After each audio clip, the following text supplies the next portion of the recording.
Hi, welcome back guys. This is your friend, Lettuce Head Fanfics. Back with amazing fanfiction. This is the series of What If Deku Was the Retired Mafia Boss? Please give this video a like and subscribe to the channel if you want more videos like this.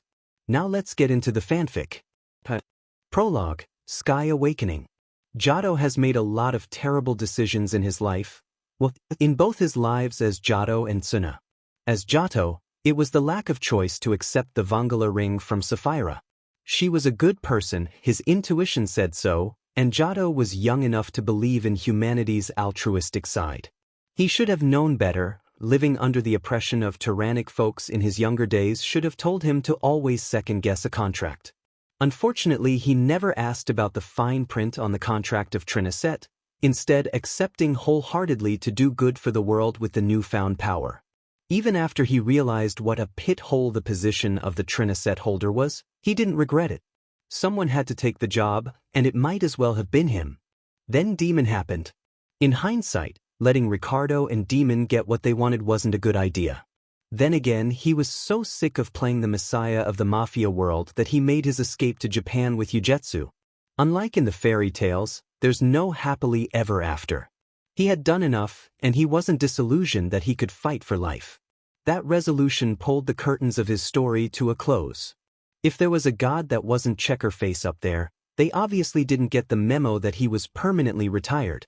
He even left a piece of his soul his time in the Vongola ring, so surely that was a clue for them to leave the rest of his soul be. Sadly, it was not meant to be. 9 generations later, Sawada Tsunayoshi was born. And people wondered why he vehemently objected to taking his previous life's occupation up again. Not that Sawada Tsunayoshi actually remembered it, but it was ingrained in his soul that he had had enough, but the world doesn't care. At least as Sawada Tsunayoshi, it was inevitable. Reborn was to blame as a natural force that not even a Vongola boss could stop. Then Midoriya Izuku was born in a world of heroes and villains, which wasn't a bad thing, because there's a lot of heroes fighting for the weak and justice, so there's no shortage of manpower on that front. Unfortunately, said world also saw it fit to brainwash the young generation that being a hero was the best job in the world. Izuku wasn't an exception. He dreamed of being a hero. If Giotto's consciousness was awake at the time, he would say he approved of the desire to help others in need.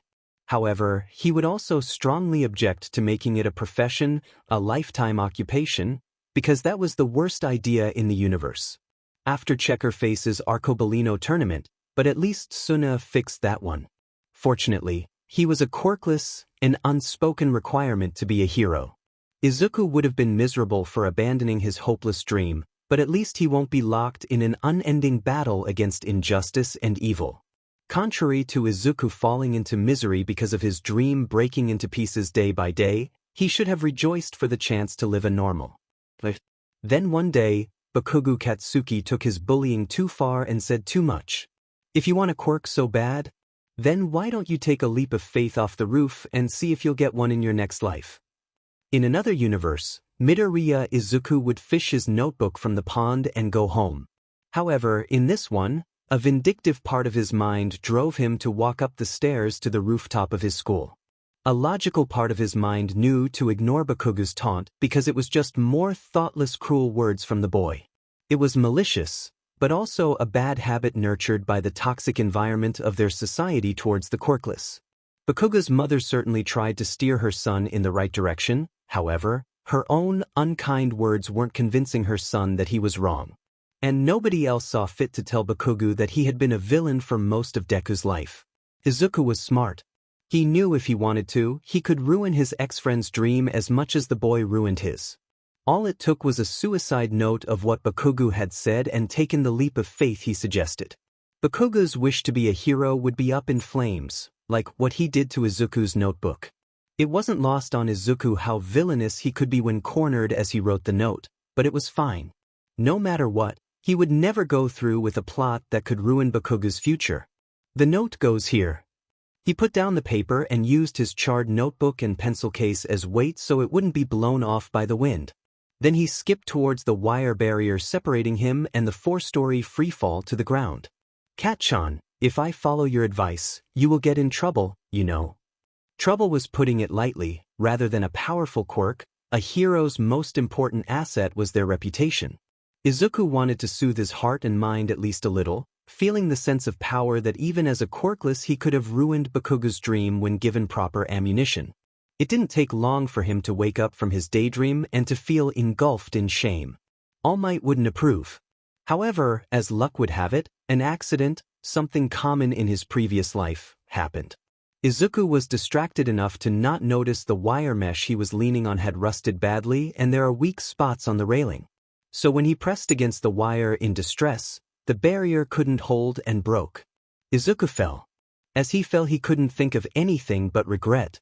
He didn't want to die yet. Also, he didn't want to die and ruin someone's life. Katchan's dream. Then a pillar of orange flame erupted and amber eyes snapped open. Midoriya Izuku didn't have Vongola blood. His body and mind weren't attuned by the biological evolution of Vongola line to deal with high-purity sky flame and hyper-intuition. Giotto accepted the Vongola ring for more than just power to protect the weak. It was also to ensure nobody in his line became permanently disabled because of their power. So nobody had to suffer like him to get used to them without risking their lives to master their bloodline. At least not to the degree he had. Hypersensory overload was something he wouldn't wish even upon his worst enemy. Unfortunately, while he brought along his hyper-intuition and flame in his soul, the same couldn't be said for Midoriya Izuku's body. His mind became a jumbled mess, and in a world when quirk fueled both heroism and evil, it wasn't a good place for hyper-intuition to show up. Izuku remembered he had been someone else in a previous life, someone strong, foolishly righteous, but not on the side of justice. The world wasn't black and white, and justice was an abstract concept anyone could twist because the law is made by humans. It wasn't always wrong but not absolutely always right either. The pain, blood, and regret all jumbled up in a sickening cocktail that sent his mind reeling. I am tired, so sick of fighting, I just want to stop. With his newfound memories, that was the thought that stuck out the most.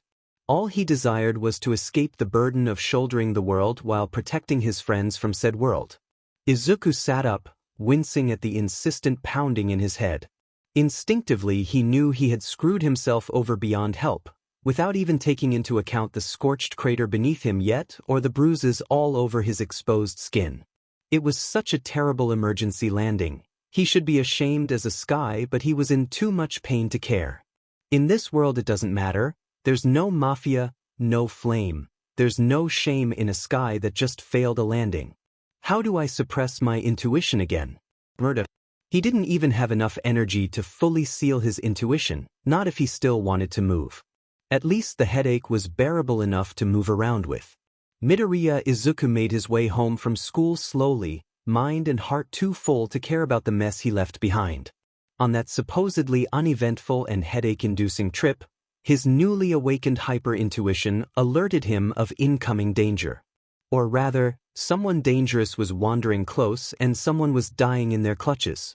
Izuku happened to be crossing an overhead bridge and had an excellent vantage point to see who was in trouble. His tormentor and ex-friend was suffocated by a villain with a sludge body, and the disgusting concoction was trying to fill up Bakugo's orifices. Karma was a beach indeed. And were those heroes over there procrastinating instead of doing their job? Izuku recognized them as young heroes lately on the rise. Kamui Wood and Mountain Lady. But regardless of who they are and how awesome their quirk is, he doesn't see them as being heroic. Herding civilians out of the battle scene was good and all, but with this kind of villain, anyone with a healthy amount of self-preservation wouldn't need to be told to get the hell out of the way.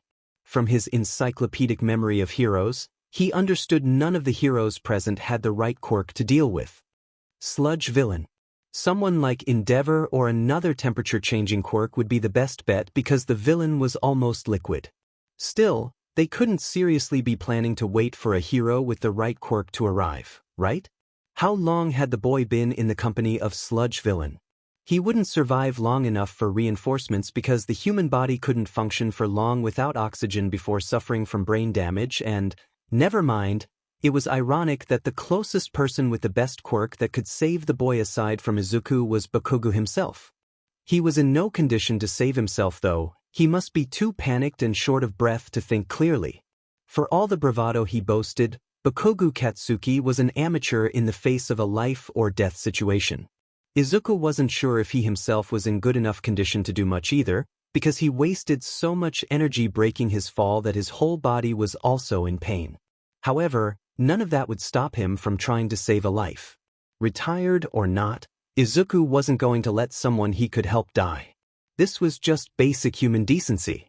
So Izuku raises his arm, that already had a first-degree burn, up and lets his flame roar to life. The pain in his back as he slammed against the concrete wall reminded him that every skill he gained in his previous life was through pain and more pain. It was a good thing the soft flame was easy to command, so nobody died, not even the villain.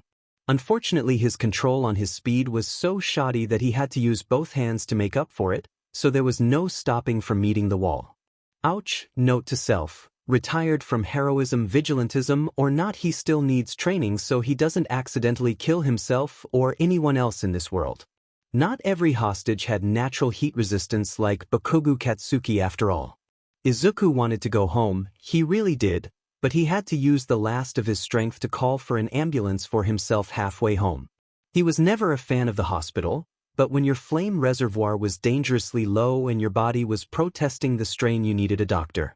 How he wished a certain priest was here. Izuku vaguely recalled a comforting presence like the sun and missed it even more as medical staff lifted him off of the road with a stretcher. It was a good thing he was registered as quirkless. Nobody would suspect he was the vigilante coming out of retirement to stop a villain. Yeah, civilian life sounded good. Delirious and nearly asleep from the medication, Izuku forgot that the world was always out to ruin his life plans. The next day, Izuku's middle school was in an uproar when a teacher discovered the crater, which directed his sight towards the ruined wire mesh fence on rooftop and the suicide note.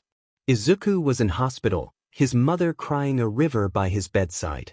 He tried to assure his mother that he just had a bit of an accident, but unfortunately he was totally unconvincing. He completely forgot about the backlash of overusing the positive energy of flame when one's body was unprepared. So Izuku spent the next 3 days in the hospital knocked out, only awake for a few hours a day, and unaware of the mess he left at school. His mother was glued to his side, her phone forgotten under the sofa at home because she panicked when she received the call from the hospital. Naturally, Inko didn't know the school was trying to contact her in vain. She didn't contact her old friend Bakugo Mitsuki either, simply because she was sure Mitsuki's son had a hand in her son's accident. Izuku had burns in his hands, and it was easy to draw such conclusions. Inko's friendship with Mitsuki survived for years even with her friend's failure to educate Katsuki. However, this time, Inko couldn't trust herself to stay calm and collected around Mitsuki, or if their friendship would even persevere after Izuku was hospitalized. So with the two Midoriyas isolating themselves from the world at large in the hospital, it came to no surprise that they only found out roughly a week later of what Izuku's thoughtless actions had caused. After days filled with bliss of ignorance, both Izuku and his mother were in the principal's office, along with the Bakugo mother-son duo. Inko was terrified when she found out where her son's school supplies had gone. Izuku had merely told her it was apparently misplaced, which was putting it lightly. Izuku's expression was unreadable, but nobody was looking at him. He was still wrapped in bandages and looked almost like a mummy. Bakugo Katsuki was quiet, the quietest he had been since he was born. He had returned to school earlier than Izuku and found the school was brewing in rumors that Izuku had followed his advice. This was the first time in his life that Katsuki learned his mother wasn't bluffing. She had a dirty mouth that matched his, but also warned him while cursing was one thing, hurting people with his words was an entirely different pot of shit. Driving someone to suicide is a crime and could be tried as manslaughter depending on the circumstances. Deku's suicide note had been simple. He simply said that he will follow Katsuki's advice to try his luck in next life and good luck for Katsuki to strive becoming a hero. A load of bull, because Deku had used his brain to ruin Katsuki's dream to become a hero. He was angry, furious, but he couldn't deny he was the one who gave Deku the ammunition. He was only saved because Deku was alive, and apparently he never really tried to kill himself. That fact was debatable. Izuku showed up all bandaged up and he wasn't very convincing. Katsuki kept his mouth shut out of fear, an emotion he was starting to relearn after his close brush with death a few days ago. He couldn't trust his mouth, whatever he said could be used by Deku to not just ruin his dream but his life too. It didn't help that Deku didn't act like Deku. He couldn't put his finger on it, but Deku was just not Deku anymore. Do you know how serious this is, Midoriya-kun? This is a terrible prank, and you almost ruined one of our brightest students. And if of course their concern was what if Bakugo had to receive repercussions, one that could endanger their reputation. Their school wasn't a very good one and they had hoped to be a school that produced a future top-rank hero. Bakugo was essential to boost their reputation. That was the reason why their school turned a blind eye on his anger management issues and bullying. Deku didn't look perturbed, he was scarily calm. I didn't mean it, Kochu-sensei. I was just venting and then I got into an accident. Mitsuki spoke up for the first time. Kochu-sensei, my son is the one in the wrong. Why are you screaming at Izuku-kun? She knew her son was the golden boy of this school, but she didn't expect them to blame the victim. You've been covering up these issues. Some students still got wind of it. They didn't know whether it was true or not, but Katsuki's personality made it too plausible to ignore. And I thank you for that, but I won't deny my son had gone too far and he deserves a punishment. Katsuki made a choking noise at that. Also, I think Izuku-kun deserves a chance to share the story from his side. Then Mitsuki added, if you're alright with that, of course. So Deku started to explain himself, and Katsuki wasn't sure if he wanted Deku to live or die by the end of it. He was brutally honest and looked guilty. I was just playing with the idea. I didn't mean to go that far. I didn't even climb the fence. It was an accident, caused by an idea that Deku toyed with doing out of spite. This will be a lesson for all of us. Izuku's voice didn't waver and that line snapped everyone to really look at him. The school looked away from the bullying problem for so long, and I am not the only victim. Those with a weak quirk, or any type that gave bullies a reason to target them existed in this school. They had it as bad as Izuku did. Bakugo-kun and other bullies don't understand there's a limit they shouldn't cross just to satisfy their ego. They were never taught or reprimanded. Far from it. The principal looked terrified. He is threatening us. This is blackmail. I know what I did wrong. But how about you then? Silence fell heavily in the room. Inko was holding on to Izuku for dear life. She was angry for her son, but his words stunned her. This was the son she wanted to protect, and now he was standing up for himself. She was proud but also terrified. Mitsuki was the first who found her voice. As you can see, Katsuki, your dream to be a hero is fragile. Izuku-kun could have ruined it for you if he wasn't too nice to fight back. The boy obviously has the brain and courage. He was just scaring you and this was all just an accident, but it still blew up on your sorry butt. Imagine if he was serious. Katsuku tried to open his mouth, but Mitsuki slapped his jaw shut. What's done is done. Am grateful that Izuku-kun isn't pushing for my son to go to a correctional facility. However, I can't live with good conscience if Katsuki only gets a slap on the wrist. Mitsuki loved her son to death, but she also knew he had to learn to grow. She had failed too long to steer him in the right direction, and at the rate Katsuki was going he acted more like a villain than the hero he dreamed to be. In the end it was deemed Izuku and Bakugo's relationship had turned too toxic to salvage. An apology was exchanged, but that was as far as formalities could do. The school didn't want them together anymore. For the sake of keeping this disaster under wraps, and for the sake of them both, it was decided at least one of them had to leave the school. In the end, both Inko and Mitsuki decided they didn't want their children to stay. It was fortunate that the second semester just started, so looking for a new school was easy enough. Inko and Mitsuki exchanged one last glance at each other before the pair went their separate ways. A month later, Izuku started school 1 station away from his house, and his family of 2 moved away to a smaller apartment. Inko had long contemplated downsizing because of how big their house felt in Izuku's father's absence. As a sky, diplomacy came naturally in all shapes and forms. So he managed to get himself and Bakugo out of that mess mostly intact. Last time he heard, his old school had come down with an iron fist on their bullying problem. A tad too late in his opinion, but better than nothing. Izuku had learned a painful lesson of what happened when he gave in to his resentment. While he had been pathetically enduring bullying throughout his quirkless life, resorting for revenge wasn't right. It proved to lead him to more trouble and pain. If there was anything good resulting from this disaster, it was the end of his bond with Bakugo Katsuki and a life lesson the boy would never forget. Izuku wasn't sure why he was so ready and resigned with being separated from Bakugo, who had been a permanent fixture of most of his life. Perhaps it was because of this memory he recalled from his past life. He had been betrayed by someone before, and he had learned to forgive but not forget. In this life he swore to live the ordinary but fulfilling life he failed to live before. His mother was ecstatic to register his newfound quirk, which was actually not a quirk. Izuku wasn't too proud to take advantage of his flame to escape discrimination. Because he was still uncreative when it comes to naming, he just told the quirk registration office's staff that his quirk should be called Dying Wolf Flame due to how it was awakened. He instantly regretted it when he saw what kind of face his mother made, and the poor staff also didn't look good at the implication of how his quirk manifested. Out of guilt, he quickly amended the registry to Trinicet Flame, because it was the closest term he could think of. When asked why, he explained there were 3 forms of flame he could use. He also reasoned that his quirk was still too unstable for further testing. He wasn't so keen to reveal the full extent of his power. His new school was Taiku Middle School. It was an academics and sports inclined school. It was a strange environment for Izuku. Everybody around him only cared about school rankings and going to nationals.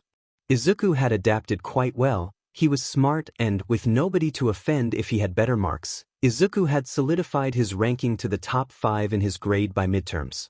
Still, while his current classmates were better than his previous ones, all they were interested in was study groups or practicing their respective sport. There wasn't any room for developing the genuine friendships he craved. These kids had set their eyes on the real world and not enjoying their youth. The kids from the sports program were friendly enough, but they spent most of their time practicing, so Izuku could only interact with them during lunchtime. As for managing the power he inherited from his previous life, it wasn't going so well. Izuku tried to fully seal his hyper-intuition because it was more trouble than it's worth, but by his first hour he almost killed himself by rolling down the emergency stairs he used for stamina training. Way to add to the record of accidental suicide attempts in this life. So he endured the pain of hypersensory overload and made himself immune to painkillers. It would take time until the pain would be fully ebbed away, unless he used the full force of his hyper-intuition. On the flame side, there was nothing much he could do other than stamina and endurance training. If he could live without using his flame he would, but if by chance he needed it, Izuku didn't fancy death by self-cremation. Knowing him, there was a chance he would spontaneously combust. Inko enrolled Izuku to a martial arts class, which surprisingly still survives in the age of quirk. Izuku was enthusiastic to refine his hyper-intuition-induced muscle memory, especially when he realized he was pathetically rusty. Fortunately, his build wasn't so different from his previous life's body, sleek and nimble. Still, he had to work in developing some muscle first. Izuku's new teacher Yamamoto, which was a common name but still felt oddly familiar to his ears, was thrilled to have him.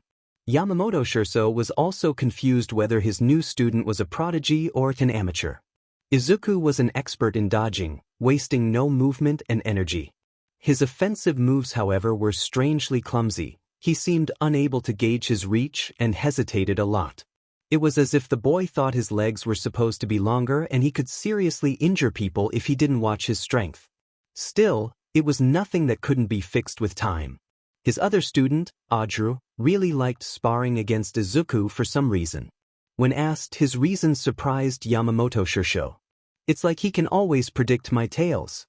Movements, he doesn't seem to think my extra limb is an unfair advantage." Other students would complain about Ajuru's tail as cheating, even though Ajuru's mutation quirk was just extra limb he could hardly control during a spar. Yamamoto refused to restrain Ajuru's tail because it hampered the boy's sense of balance, and most of his students felt it was unfair Ajuru could use his quirk while sparring. Izuku was the only one that never complained. If anything, he was very fascinated by Ajuru's arguably boring quirk, as Ajuru put it. It wasn't flashy, The quirk was merely an extra limb that gave him better balance, like a monkey's tail. Izuku, however, showered Ajiru with a barrage of questions, followed by suggestions the tailed boy soaked up like a sponge.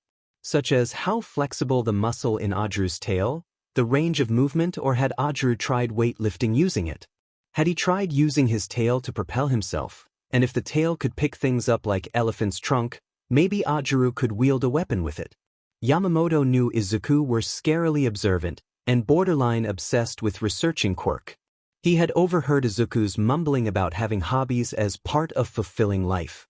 He thought the boy got hobby and obsession mixed up though, but it seemed too simple to describe Izuku's skill as merely perceptiveness.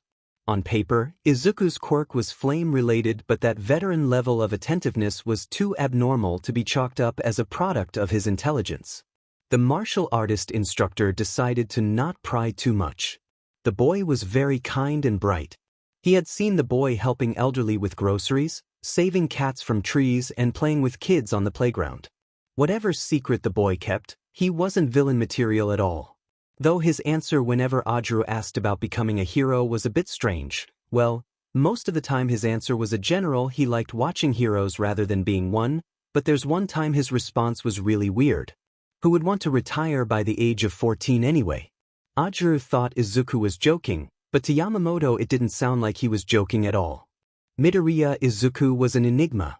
Vigilante lifestyle haunted him in this incarnation too, and Izuku, who was still trying to find a semblance of balance in his psyche, was drawn to it like the call of a siren. If there was anything his 3 lifetimes shared, it was their desire to not leave people in hardship alone. Tsuna definitely tried to not care so much at first, and failed miserably once he started drawing in his guardians to his sky. 2 weeks after moving to new home, Izuku started picking up his old habits from Jado. At first it was just saving cats from trees and helping elderly cross the streets. A small kindness here and there that Izuku was all too happy to indulge in without thinking too much about it. It was certainly nowhere as grand as revolutionizing the industry of violence, but the warmth in Izuku's heart felt like savory miso soup in the morning. He was addicted, and he had no idea he had set up a ticking bomb for himself. Helping Ajiru refine his quirk was just being helpful to a good friend, and Izuku loved researching and analyzing quirk. It was like coffee, a concoction that stimulated his brain he couldn't help but also become addicted to. Adding it together with his helping people fixation was a match made in heaven. It didn't take long for other students in the dojo to ask for help, all too willing to let Izuku dissect their quirks for constructive tips. Izuku was relentless. He wanted to know and see all the quirks this world could offer. His notebooks weren't just about heroes anymore, and at some point, his mother bought him a small laptop and hard drive so he wouldn't bury his bedroom in paper. 2 months in, he suddenly had an epiphany. Rather than deep diving into his hobbies like a regular 14-year-old teenager, he was turning into a creepy mad scientist that resembled someone in his previous life. He couldn't remember who it was, but Izuku was terrified when an image flashed into his mind of a crocodile, a toddler in cow print onesie and flashing electricity. Let's not go the mad scientist route, nope. His passion for quirk research was humane. He was firmly on the side of ethical research. He fully respected the right of all living beings, so he would never. Sure, Midoriya, I never thought you would dissect my tail or anything remotely veering into the territory of mad science. That I am mumbling again, aren't I? He really had to curb this bad habit. Their trip from school to the dojo was usually uneventful, but he shouldn't ignore Ojiro in favor of mumbling to himself. Ojiro Mashireo just grinned, his tail stretched to the side with a quick flick, a gesture Izuku's intuition quickly identified as Ojiro's expression of amusement. Sure did.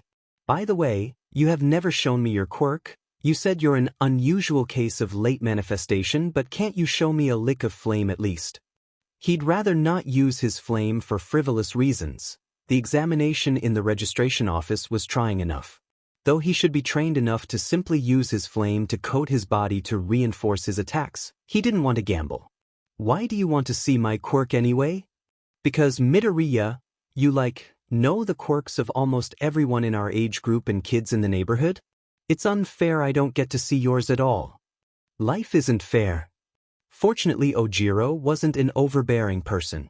He wouldn't press Izuku at first sign of discomfort the shorter boy showed. Izuku couldn't help but feel grateful for moving out of his old neighborhood. Even though he knew what strong friendships were like from his previous self's memories, having his first genuine friend that knew how to empathize was still a novel experience. Speaking of fairness, I think it's a great injustice that Taiku gave all of us the same exam. I mean, what's the point of dividing academic and sport programs? You guys learned more advanced stuff. Guys from the sports program like me always suffer even though I review my notes like a good student. We only learn advanced material in our chosen field on exams. The materials are what is taught to everyone. Hence, why a normally studious person like Izuku could rank 5th. There's this one guy who ranks 1st in our grade who is really a super genius though. His exam scores are perfect 100s across the board. Ojiro hummed. The guy from Class A? Izuku was in B class. I remember his quirk is some sort of super memorization. That would only help him for subjects like history, and to a certain extent Japanese, yes. For subjects like science and math, memorizing without comprehension is highly inefficient. In short, the guy's IQ was through the roof, and if Izuku's observation was right, he also had an eccentric personality to match his brain. So, a real genius and his quirk is just a bonus. Ojiro would know, he was skilled in martial arts, but his quirk wasn't the only reason why. It was the other way around that his quirk benefited him because he applied it to his art. What's his name again? Izuku grinned, Ishigami Senku. Taiku Middle School, Science Club. Ishigami Senku was a teen with gravity-defying hair not even Izuku's could match. His steel-like eyes glinting when Izuku told him what the verdant-haired teen needed from the genius. Midoriya-kun, for a guy who shot up to 5th spot in the ranking board, you are 10 billion% crazy. Or we're of the same kind. The type that people describe as so smart we veer into insanity. 10 billion you say, he should be offended, but he was getting distracted. His eyes wandered curiously to Ishigami's hair shape and wondered if his skull was actually long enough to support that hairstyle. That would explain Ishigami's larger-than-normal brain. Ishigami grinned, a maniacal one that was eerily familiar to Izuku. I'm always up for an interesting project, and yours is exciting. However, he trailed off, I am not sure if it's legal to concoct medicine that induces clinical death. Well, I have read medical methods that are similar. Drain the patient's blood and replace it with freezing salt water. Without a heartbeat and brain activity, the patient will be clinically dead. Hypothermia, Izuku murmured softly. The scientist nodded. By inducing hypothermia and slowing metabolism in dying patients, it will give doctors 10 billion worth of valuable time to save their patients. He took a deep breath. The theory is sound, but it's a scientific void where even the most brilliant mind in the world is still grasping in the dark. He paused. But while this is the closest scientific solution to what you want, that's not what you're after, right? Midoriya-kun. Izuku shook his head. No, what I need is a medicine that would fool my body that it's dead. I don't have to be, well, dead in a scientific sense. Ishigami narrowed his eyes. And what do you need it for? He sighed, steeling himself to tell the other teen. Hyper-intuition was a blessing when it comes to judging a person, and even if his intuition didn't tell him, Izuku knew for all the dangerous edge Ishigami had as a genius scientist he had morals. The easiest way to understand a person was from how they treat others. Ishigami was apathetic and borderline socially inept, but he knew how to value his friends. The boy from the sports program with a hardening quirk was a friend of Ishigami, and according to Ojiro, he knew Ishigami would never fail to help said friend to study no matter how busy he was. The scientist also encourages said friend to confess to his crush from the handicraft club. Izuku also knew Ishigami had his share of bullies because of his cheating quirk since he was young, and came up on the top with his wits. He wasn't sure if Ishigami would want to be his friend, but at least he knew this boy wouldn't use Izuku's honesty against him. It's for triggering my quirk. Ho, and what kind of quirk it is? I registered it as Trinicet Flame. Ishigami raised his eyebrows at that. Italian? Weird, most quirk in Japan are named in Japanese or English. Izuku pointedly ignored that comment. The original name I wanted to sign it up with, is a bit inappropriate sounding, but more descriptive.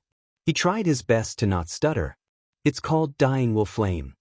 It took the genius only 1 second to breath out. Oh, that sounds 10 billion% terrible indeed.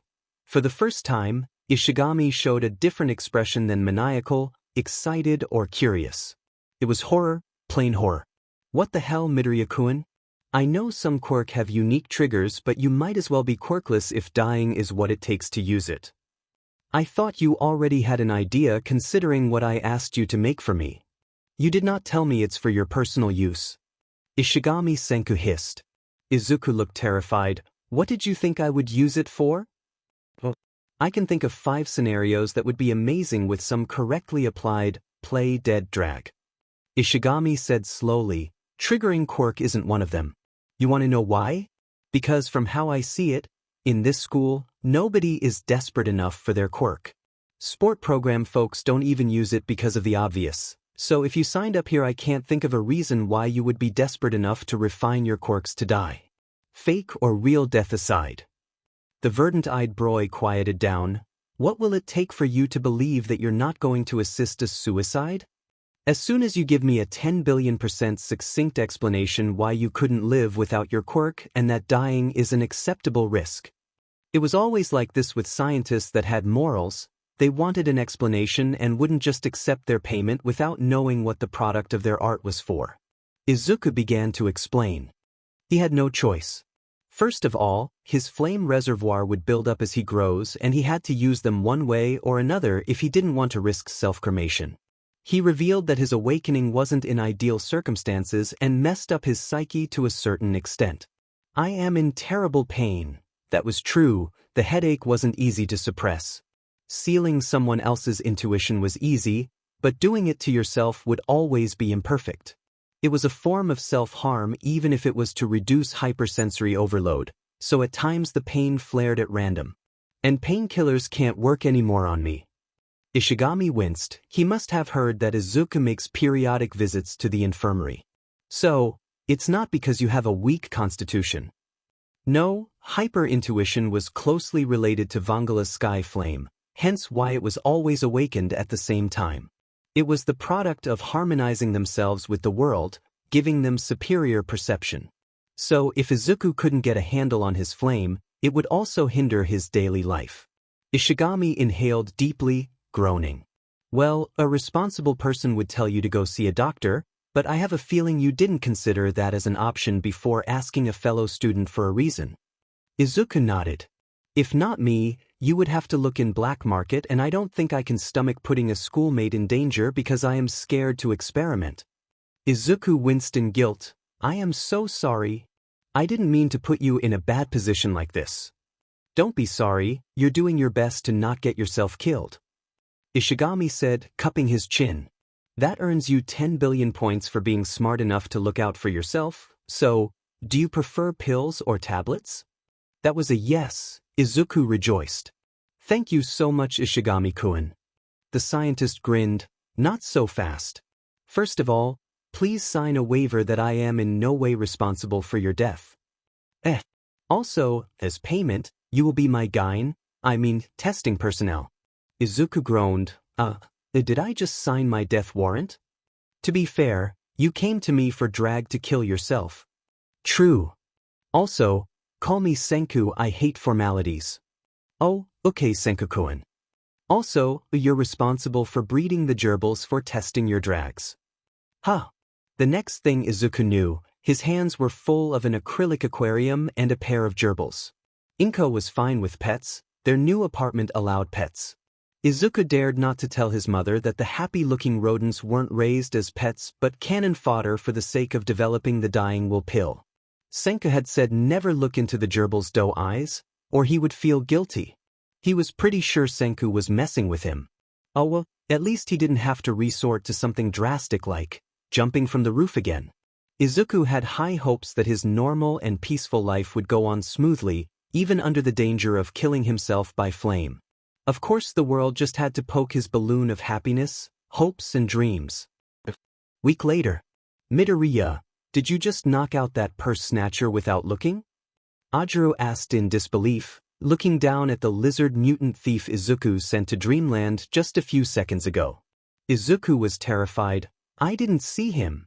His hyper-intuition had flared when he was distracted by All Might's new poster in front of a merchandise store. It was an accident. Yeah, Ojiro would believe that if he didn't see that beautiful backhand punch hitting the criminal's weak spot. Are you sure your quirk is fire and not extra eyes on your back? The poor woman who almost became a victim was bowing profusely. Thank you so much, young man. Thank you. You're welcome? Ojiro sighed. Let's just call the police, or get a hero on patrol to drop them. That wasn't the last time. 3 days later, when Izuku was on the way to Senku's home to deliver books as thick as All Might's arm muscle the scientist ordered, he was drawn towards an old car that innocently parked in front of a convenience store as the owner went inside to buy something. Izuku couldn't shake the bad feeling and nervously checked the trunk on the back of the car. He sensed human presence, weak, scared, and Izuku threw his hesitation out of the window and forced the trunk open by flame-enhanced grip.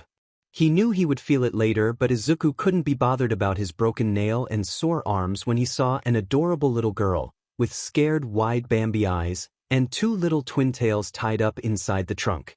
The BSD even went as far as stuffing her tiny mouth with a handkerchief. It was autumn, but it was a bit warm for the season and there's barely air inside the trunk. Izuku quickly took the poor girl out of the trunk and let her breathe. She exhaled in air greedily before breaking into tears, clinging onto Izuku for dear life. It didn't take long for the kidnapper to return from his shopping, paling rapidly when he saw Izuku and the girl he kidnapped for ransom was out of his car. The kidnapper was torn between trying to get his prize back from the scrawny kid or running away. Izuku didn't let him choose when an encyclopedia of applied animal behavior was thrown in a perfect arc and the edge sank into his skull. The police were more than happy to take the man into their custody, and Izuku was relieved he only gave the BSTRD a light concussion instead of setting him on fire. Senku wasn't happy that his book was damaged, but was amused to see Izuku being held back for questioning and because the girl refused to let him go. The next day, Izuku was plagued by a bad feeling and went to school earlier than usual. He even skipped breakfast and morning jog. He regretted not eating breakfast though, because the start of his day shouldn't be tackling a crying salaryman who almost jumped off of a bridge to the river below. Izuku became late to school even though he left early because he was stuck for 1 hour listening to the man's woe about being jobless, homeless, divorced, and not allowed to see his son ever again by his ex-wife. If that wasn't enough, Izuku also escorted the man to a nice ramen shop. Izuku knew the kind owner was desperate for extra hands and had an extra small room for a live-in employee. The poor man was hired on the spot. Izuku was confused. His memory of past life was a blur, but from what he could tell, his semantic memory system was intact. The semantic system stored factual knowledge about rules, norms, math or logic, and historical events. Hence, in spite of now remembering his life play by play, he still understood his power. So he knew that hyper-intuition never worked like this, not at random, and not a radar for people in need. Once is happenstance. Twice is coincidence. 3 times is enemy action. Or to be more accurate, rather than the enemy action. For some reason hyper-intuition was malfunctioned in this world. Wonderful. Izuku was very intelligent.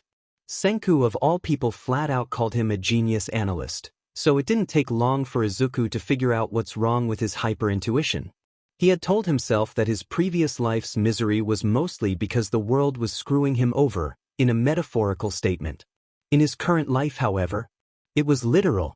Hyper-intuition in the simplest sense was super extrasensory perception due to Vongola bloodline high-purity sky flame, harmonizing them with the world in synchronization no other line could match. Their senses were in tune with the world's perception. In the world of heroes and villains, logically his intuition shifted from intuitive perception where it helped the user to recognize danger to what his life had become. Constant involvement in heroic scenarios, and it wasn't limited to people he had bonded with. This collective consciousness of humanity in this world wanted a hero, and his hyper-intuition bowed down to that will. Was his succinct conclusion of his situation. What good is hyper-intuition for if it doesn't help me avoid danger? the logical part of his mind corrected him that most likely hyper-intuition still functions as intuitive precognition and sensory augmentation. It was still a perfect weaponized intuition, but as a man who resolutely strived to be a pacifist in this life, that was the last thing he wanted. A man who picked up a weapon for peace was cursed on a fruitless path until he dropped it. Izuku? Dear, dinner is dash. Inko trailed off. Era, are you still studying? The plump mother cupped her cheek. You shouldn't overwork yourself. Your homeroom teacher told me with your current grades, you can go to any high school you want. Izuku was snapped out of his reverie by his mother's words. It took him a while to compute what she just said. I know, Mom, I am just revising some notes. Inko hesitated. Izuku, do you still want to be a pro hero? It was the first time since they moved Inko mentioned Izuku's forgotten dream. I still want to be a hero. Inko tensed at that, but I don't want to be a pro, he trailed off. It's enough for me to help those in need in front of me, as much as I admire pro heroes like All Might. He beamed, I don't like fighting. And, now, all I want is to make you happy, Mom. Inko burst to tears. Izuku. Just the usual daily dose of tears in the Midoriya household. Ojiro liked Midoriya. He was the kindest guy the tailed boy has ever known. Midoriya's fighting style reflected his personality in the most ironic interpretation, quick and decisive. Midoriya didn't throw the strongest punch or the most agile, but he knew where and how to hit his opponent. In spar, Ojiro could win at least half of the time, but if they fought for real, he wouldn't stand a chance, and Yamamoto Shirsho complimented him for knowing his limits. It took only one real fight to prove it. Ojiro didn't even know what hit him. It didn't take long for Midoriya to develop a refined fighting style that was unique to him. According to Yamamoto Shirsho, rather than learning from zero, Midoriya looked like a veteran relearning and recovering his skill. Strange, but Yamamoto Shirsho also thinks Midoriya's quirk had a mental aspect to it, not just elemental. It wasn't unusual. Elemental quirk tend to be affected by the user's mentality. Yamamoto Shirsho admitted he had never seen it work the other way around, but it shouldn't be out of the realm of possibility. It was a good thing Midoriya was a pacifist, even though his peaceful way was making sure the adversary was out cold in record time. Midoriya was too scary as an enemy. It didn't help he also had the brain to back up his strength. It was always the quiet ones. Only idiots would pick a fight against a guy with both brain and brawn. Oi, freckles over there. It was nothing out of ordinary. Ojiro had become used to being in crime scenes since he befriended Midoriya Izuku. Though he wondered why the guy was robbing a hobby shop. Wasn't a bank or convenience shop the more typical target? Well, considering the money Midoriya spent here, maybe it was a profitable business worthy to rob. Not to mention this was one of the hidden otaku hotspots. Maybe that's why a lone robber had guts to target it. Me. Midoriya had the gall to look scared. Senku, who hung out with them lately to give his dating friends some privacy, huffed, of all people to pick here, minus 10 billion point for utter idiocy. Ojiro nodded sagely, indeed. The robber, wearing a typical ski mask, was apparently allergic to cats, and the female employee he caught at first glance was normal-looking, but when she got scared her whisker, ears, and tails popped up. The guy had been sneezing in between his threat to the cashier to give him all the cash. Unfortunately for him, the employee had just changed shifts, so there's not a lot of cash after the employee from the previous shift left for the bank. Everything comes in three, Ojiro recalled an old saying. The third misfortune of this robber was choosing Midoriya of all people as his replacement hostage. Come here, kid, or I will blow her head off. The cat girl shrieked as the muzzle of the gun was pressed harder to her temple. Midoriya, being the overly kind guy he was, seriously, who ran with such desperation to be a hostage? Sir. Midoriya clung to the hand-holding gun, tears streaming from his eyes.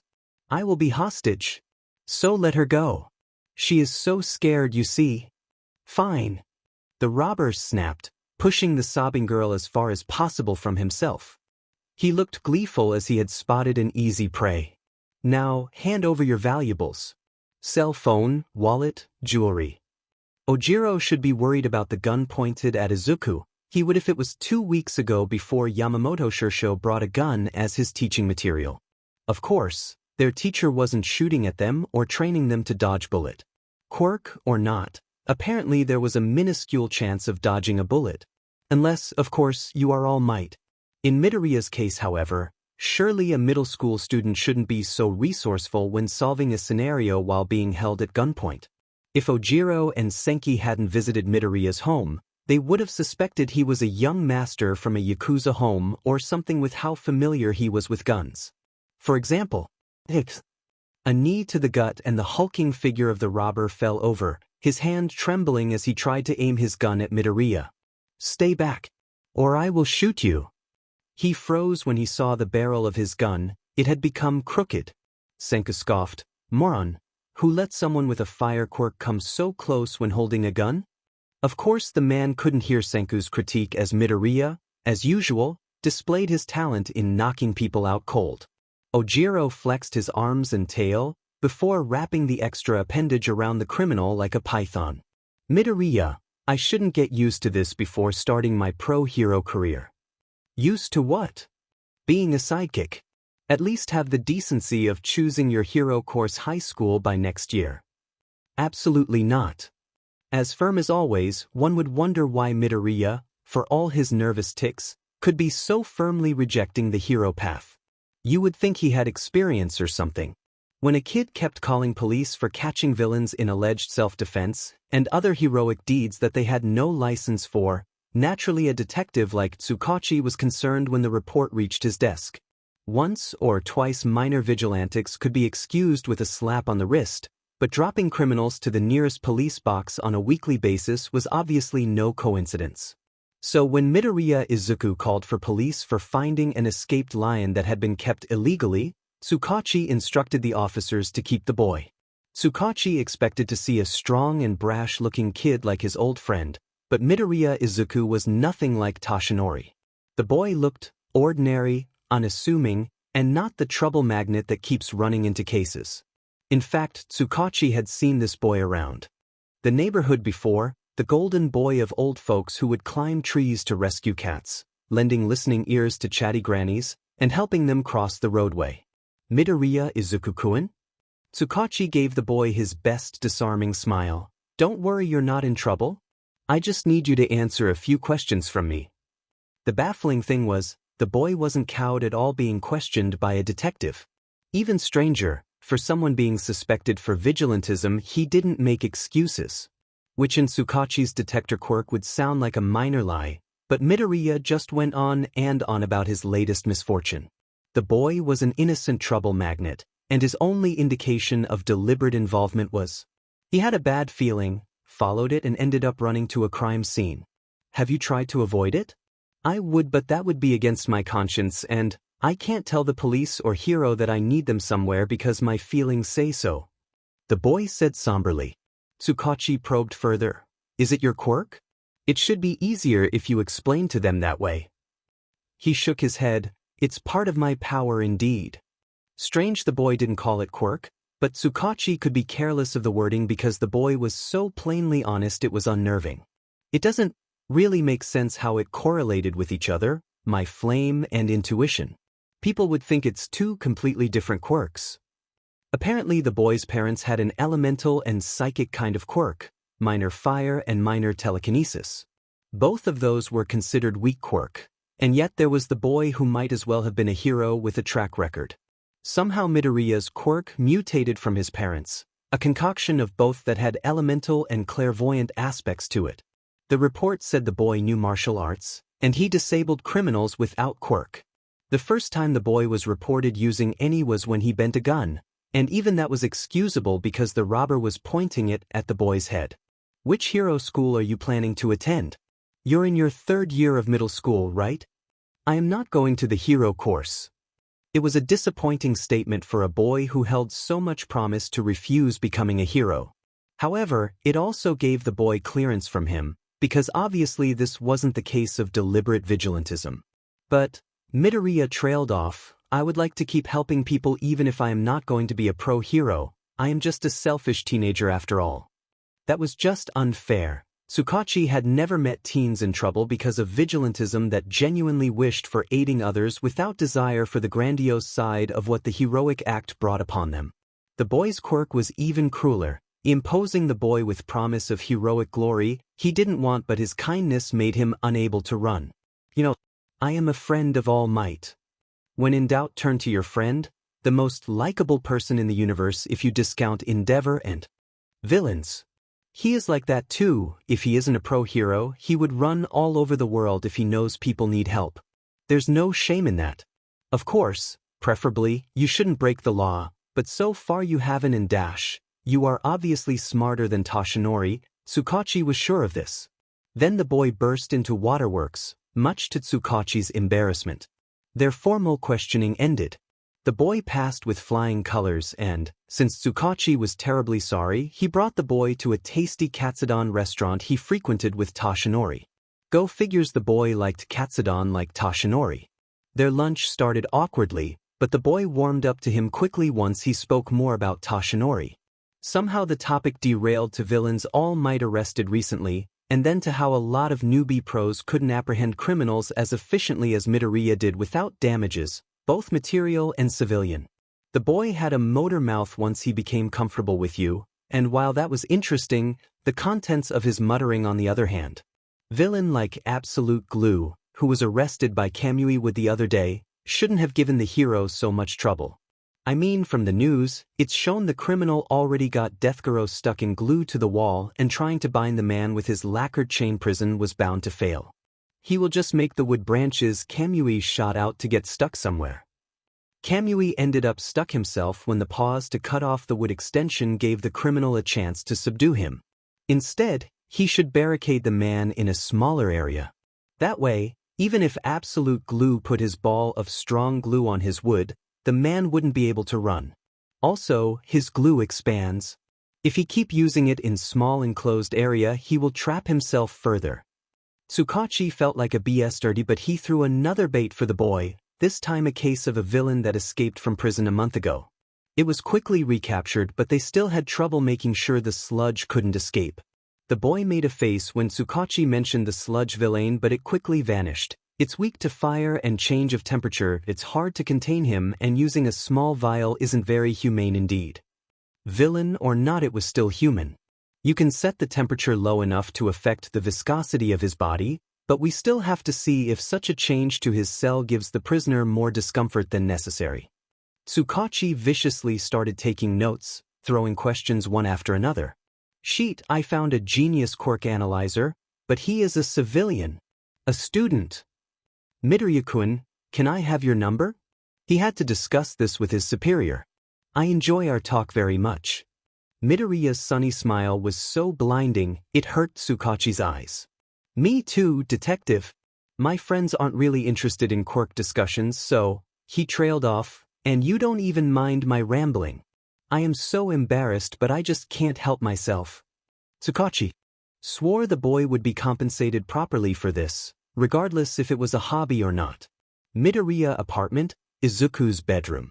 Oi, Izuku, that's not a cat. I know. I thought the lion you saved from an illegal exotic pet owner from last week was given to police's custody, and I remember it was already an adult. I know. Senku groaned, putting down his bag on Izuku's floor.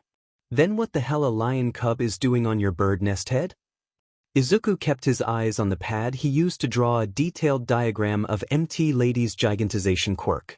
Well, apparently that lion is never an adult lion but still a cub, he has a quirk. Growth quirk, huh? But it's a rare case of an animal having a quirk, but it still doesn't answer why it's with you. It escaped from nearby wildlife sanctuary looking for me. I tried to take him back, but Natsu dug his nails onto my floor, bed, and every scratchable surface he could reach as he cried incessantly, said Izuku, though his voice falls away as Senku leans forward and stares into the gleaming amber eyes of the cub. Senku squinted. You named it. I can't call him cub forever. Also, how did you tame it? I did not. I thought Natsu wanted to eat me when I saw him the first time, so I summoned a bit of fire to scare him off, hoping to buy time so I could call authorities, but dash. But Hitamiminda thought he wastes addicted butits, snuvud. Is that Japanese? But I get it, so this cub ate your flame? I don't know, it's edible, let me try sometime then dash. Izuku lost it. What the hell, Senku? That sounds like you want to eat my liver. There's a limit to how curious you are to eat something you shouldn't. I ate lion's meat when I was in Africa for research. It tasted terrible and smelled strongly of ammonia, so I don't think your flame is worse than that. Izuku hugged Natsu close to his chest in fear, staring at Senku as if one were a bogeyman. How could you? Senku rolled his eyes. What did you feed the cub aside from your flame? Cat food. The verdant-haired boy nodded. Natsu doesn't mind it, and I got a butcher from the nearby shopping district to give me unsold scrap meat for cheap. I will give you a lion's diet plan then dash, he trailed off. Can I get a report on Natsu's behavior? Izuku huffed. Fine. A week later, they were in a clearing of a forest, away from prying eyes.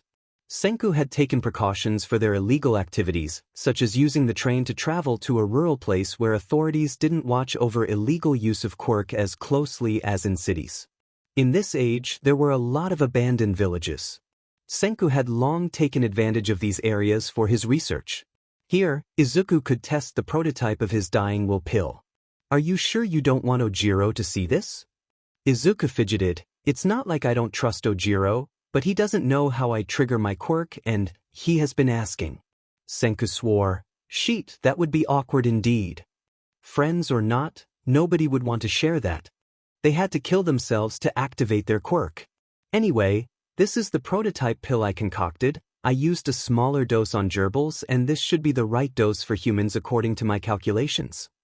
The flame user was nervous, looking at the orb the size of a marble. This is too big. Yeah, you have to bite and chew it like candy. Izuku did so and gagged. It tastes 10 billion% horrid. Bitter medicine was the best. Who said that bull? Shut up and drop dead already. 1 minute later. Senku, it failed. Did you expect a fast-acting poison? That will kill you. As soon as Senku finished that line, Izuku shivered. It's working. It was an eerily familiar sensation, but so slow and he could feel his body shutting down. Sheet, Senku did it, but his pill works 10 times slower. Which made sense because, genius or not, Senku didn't have 10 generations to refine this drag of temporary death. He didn't even have Vongola's massive resources to aid him. Senku was a genius indeed to succeed on his own. Senku expected a burst of fire, or worse, Izuku would be charred beyond recognition. However, he didn't expect Izuku to evolve to this. A man with a crown of flame. Izuku's verdant eyes had turned to a pool of molten orb. The color of his flame was unlike any natural flame he had seen in other flame quirk. It was the same color as the sky in twilight, the hue of red-orange-yellow that left him stunned. Izuku opened his mouth. It's been a while. He murmured to himself as looking at his flaming fist.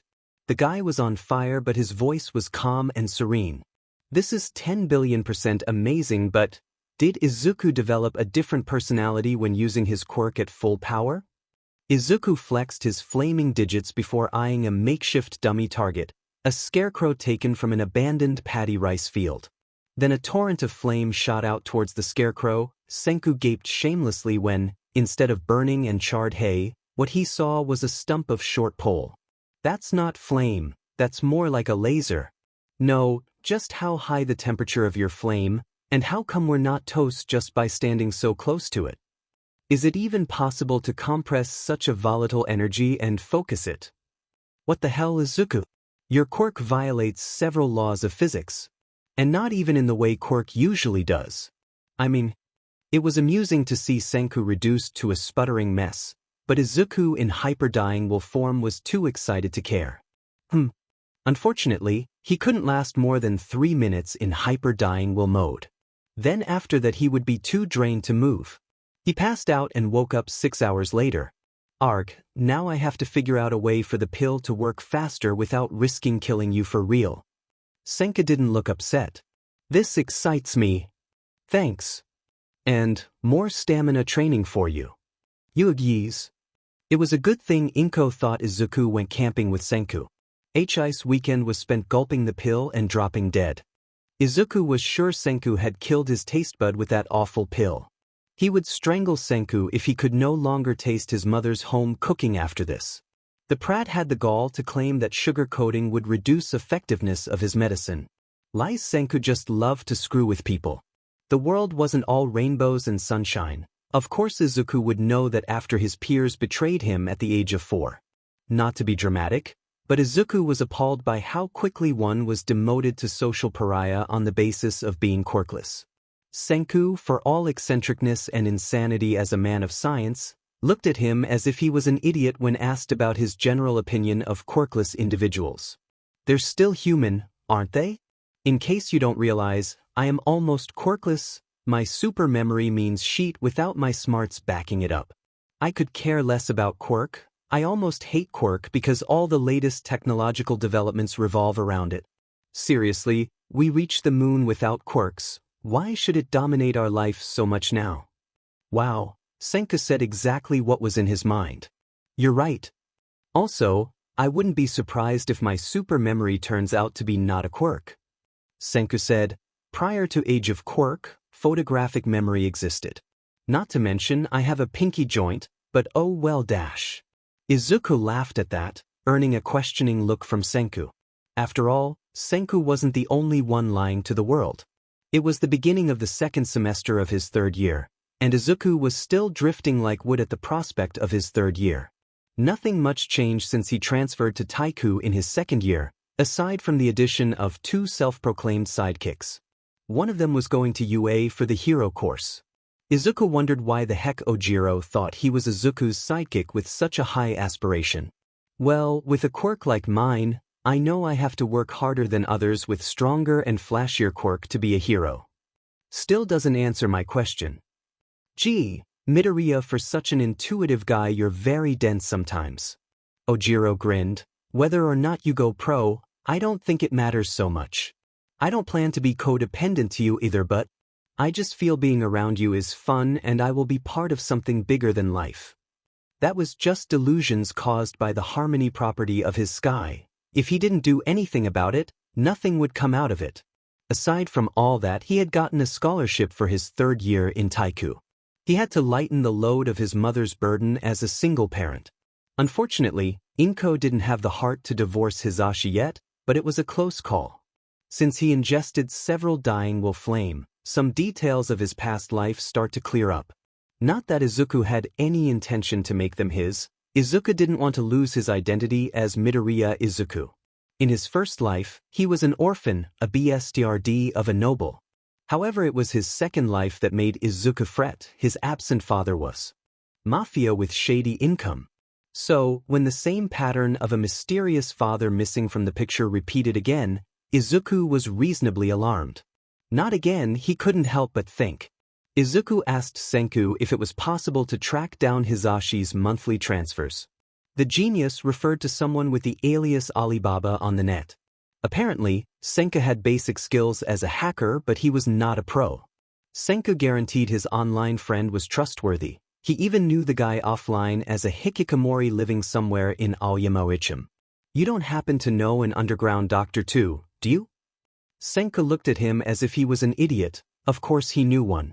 This was the guy who, in spite of living frugally with a teacher as a foster father, had connections to go to Africa for research and ate lion's meat. Yeah, I also will bring you to her in case my pills have a negative effect. And Alibaba is? Senku waved him off. He is discreet, and he's sorta of a vigilante cracker online anyway. Izuku began to sweat as Senku started typing an email, a one-time email no less for privacy reasons. I know Senku is a good person, but that doesn't mean he is a law-abiding citizen. 2 days later Senku got a reply from Alibaba. Izuku hadn't read it yet, but Senku was already giving him a comforting pat on the back. Are you sure your intuition isn't prophetic? Alibaba was quick on his trail of Hisashi's monthly money transfer to his household, but in that short time it wasn't like the hacker managed to find proof that the man was a criminal or if the money was from a less than legal job. However, the transfer did take a lot of detours, a long one that shouldn't be necessary if Hisashi was doing an honest job. Also, this zinc company? It's a dummy company. Shiite. Couldn't he get a normal father for once? Or a dead one? It didn't help that his mother apparently wasn't as naive as Sawada Nana. Midoriya Inko had her doubts for years since Hisashi went missing when Izuku was 3. It didn't help either that Hisashi was married to Inko's family. It set more alarms in Izuku's brain. It also explains why the Midoriya family was a matriarchy. He didn't tell his mother outright that his father was most likely not an honest businessman. He just brought up some puzzling discrepancies of his absence. Inko knew by right she might as well be a widow by now, but Inko didn't comprehend the severity of possibly marrying a villain. It wasn't like Izuku could tell his mother to divorce his father. Regardless, Izuku would rather not use Hisashi's money, so he applied for a scholarship. Inko supported him, just a bit upset Izuku was so angry to not rely on his father's money. Izuku did feel guilty that Inko worked harder for promotion just so she could afford their living cost on her own salary. Oh well, in case Hisashi or whoever the BSTRD is caught, there was minuscule chance they would be involved. Worst comes to worst, he could always get one of those overseas scholarships Senku keeps offering to him. Senku's eyebrow was twitching. That's so your solution is to escape overseas in case your father got caught or something? Trust me, Senku, even if your only fault is living off of dirty money you don't know about, society can be quite unforgiving. Not to mention, cutting off this kind of legal relationship is harder if you're in the same country. Is that why you've ranked 3rd in the last mock test? Yeah, I worked really hard. Yeah, I can tell from your eye bags. Also, maybe we should go to the optician one of these days. Why? You squint a lot lately, how could you not notice that and yet you can read Ajuru's body language from his tail? Izuku wasn't very happy when he had to go home with spectacles hanging over his nose. It had a square frame in dark green. It was stylish, according to Senku. Izuku swore to get contacts soon. His mother thought his nerd look was very cute, especially after Senku's childhood friend Yuzuriha gave him a haircut, taming his hair a little. Irie. That name floated in his mind when he looked in the mirror. It was a month after he was questioned by Detective Tsukachi, he got a second call from the square-eyed man. The first one was because sludge while contained was much weaker than expected against the cold, so he was asked for another solution. Izuku suggested flour or other similar substances that make sludge body more solid. It worked better than the first suggestion. Izuku knew Tsukachi was a good man, he had a good feeling when talking with the detective, but he was also wary of him. His intuition warned him to choose his words carefully, and since he was a bad liar, Izuku didn't even try. As someone whose previous life was a vigilante, he knew Tsukachi was a man to watch out for. It was only when he went home from their dinner together his good mood crashed, as he realized he might have gotten himself in trouble again. The man was All Might's friend, and a good detective, and Izuku couldn't resist discussing villain and quirks with a pro. Senka said it might not be a bad idea to get attention from someone like Tsukachi. If Izuku got kidnapped by a villain for his brains, someone would know how dangerous that scenario was. Like Izuku would let that happen in the first place. Hello, Detective Tsukachi? It's been a while. Inwardly Izuku thought, I hoped you'd forgotten about me. Too bad you didn't. Indeed, Midoriya-kun. Can I help you? Crap, that was just a courteous greeting, but why did Izuku feel dread when that line escaped his mouth? Yes, actually, Detective Tsukachi trailed off. Our discussions have been very enlightening. That was a compliment, but Izuku was getting more anxious. Your solution to imprison sludge works so well, and it was a long-time problem until you helped us. While you're still a student, it's just fair for you to get a credit. If it didn't work, Tsukachi could have lost his job for spilling confidential issues to a civilian. To be fair, Tsukachi wasn't thinking very straight at the time. He was overworked, and he almost lost a subordinate because Sludge kept trying to escape via body snatching. They were very close to putting Sludge down if not for Izuku. The other solution the boy provided when he called before had worked splendidly. It was simple yet effective. Izuku laughed nervously. It's fine, Detective, I am happy to contribute. Aside from that, there's another thing I'd like to discuss with you that's not appropriate over a phone call. Said Tsukachi, can you meet me in the same police box from 2 weeks ago tomorrow at 2 p.m.? Tomorrow was Saturday. Izuku nodded. in spite of knowing that Tsukachi couldn't see him. Porca miseria. He didn't find out about Hisashi hopefully. The next day, there was no courteous greeting when Izuku sat down in front of Tsukachi in one of their private rooms. It's about this blog of yours you shut down about 2 months ago. He went straight for the kill. All blood was drained from Izuku's face at the mention of quirk consultation blog. He started at the fit of more research material, which was all fine and dandy until Izuku got a bad feeling from one request, and after some digging, it was revealed the owner of said fingerblade quirk was a small-time criminal. It was a close call. Senku called him a moron for that. Thankfully, he was an anonymous consultant and more often than not used internet cafes when answering online requests. It wasn't a precaution. The reason was no other than his mother didn't get an internet provider in their new home yet, and Izuku had long realized the dangers of digital data. His laptop was permanently offline because of that. Senku also installed several protection features for his laptop, so if it is accessed by anyone other than Izuku or Senku, they will fry themselves. He almost forgot he told Tsukachi to check the blog out. He was really in deep shit right now. Mental me starting to sound like Bakugu. If you're just a regular quirk enthusiast, it's no big problem, but you do realize what a close call you had before you remove your blog? Izuku swallowed. I am so sorry, sir, I won't do it again. It's a shame for your talent if it's misused by a villain. I know you're careful, and you realized your mistake. The boy would be in more trouble if he didn't close down that problematic blog. Thank God, Midoriya was more sensible than the average teenager.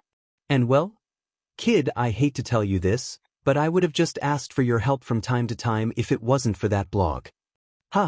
You'd made your service open to the public, and while you did avoid that near disaster, it's already beyond me to help you. Izuku deflated, sweating to the point he could feel the back of his hoodie stuck to his back. I am in trouble, aren't I? Tsukachi nodded. What will happen to me then? Well, kid, luckily or unluckily depending how you see it, you're too talented to be wasted in a correctional facility and the likes. Not that you need it anyway, because your problem isn't something they can correct. Since you're smart, I will sugarcoat it with community service for the good of society as your punishment.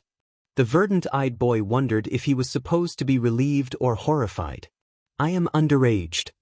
I know, kid, but well, how old are heroes when they start their career? At 15 by their first year of high school. While officially, they were in training, hero aspirants start internships in the same year too. In the case of UA, it was even worse because the school went all out with their sports festival, giving their students the earliest experience with publicity possible. I am not going to go pro-hero. We will see about that later, but for now Izuku stood up abruptly, his eyes wide in horror. Tsukachi froze on his track. Midoriya? Mother! The next thing Tsukachi knew, the boy ran out of the room as if the devil itself was at his heels. It took him a few seconds to compute why. His clairvoyance quirk, sheet. Zen Plaza building 20th floor. Inko just had a meeting with the contractor company representative, which went more smoothly than expected. It must have had something to do with their casual discussion at lunch, as, unexpectedly, the representative was a single mother too. They had a lot of things to share, especially about the shenanigans their children got into. They had just concluded their meeting, but didn't leave the restaurant yet to share more of their child-rearing stories. She was in the middle of sharing a story about how freaked out Izuku was when the family of gerbils he took care of simultaneously passed out when their house cat, Natsu, jumped on top of their aquarium lid, earning giggles from her new friend. Their shared laughter stopped short when several explosions ripped through the air mercilessly. Some of the patrons in the restaurant wondered if it was a prank, but Inko knew better. A decade of living with explosive neighbors taught her the sound of real explosions. The one she heard just now? That wasn't a prank-grade explosion like one Mitsuki's son threw around when he was 5. Inko dragged her friend down below their table, and hell broke loose afterward. Zen Plaza building 3rd floor. Days of absolute chaos like these were why Hawks wished he wasn't top hero number 3 many times since he got into the top 10 ranking. Then again, in the age of heroes and villains, the fastest one gets the worms. So he had seen more action than any other hero, only All Might and Endeavor were above him. He was enjoying his chicken nanban set in his favorite restaurant. It wasn't a posh one, but the homey feel reminded Hawk of his poor childhood and was soothing. The owner knew Hawks ever since he graduated from hero course and always saved him the best seats so he could enjoy his meal in peace. He was on his second last bite of delectable chicken piece with tartar sauce when the building shook with a tremor. This wasn't an earthquake. His feathers were sensitive to vibrations and could tell this wasn't a natural occurrence but man-made one. And it's my day off too. Hawks lamented as he chewed the last bite of his food. Taka-san. Hawks grinned. Well, Taisho, in case this building doesn't survive the chaos, give me a call when you open the new shop, okay? And in a flutter of wings, Hawks vacated everyone in the vicinity. He let his feathers work on autopilot and started to analyze the situation. Terrorists most likely. This building is in a nice district. It's not a location that is particularly important, but there's a lot of people and traffic during weekdays. Hawks quickly made a call. Hello, this is Hawks. I am currently evacuating civilians from Zen building. Is there any news on what I am dealing with here? Apparently there had been a demand half an hour ago from a notorious robber gang called Jabberwocky for the release of their vice leader and other prison members. The gang had diverse quirk users. It seemed one of them had a barrier-type quirk and had barricaded the top level of the building, holding civilians hostage. They also have an explosive quirk-type user, the second in command leading this scheme. It was a controlled and not blind terror. The worst type of criminal are the ones with brains. The explosion just now was loud, but the building was still steady and in no danger of collapsing. He was dealing with a pro. On one hand, Hawks didn't have to worry about these terrorists taking the building down with them, but on the other, a hostage situation was the worst kind. The solution was simple though. He just needed to destroy the barrier and save the hostages. The best scenario would be his feathers managing that in one go and evacuating the civilians before they could react. However, he had no idea how tough the barrier was, and if the villains noticed him, with so many hostages it wasn't too far-fetched if they killed a few to threaten him with. Hawk was arguably the fastest hero after All Might, but he didn't like the odds of how many feathers he had left to outrace criminals of Jabberwocky's caliber with hostages within arm reach. Hawks, there's another call. Jabberwocky's boss issued an ultimatum that he will kill one hostage every 30 minutes if we don't release Jin and Kuromo from our custody. Definitely one with a brain, the leader Kinzu didn't give their side a lot of time to plan before bodies started to pile up. He was prompting them to act reckless, and any failed attempt would demoralize them. In Tsukachi's car. If the boy's mother wasn't in grave danger, Tsukachi would have a recruitment speech ready as he listened to Midoriya avidly on the worsening situation at Zen Plaza. Jabberwocky used the explosive simply to draw attention. They weren't suicidal to blow up the whole building.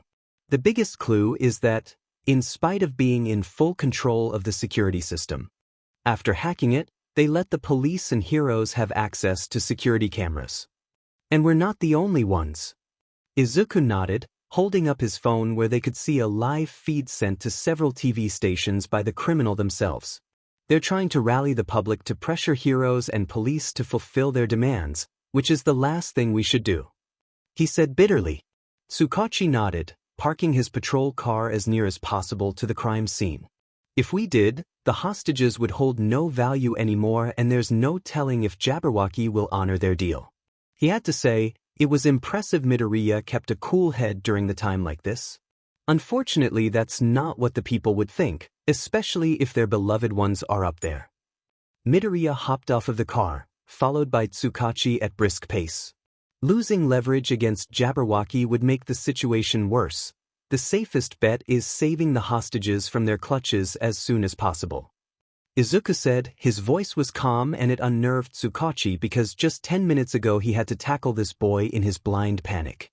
When he made the boy hop into his car, the boy had quickly asked for a list of heroes that were already on the scene. The detective didn't think it was Hawk's rank that made the boy's eyes light up, or the comment, "he is perfect for the job," part wouldn't make any sense. He had thought Midoriya would ask about All Might. Unfortunately, Toshi had overworked himself today, so he was not an option. He'd rather not make up lame lies to explain why his number one hero friend couldn't make it. Then the boy made 2 calls, and Tsukachi could only catch bits of it. The first one began with the boy ranting off address and the floor Jabberwocky barricaded, ending with a request for the floor plan and sending it to someone called Professor, and then Tsukachi's email address. Then Midoriya called the professor, asking him to make some calculations, and reproducing that trick they saw the other day on movie night. Jabberwocky had killed 2 hostages, and the clock was ticking for 20 minutes until the next body drop. Tsukachi wondered how twisted it was to assure Midoriya that the first 2 hostages had been men, as if their life was worth less than the boy's mother. Jabberwocky's choice of hostage wasn't thoughtless. They kept public and law enforcers in suspense. If they grab a woman, elderly, or worse a child. Who is the kid? Lockrock asked. Midoriya had his hood pulled up, shadowing most of his upper face, but it was obvious from his build that he was a teenager. Tsukachi had worked with the tanned hero before, and he had thin patience with newbies and kids.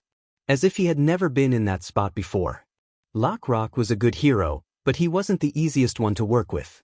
And in turn, Hawks, the highest-ranked hero on the scene, wondered. Wait, it's not the season yet?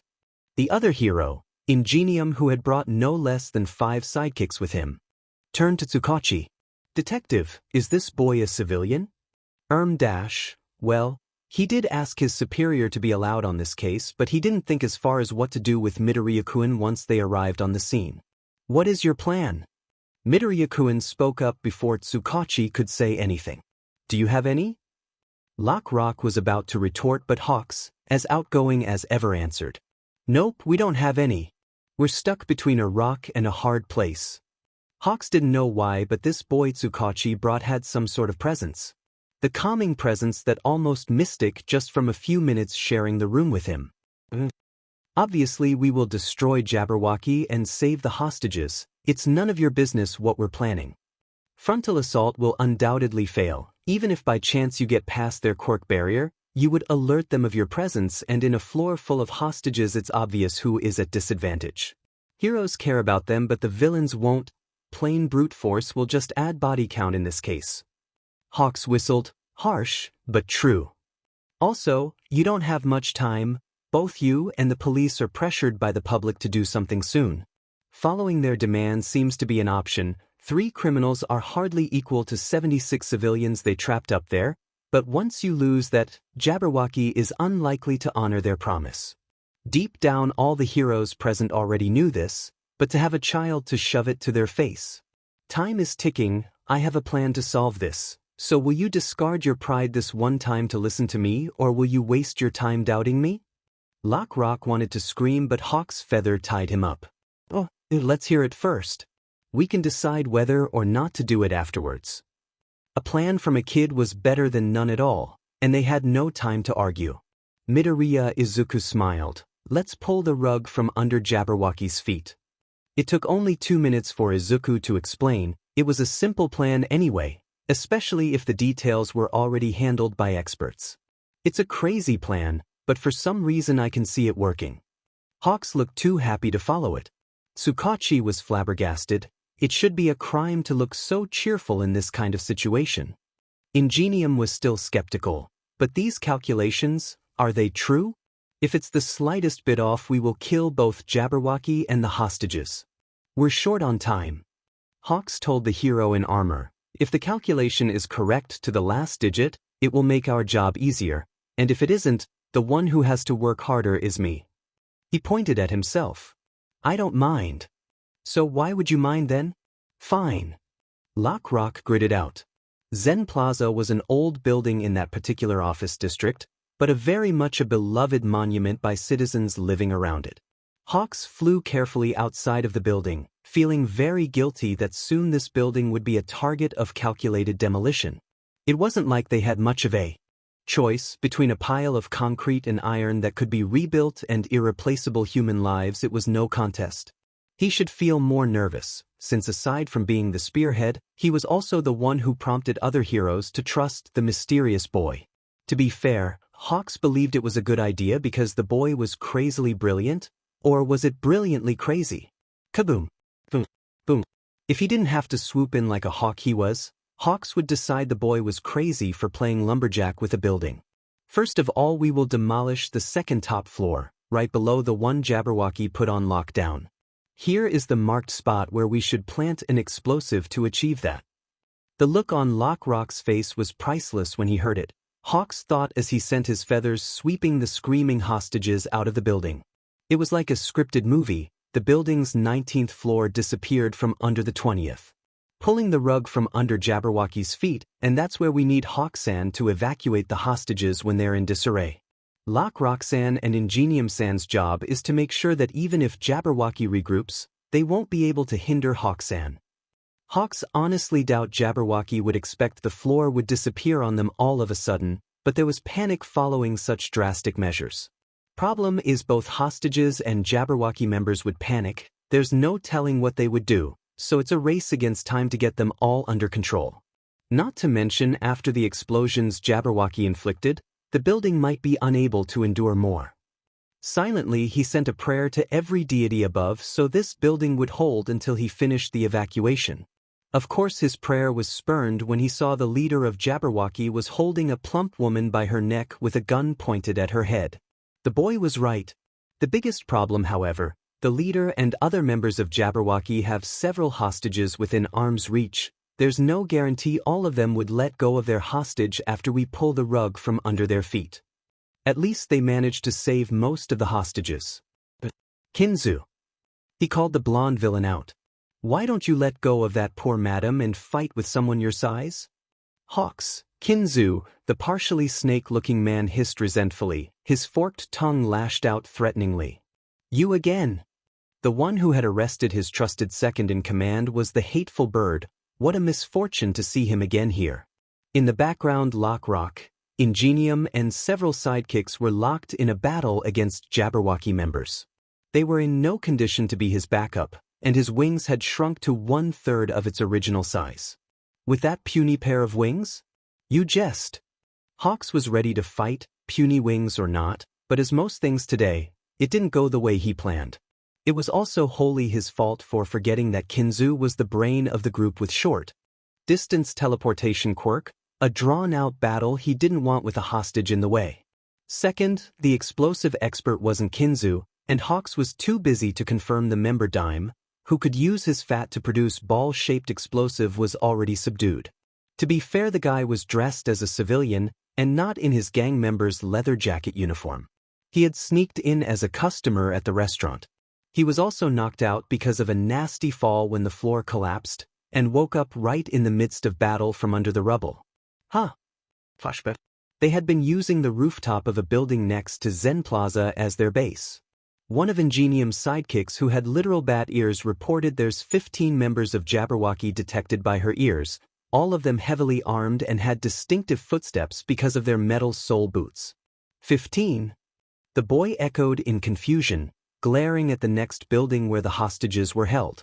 Which was weird, because while it was the closest tall building next to the plaza, the angle of the building didn't provide a good view of the tallest floor. It didn't make sense for the boy to squint so hard as if he could see through the concrete.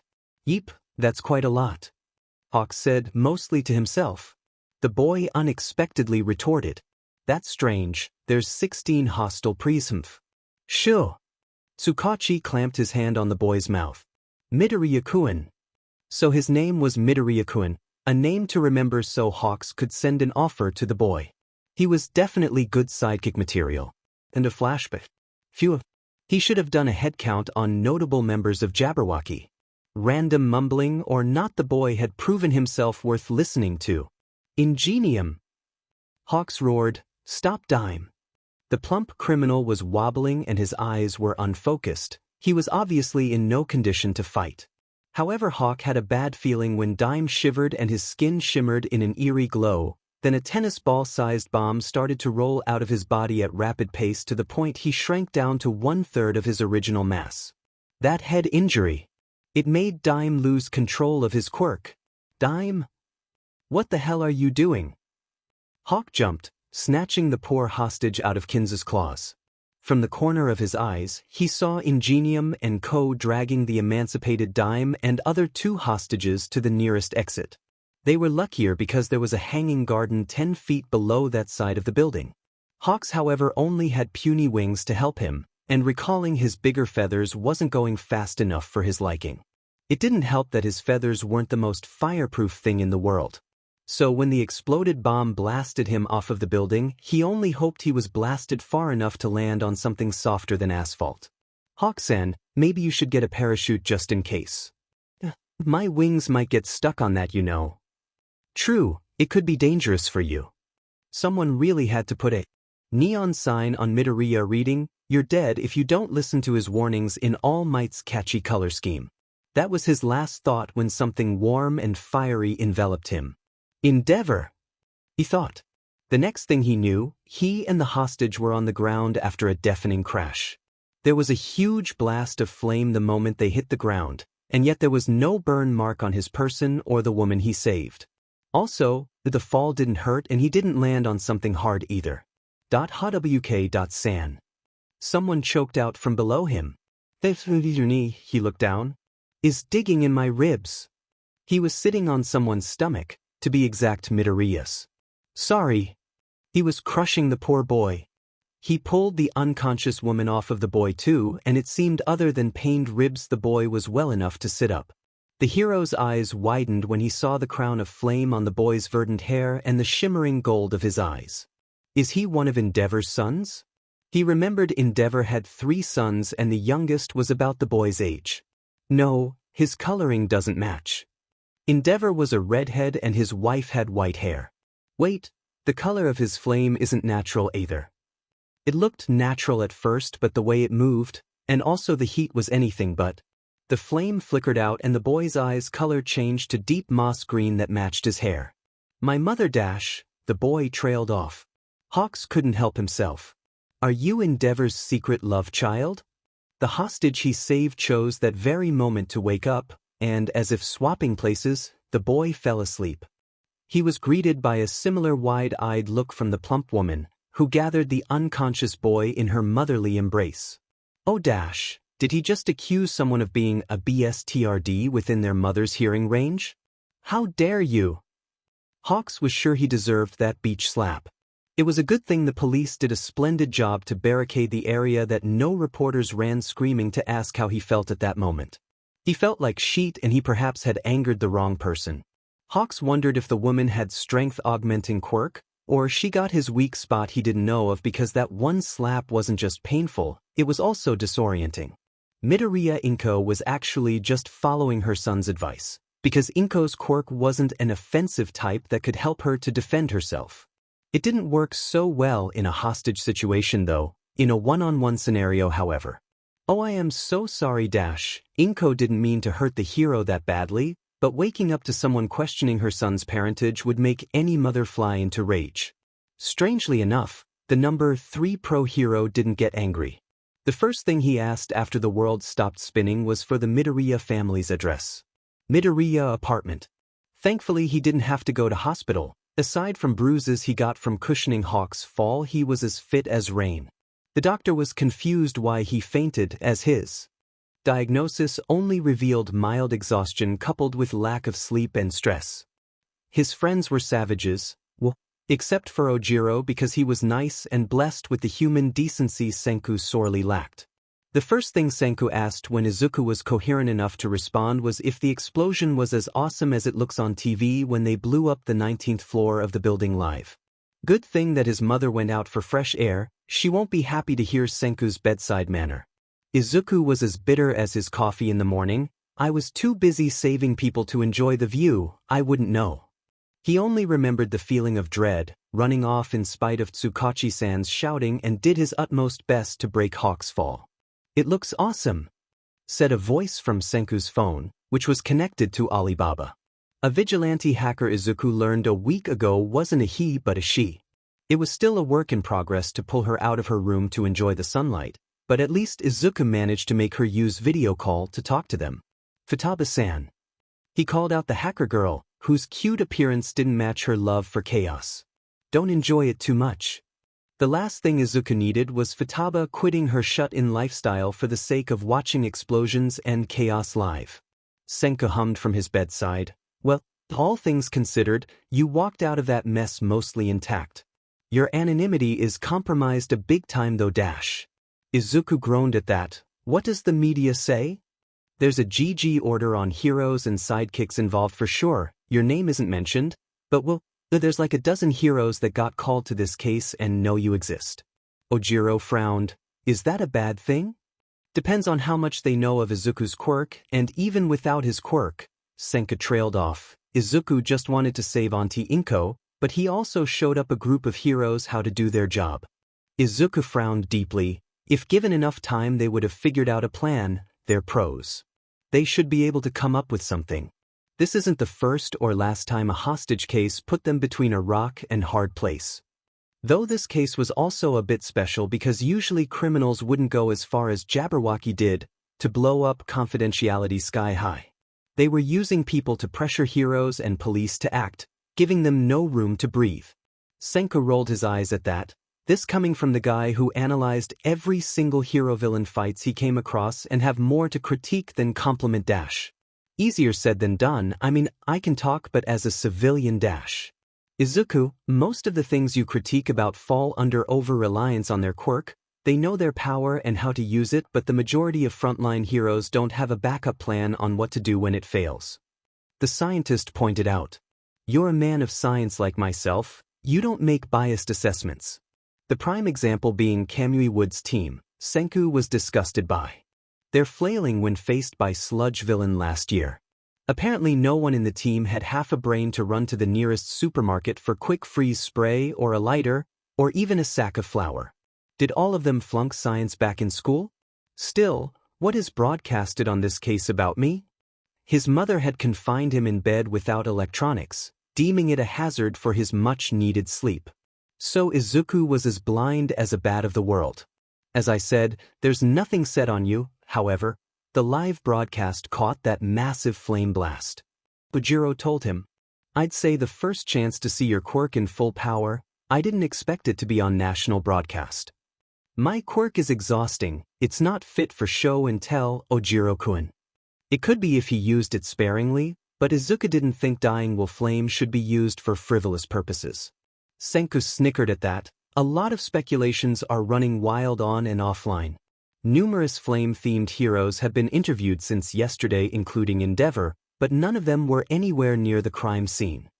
Obviously, when explosive materials were involved, they would be the last heroes wanted on scene.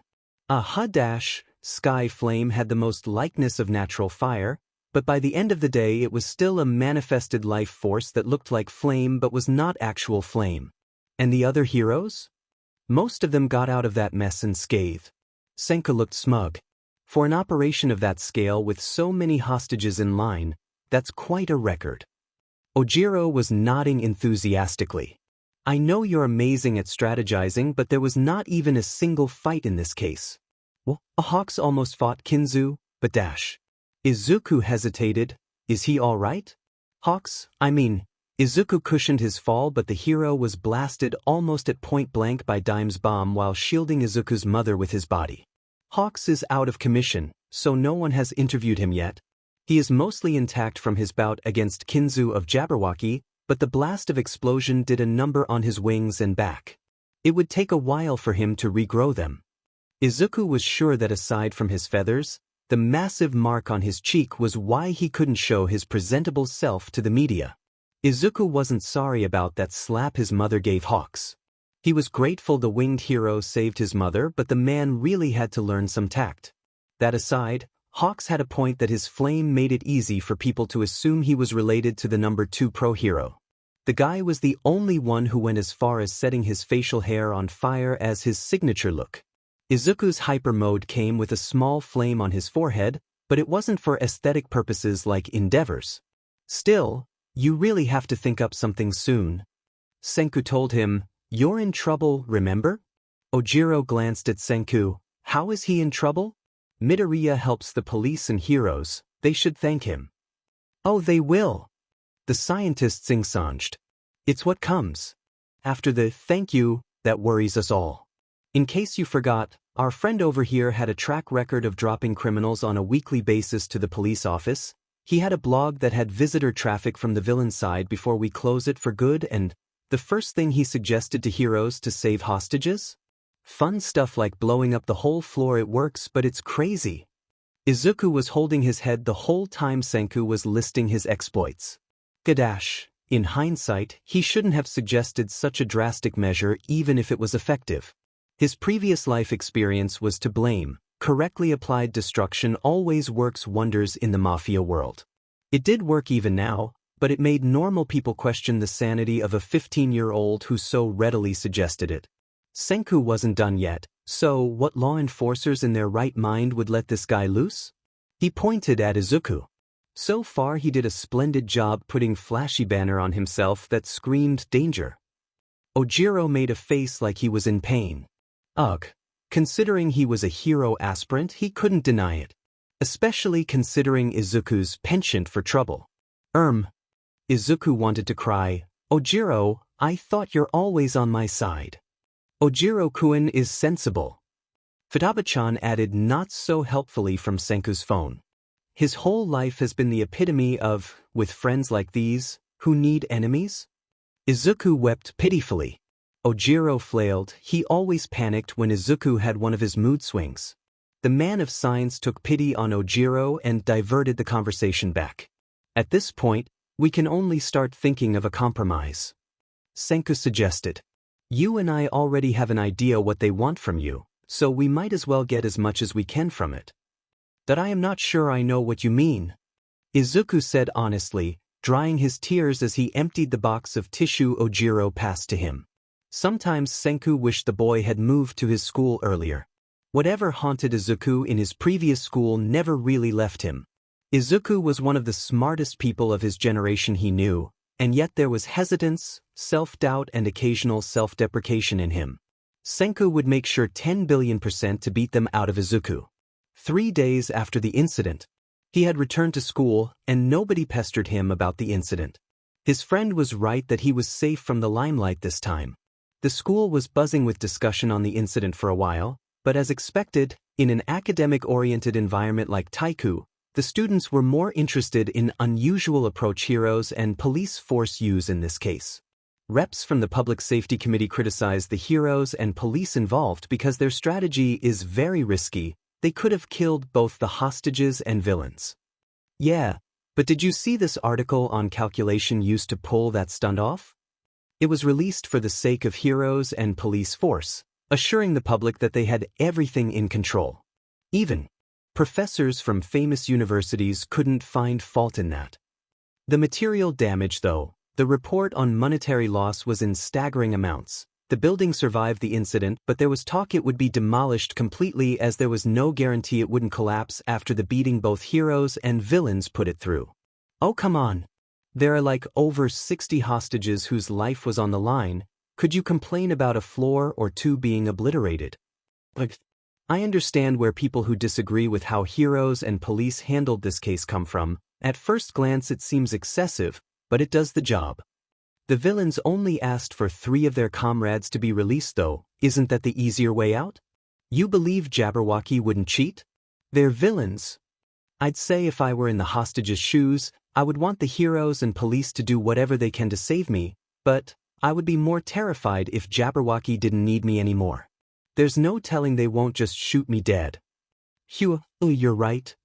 Izuku didn't know what was so novel about this case, aside from the excessive fanfare. Maybe because, for once, the most severe material damage was caused by the heroes' side deliberately. It made people confused about what to feel, that the heroes and police went that far. On one side it was reassuring, but also concerning. A good thing Izuku wasn't going to plan any heroic strategy from behind the stage like that anymore. He was aware he was both hero and villain in his past life, and even if he didn't want to, they influenced him to an extent. There was nothing, not even law, would stop him from following his own ideals and resolution. This kind of person, he couldn't be a hero in this world. Class is starting, return to your seats, barked their homeroom teacher. Midoriya-kun. He called out, snapping the verdant-eyed boy from his thoughts. You're wanted in the counseling office. That earned him a bewildered look from his classmates. Izuku was the top student of his class and he never got in trouble.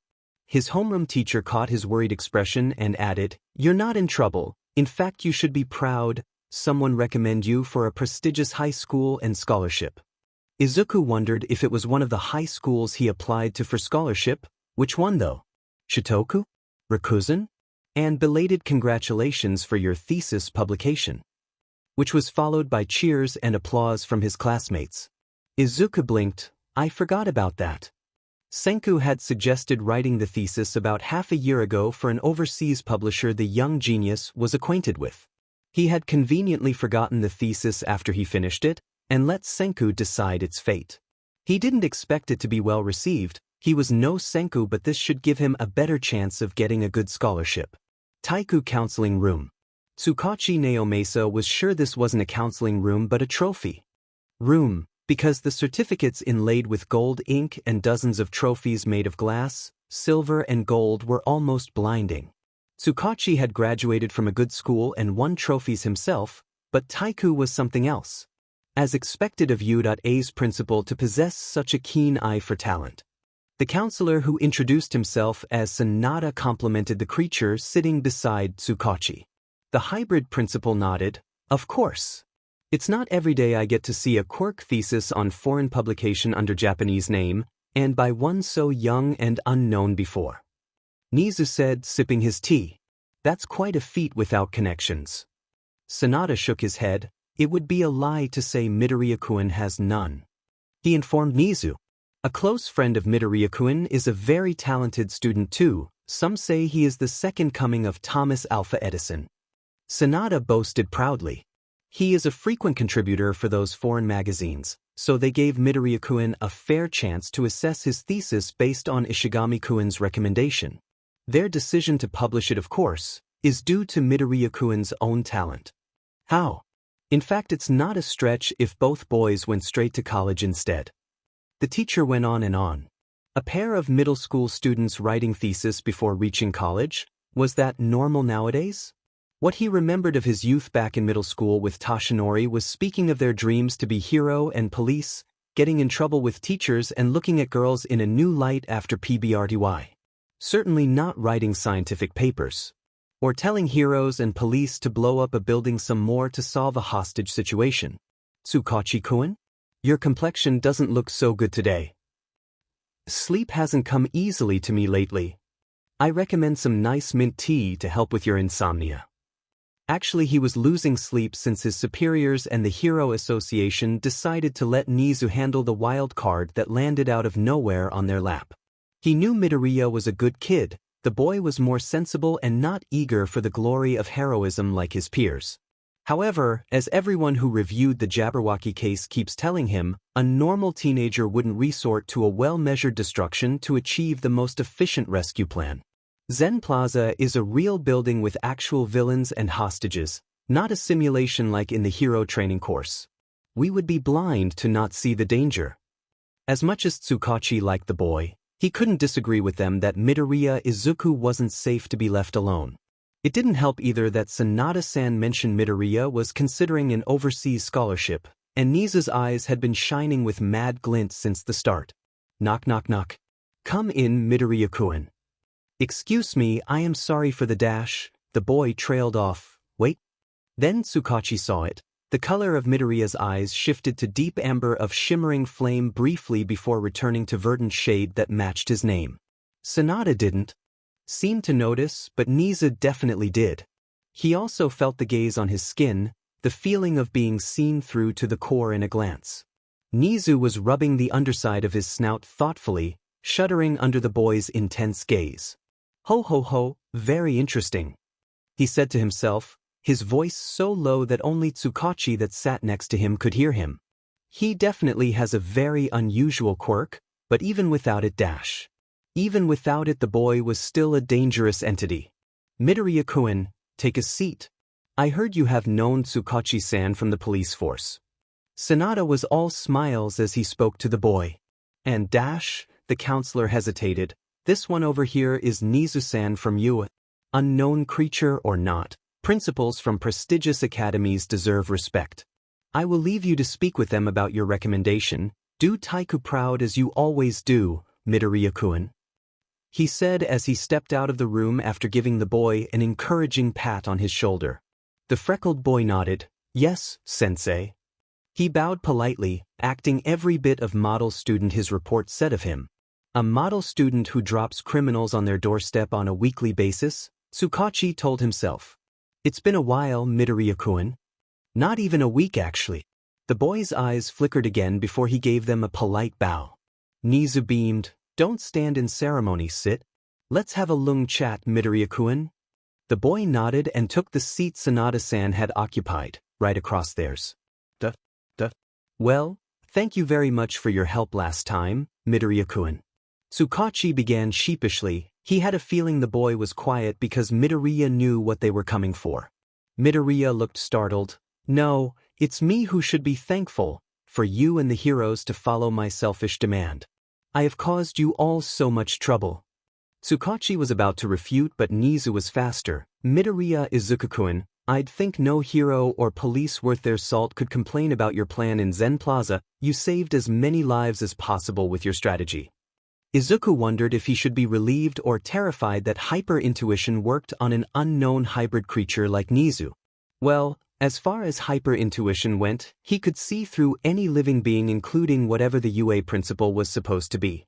He is super curious about me.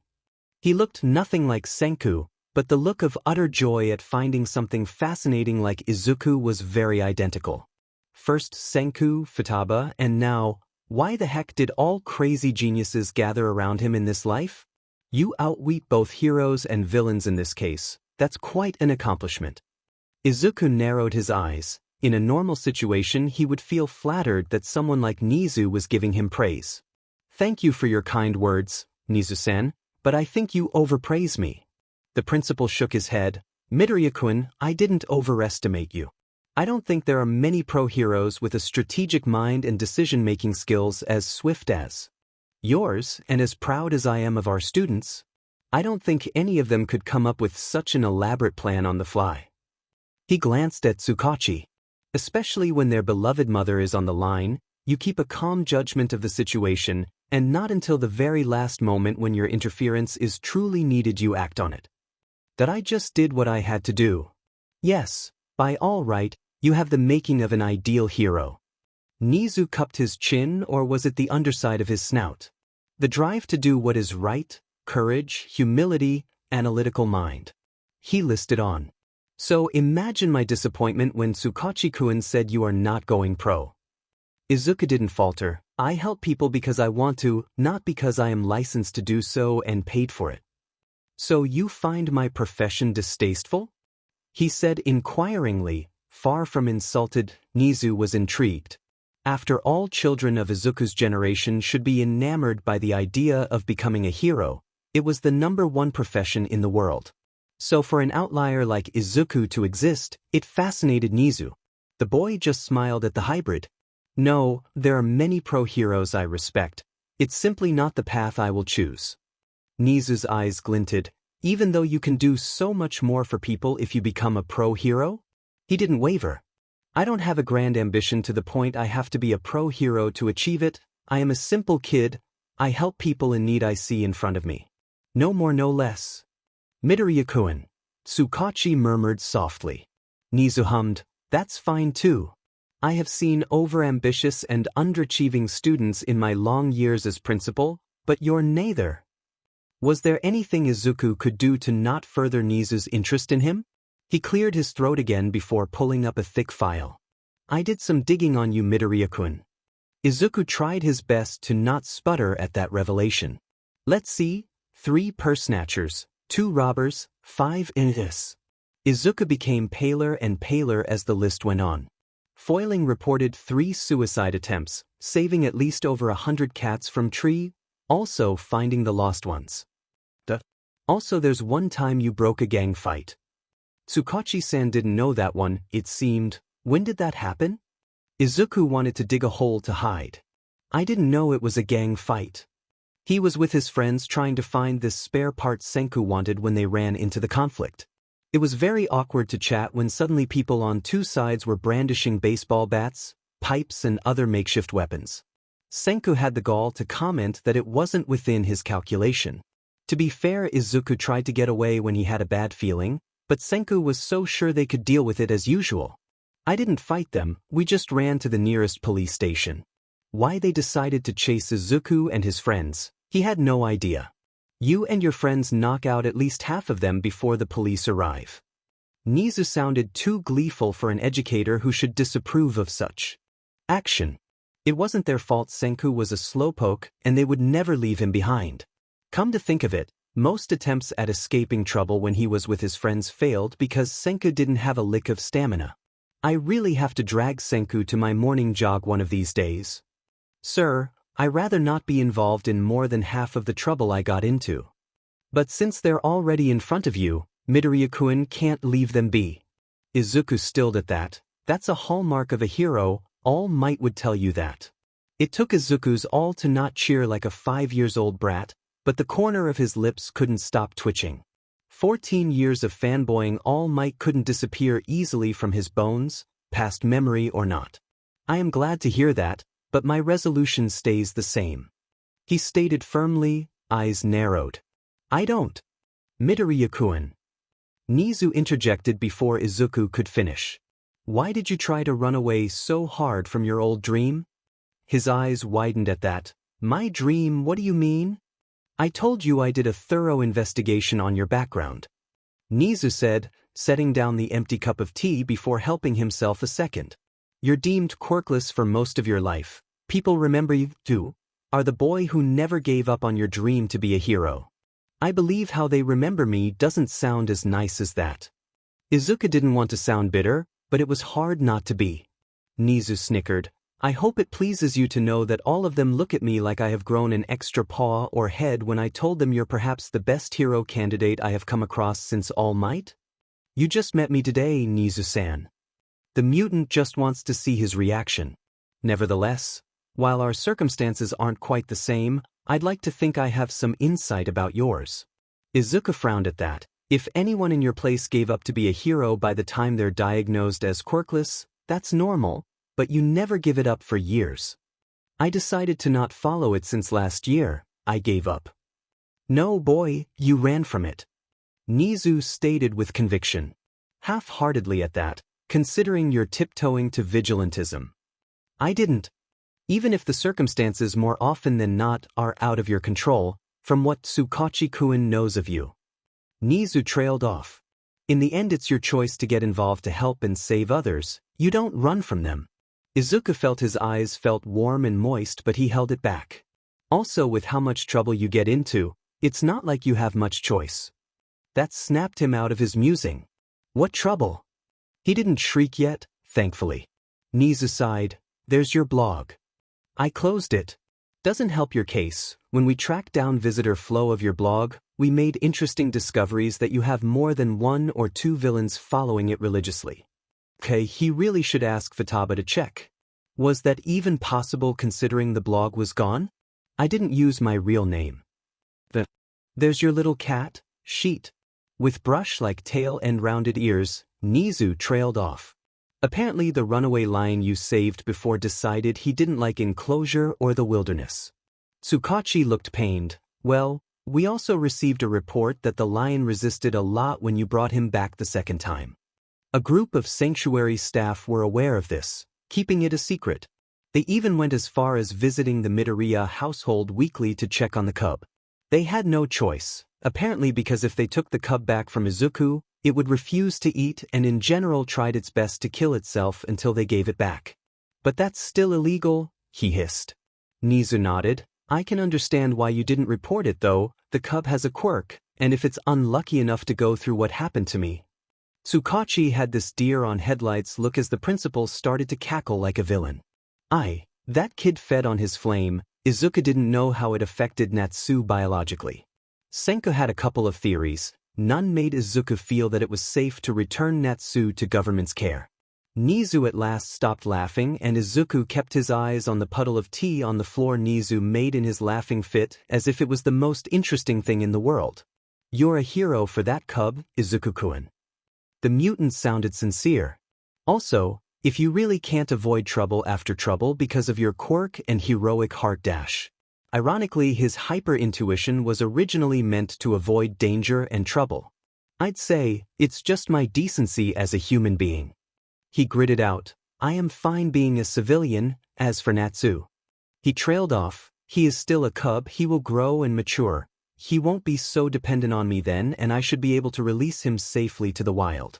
My friend has connections with Wild Reserve in Africa, so I can dash. That child dash, Nizu interjected. He can't return to the wild anymore, I can't, and from what I gather from Sanctuary's staff who keep your secret, the cub is at least as intelligent as a chimpanzee to understand human speech. Izuku bit his lip at that. Quirk does that to any animal, not to an extent of my high-spec quirks, but animals with quirk like us won't adapt well in the wild. It doesn't help that your Natsu is a lion, a pack animal with social strata. You think we can allow such gene carriers to go back to the wild? Izuku froze at that. Nizu sounded bitter and sad to his ears. The principal wasn't speaking just for himself but for all animals with quirks like him and Natsu. He had been naive, thinking as long as he raised Natsu well, the cub would grow up to be a lion and won't need his care anymore. If you come to Udata, I will make Natsu my foster kid. Nizu snickered. We should stick together, he and I. My school has enough clout to take charge of unusual individuals like Natsu. So this is how they wanted to play it, as Senku said. Rather than playing it completely by their tune, he should try to get something out of it. That I understand the benefit when Natsu is concerned, but tell me, if you did an investigation of me, are you aware of my missing father? That silenced both Nizu and Tsukachi. The quiet stretched like eternity until Tsukachi broke it. From what we know, your father hasn't been in the picture since you're 3 years old, or even younger. They couldn't get the exact timeline no matter how hard they tried. Have you tried to track him down? Well, we can't say we did not. Midoriya Hisashi was a father, and the head of Midoriya household, so it was proper to have him informed of his problematic son. Izuku scoffed. They would find out soon anyway. His absence isn't normal, and let's say our monthly stipend goes through an interesting detour. That is this the right time to tell you that your father doesn't exist on the registry? Nizu apparently didn't pick up on tact in his years in human society. Well, Izuku trailed off, wondering why he wasn't even surprised Hisashi didn't exist in the government's registry. Considering his track record with his biological father in his previous life, or even being a Vongola in general, not a lot of things could surprise him. It seems I can't avoid this anymore. We're not forcing you to be a pro-hero. He took a deep breath before exhaling. No, but you leave me with no choice, sir. He corrected them. I know I automatically fall under your protection if I become a student, but what about my mother? Tsukachi was quick to reply. We will protect her. It's our duty. You don't have to ask. His eyes narrowed. It seemed both Nizu and Tsukachi had a clue of Hisashi's whereabouts. Or at least they suspected something. I am glad to hear that. But, you want me to attend Uda but not become a pro-hero? That doesn't make any sense. A lot of pro-heroes are technically, well, pro-heroes. Nizu explained to him unhelpfully, pouring another cup of tea that had cooled down by now. Lunch Rush, for example, is a chef first. He hardly sees any action. Izuku cupped his chin thoughtfully. I am sure you know many heroes with licenses but with their supposed side job as their main. That I see dash, not all heroes are full-time like All Might. As long as you don't chuck your license down into the sewer somewhere, Izuku-kun, you can pick any other job. Principal. Tsukachi. Was that even a proper thing to say by the principal of U.A? Beside, I can see you become an intelligent type of hero like me. We will order other heroes around to get the job done. Was that why Nizu became a hero, a teacher and a principal? So he could order other humans around as he pleases? Izuku heaved a sigh. He hadn't run into a dead end yet. He would adapt and make this work for him. He won't let becoming a hero control his future. Very well. I accept. His mother won't be very happy, or rather she would get a mixed feeling that Izuku got to fulfill his old forgotten dream, but life would get more dangerous too. Izuku was still very weak, and if U.A offered what he needed to protect his mother, then so be it. 5-minute-long discussion later. What do you mean I didn't get to participate in any exam? Well, it's not beneath you to flunk the exam. Indeed it wasn't. Also there's not much point for you to attend it considering your track record, and it's mostly on Quirk anyway. He wouldn't fare well because of what they assumed was his unstable flame. Yui doesn't want you for your quirk anyway, you're wanted for your intelligence, and it would have been simpler if you're quirkless. Nizu looked amused. It's more trouble than it's worth from what I heard. A small petty part of his mind wanted his ex-friend to hear this. They would rather I am quirkless. This is priceless. Well, you still have to do a written exam for formality's sake. With his grades, it was hard to imagine Izuku would fail the UA written portion and sit with us during the exam. The next day, Izuku just returned from his morning jog, and he was still struggling on how to bring up UA to his mother. He couldn't delay informing his mother forever, but explaining the circumstances would be difficult. I am home, Mom. He could smell the delicious scent of breakfast in the air. So we have Pianka.k. He trailed off to dead silence when he saw the figures sitting at their dining table with his mother. That pair of red wings and ash blonde hair was unmistakable, even if the owner were dressed in civilian clothes. Midori Yakuin. Hawks? Izuku sputtered. Inko turned to him robotically. Izuku, can you tell me why Hawk-san thinks you're attending you today and that the principal beat him from recommending you to Shiketsu? She finished almost hysterically. That's it, Izuku would put all of his Hawks merchandise for sale at the first chance he got. There was a good reason why idols were an unreachable figure to their fans, as more often than not the object of admiration was gilded with gold and sprinkled in sugar. It was one of many things heroes' aspirants learned. Their idols didn't always match their image and the hero's life wasn't as flashy and glorious as expected. In case of Hawks, however, there wasn't a lot of image gap.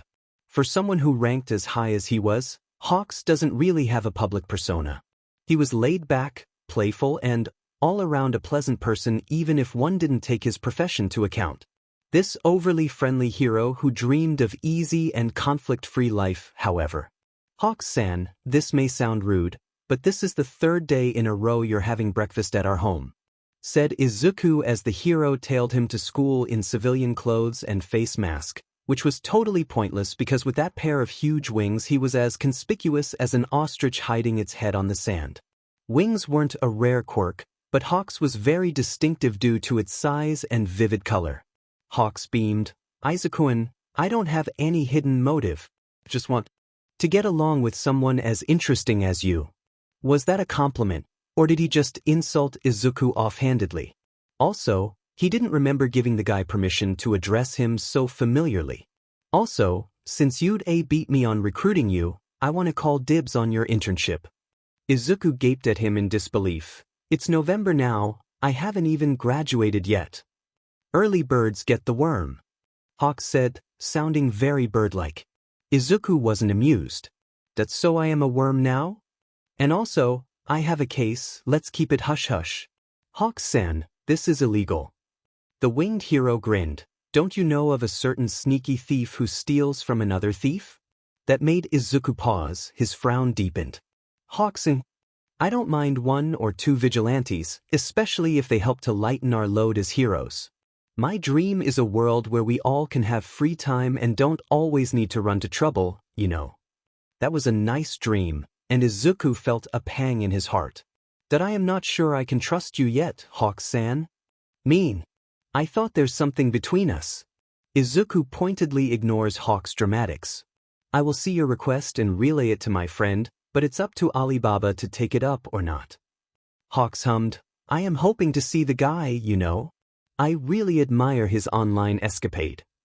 Alibaba, Izuku trailed off, have a severe case of distrust for adults. She also had social anxiety bordering on agoraphobia, and until recently before she started opening up to Izuku and Senku, she also suffered from suicidal depression. Silence. That's too heavy to drop on me in the morning, Izuku. And your request to get in contact with my vigilante hacker friend isn't? Izuku didn't hate Hawks, but he didn't like the hero in particular either. There was a lack of passion he couldn't help but feel from the hero.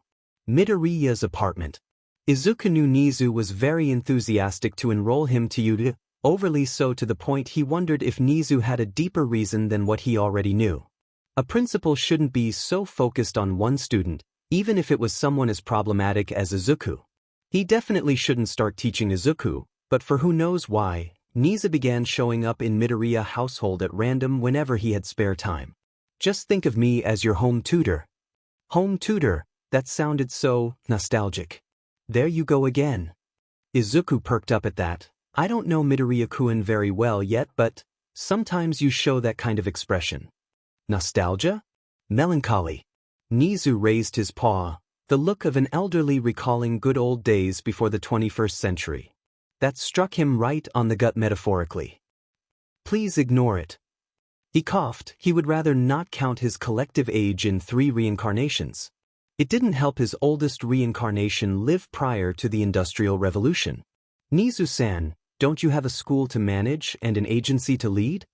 What do you think this homework I gave you is for? That aren't they made-up cases Nizu-san uses for practice? So I can avoid using drastic measures like in Zen Plaza? Like the material damage, terrible public image, and an unholy amount of destruction, just typical Vongola's mess. Silence fell in Izuku's room. They can't be real, right? Ha ha ha dash. Did you just make me do your job and disguise it as homework? The plan you suggested to manual agency about that arsonist case is definitely brilliant. Why dash? Izuku interjected. I thought you're holding off other heroes from trying to get info on me? Aside from Hawks, who already had his address straight from his own mother. Nizu scoffed. Well, my agency works on assisting other heroes on intel and planning. It's your forte. Free labor is dash. Also, all of your plan as so far involves some destroyed property and, effective or not, I would like you to go with Plan BS. You didn't get to this point, making the solutions safe and destruction-free, without practice. While I am sure Samantha-sensei doesn't mind extra work, I would start to feel guilty before the end of your first year if I didn't raise his salary. Did Nizu just imply Izuku would cause an untold amount of destruction by his first year in U.A? As for your strategies, I did sort them out before I handed them over to the Heroes Agency. You draw attention to yourself like sugar for ants, and after your flashy display before, do you think saying nothing to their fellow heroes can cut it? Nizu asked Izuku, who shook his head. So I let Ingenium and others say that you're under my care. It's a much better deterrent for both heroes and villains alike. Silence would just prompt curious folks to look, poking their nose where it didn't belong. He could imagine that happening. Nizu was a respected pro-hero and principal of UA. He would scare the villain side, and the heroes would know better than to offend him. Besides, your exercises would provide you an excellent rapport with other heroes. It will work wonders to your image too. You won't be remembered as that one boy who blew up dash. Izuku sputtered, I didn't blow anything up. And making the police force do it absolves you from responsibility? Thought so. Now, what will you call me, Izun? Izuku fell on his knees, forehead touching the floor of his room. Thank you very much for your guidance, master. He will work hard for his fulfilling retirement. Nizu looked at him bewilderedly. Izuku, isn't it too early to talk about retirement? Did he say his mind out loud again? It's never too early. Aren't you too young for a midlife crisis? He had read about humans' strange phases of life. He could see the signs of this in young Midoriya. The boy was such a peculiar specimen indeed. So, are you free on Friday next week? He diverted the conversation before the boy could derail further. I usually have an after-school experiment and research with Senku on Friday. The weekend was for exercise with Ojiro, and then they would go to Futaba's adoptive father's place to keep the shut-in company. Hopefully next week they could get the girl to walk to her father's cafe for a parfait at least. Baby steps that would put a tortoise's speed to shame. Just come whenever before 6. Mustafu, shopping district. All Might was in town. Futaba had alerted him ahead of time of this. Izuku was very happy she cared so much to make him happy. It was Futaba's awkward way to cheer him up after his life spiraled down out of control since Jabberwocky's case. Though he wished she didn't venture to use public CCTV for it. Futaba was a genius and she was always careful, but he would rather she didn't try anything that could land her in jail. He and his friends were dancing around the gray area of justice since they came together as a group. Senku was never a law-abiding citizen. especially in pursuit of science. Futaba was a shut-in, and her choice of profession said a lot of how much she cared about legality. Then there was Ojiro, who was supposed to be the voice of reason and a bundle of common sense. Unfortunately for all the chivalrousness he had, Ojiro at some point was thoroughly corrupted by Izuku and Senku. We're helping people, that's noble, and we're not breaking the law, nobody's looking. It's fine. He had hoped Ojiro would be the one stopping their insanity, but no, Ojiro lost his sanity. The day Ojiro told them this was the day he became Shiro, courtesy of Futaba. The chant, "One of us from Futaba and Senku," would haunt him to his grave, he was sure of that. "Aizu, do you feel anything yet?" "Aji, no," Shiro asked. A hero aspirant shouldn't be so cheerful asking if his friend felt any criminal action in a 10-mile radius. Northeast, quite close from here. He shouldn't use his hyper-intuition to track down All Might's in action, but this was seriously the first time he was using it for a selfish reason. A bit should be fine, right? Senku had cancelled the experiment to hang out with his childhood friends and told him to try having fun with his quirk. A strange suggestion, but not unwelcome. Shiro looked at him, lips quivering with an amused smile. "You're really bad at this," he said, laughing at Izuku. "Being selfish with your quirk, using it for your own sake. I am just not used to using it for fun. It feels " he trailed off unsurely, "wrong? Like his former classmates did." Shiro nodded to himself, a smile firmly in place. "If we get our hands on Aizu's bully from his previous school, I will help Senku hide the body. Or they will just use the sodium hydroxide Senku made the other day, and no one will find it." Izuku discreetly observed Shiro from the corner of his eyes. There was a murderous vibe coming out from his friend. Here we are. Nothing happened yet. I sent a message to Tsukachi-san to send patrol this way just in case." Izuku frowned, eyes closed in concentration. There's several heroes close to here. Heroes felt different to Izuku because they trained their quirks. More than civilians. Their presence was more refined and stronger. He was pretty sure the scorching and blinding sun-like presence he felt for the last few days was All Might. The man was pretty hard to miss. Though, All Might's civilian self must be a master of stealth or something. When he wasn't in action, the sun dimmed so much that Izuku could barely detect the number one hero. How unexpected of All Might, he gave off the impression that he was flashy. 24 Shiro heaved a sigh. "I am pretty sure Tsukachi-san is still smarting from missing his chance to recruit you to be a detective like him." "I'd rather " he stopped on his track. "This presence, there's another strong hero nearby." Depending on quirk, his hyper-intuition would interpret it in different sensory perceptions. It depended not on strength but the capability of the quirk to affect the world. For example, a simple extra appendage quirk like his friends won't give him an impression. Senku's supermemory was also the same. Futaba's quirk, on the other hand, the technopath, was especially potent to his senses. It flooded his ears with the buzzing sound of machines and tingled his skin with mild electricity bite. "How does it feel?" Shiro had been pretty disappointed that his quirk was impressionless to Izuku's. Izuku frowned in concentration. A flame-themed hero for sure, a scent of burn, heat, and noise that reminded me of a huge bonfire in the festival. There was also, I think this hero brought 2 sidekicks to - his eyes widened. "Shiro, get back." He took a deep breath. "Villain attack. Ruin." And thankfully the villain made a dynamic entry, so everyone started running the moment they heard the sound of explosion from 3 shops away. Shiro did him a favor by dragging Izuku away from the scene with his tail wrapped around the shorter boy's waist. "If you're too near you might get the blamed again for the explosion. I am not always responsible for everything that explodes in my vicinity. Senku is responsible for more than half of it." "Are you sure?" "Because he said " "Whose side are you on?" Izuku felt betrayed. "You know that " "I am here." The villain's attack was stopped very quickly, and Izuku forgot whatever lecture he wanted to give to Shiro because All Might is here and the number one hero was even more amazing in real time. It seemed a robbery had taken place inside a jewelry store. They had sneaked in from the employee's entrance using a stolen access card. They had meant to be discreet, stealing jewelry in the safe that was too valuable to be put on display on the back of the shop. Unfortunately, the man with the electric quirk who was supposed to malfunction the security system overestimated himself. He ended up frying everything, causing the explosion. By pure luck, only the short-circuited man died, while the rest of his gang were injured.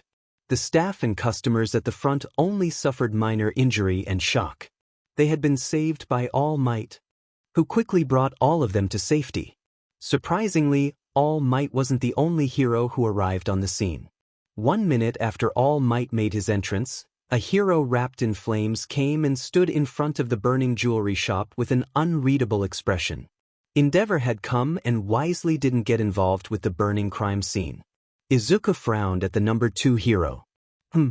Izu, you're unhappy, why? Your mood is good just now dash.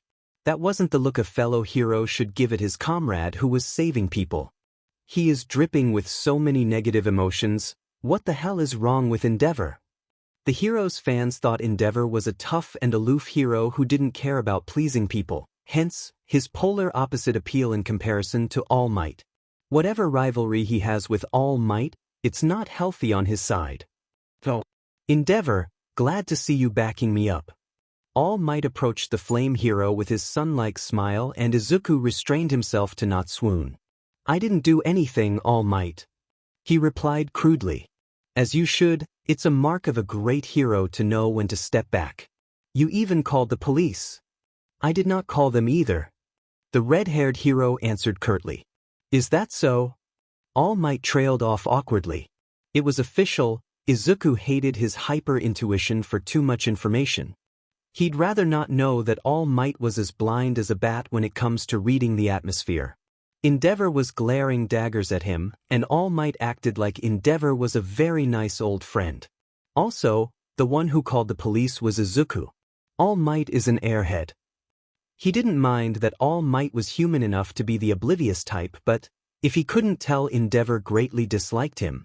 Endeavor wasn't even the subtlest person, his face might be covered in flames, but the flame itself was very true to Endeavor's mood. I wonder if Hawks, no never mind. Izuku stepped forward, walking past the tape line.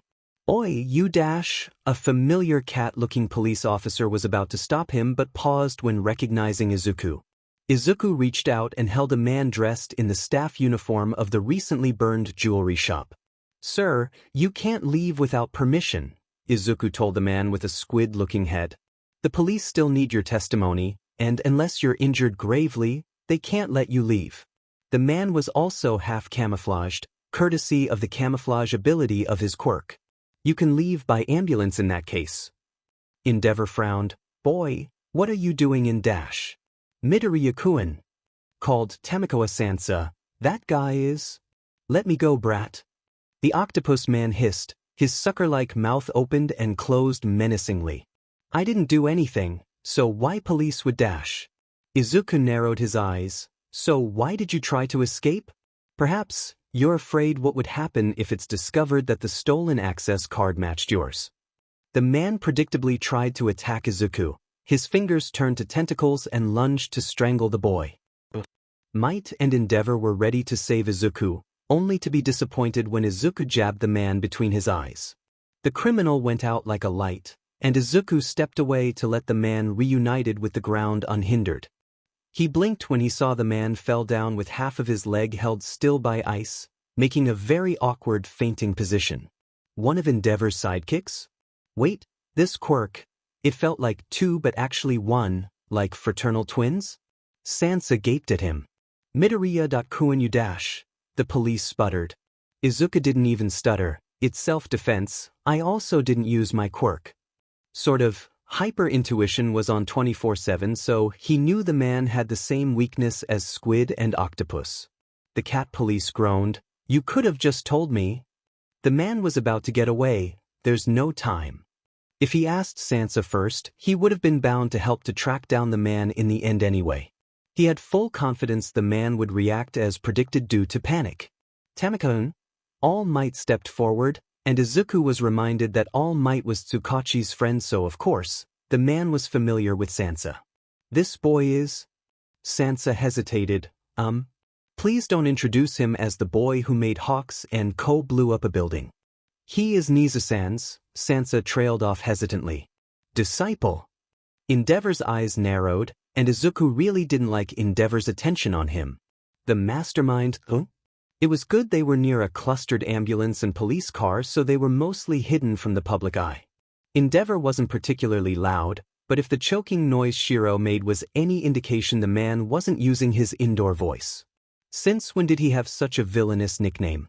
Also, All Might heard that his idol would know him with such an unflattering nickname. He'd better rectify it quickly. I am just a fortunate middle schooler, Master Nizu took under his care. Calling me mastermind is undeserving for someone as inexperienced as me. Minimal stutter, Izuku. That's not what I heard, boy. All Might beamed. Indeed, Nizu has keen eyes. I am sure you will do well. It seemed the symbol of peace hasn't heard of him yet, at least not to the extent of Endeavor. Now, how should he ask for an autograph? If you don't mind, sir, can you sign my laptop purse? He asked, bowing low as he handed said purse like an offering to All Might. He didn't bring his notebook around anymore, so it was the next best thing. It was made of canvas fabric so it could be written on. Sure. The hero had brought a Sharpie with him everywhere, so Izuku didn't have to give him any pen. Wow, he could feel the heat of Endeavor's glare on him for asking All Might's signature in front of the flame hero. He must have thought Izuku slapped his face in public or something. Someone coughed in the background, a very good attempt to hide incoming laughter. Much better than Shiro's, who was literally convulsed over by the nearby wall. There was a boy standing behind Endeavor, obviously his son, as he had half of his coloring. His appearance was very striking, and that wasn't just because of his pretty boy look. Heterochromia and bicolored hair that split neatly in half, a human version of a chimera cat. Also, that burn on the side of his face. Izuku could feel his quirk. This boy was especially strong for his age. Heck, if he only takes account of quirk, the young Todoroki was stronger than Bakugo. If Izuku remembered the old article correctly, he got curious because Hawks mistook him for this kid. His name was Todoroki Shudo, and his quirk was a perfect blend of his parents. His quirk was half hot, half cold, right? This was a very wrong picture for Todoroki Shudo to have such a bad burn on the side that is supposed to be heat-resistant, very unlikely caused by his own fire. If by chance it was an accident, why didn't the flame hero do something about it? Endeavor was rich, richer than All Might, who donated a majority of his wealth for charity. Skin graft surgery would be pocket change for Endeavor. Maybe he was jumping to conclusions, but then when Endeavor addressed his son, the sheer coldness and distaste of the boy's body language hit Izuku like a blizzard. I hate being right for this kind of thing, I really dash. Then their eyes met. The boy looked confused by his stare for a second before freezing. Oh shit, he wasn't being subtle, was he? He never enjoyed being his father's tag-along kid. Shudo was unsure if there was anything he could learn from his father on the field aside from making civilians give him a wide berth simply for burning. It was quite a sight to see All Might beat Endeavor to a case, not to mention in a crime scene full of possible explosives, a flame hero couldn't get involved. It was done in record time, as expected of the man Endeavor would never beat. Shudo was surprised when an unknown boy who looked to be a budding scientist in his lab coat suddenly crossed the police's line and caught a man who tried to leave. They almost couldn't see the man, because he was crawling in all four and almost melted together with asphalt with his camouflage ability. He also thought it was suspicious the man tried to sneak out, but his father foolishly occupied All Might with a petty one-sided argument. The boy too calmly asked the man what's on Shudo's mind. Why leave if you're innocent? Shouldn't he need medical attention for that bad burn? Then the man tried to attack the boy, or perhaps taking him hostage. Shudo couldn't tell. His body moved before he could think, but it was proven unnecessary because before his ice could reach, the unknown boy knocked the squid man out faster than one could blink. His ice that had reached below the man's knee made the man fall backward in a weird angle. The boy slowly blinked at the squid man, looked over to him curiously before his attention was diverted by the police. It was surreal how nonchalantly the green-haired boy handled everything, like he had done it all his life. His father, called the verdant-eyed boy who is appropriately named Midoriya like his hair color, the mastermind. The boy looked half flustered, half offended by that title, judging from his eye twitch. Then he proceeded to ask for All Might's autograph in front of Endeavor, openly singling out the symbol of peace. If that wasn't a slap on Endeavor's face, Shudo didn't know what was. He was very tempted to take notes. The boy met his father and less than 5 minutes later easily annoyed the hell out of Endeavor. He didn't even get hurt for it like Shudo would if he attempted the same. He coughed to his palm, a rare display of losing his self-restraint. He almost laughed at the wide-eyed look on Endeavor's face, and if his father knew, he would pay for it with a painful training session. Then again, a front-row seat of Endeavor's public humiliation was worth it. Shudo felt someone's gaze on him. It was Midoriya.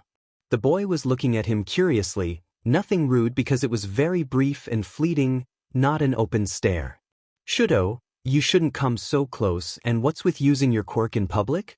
Apparently, his father didn't forget his ice. "It's fine, Endeavor.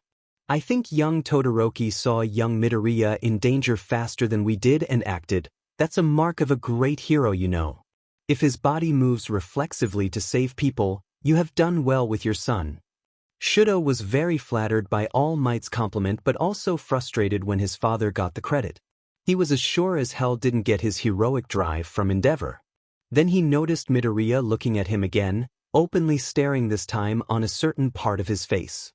He would feel annoyed that the boy was staring at his scar, but then Midoriya looked back and forth between him and Endeavor.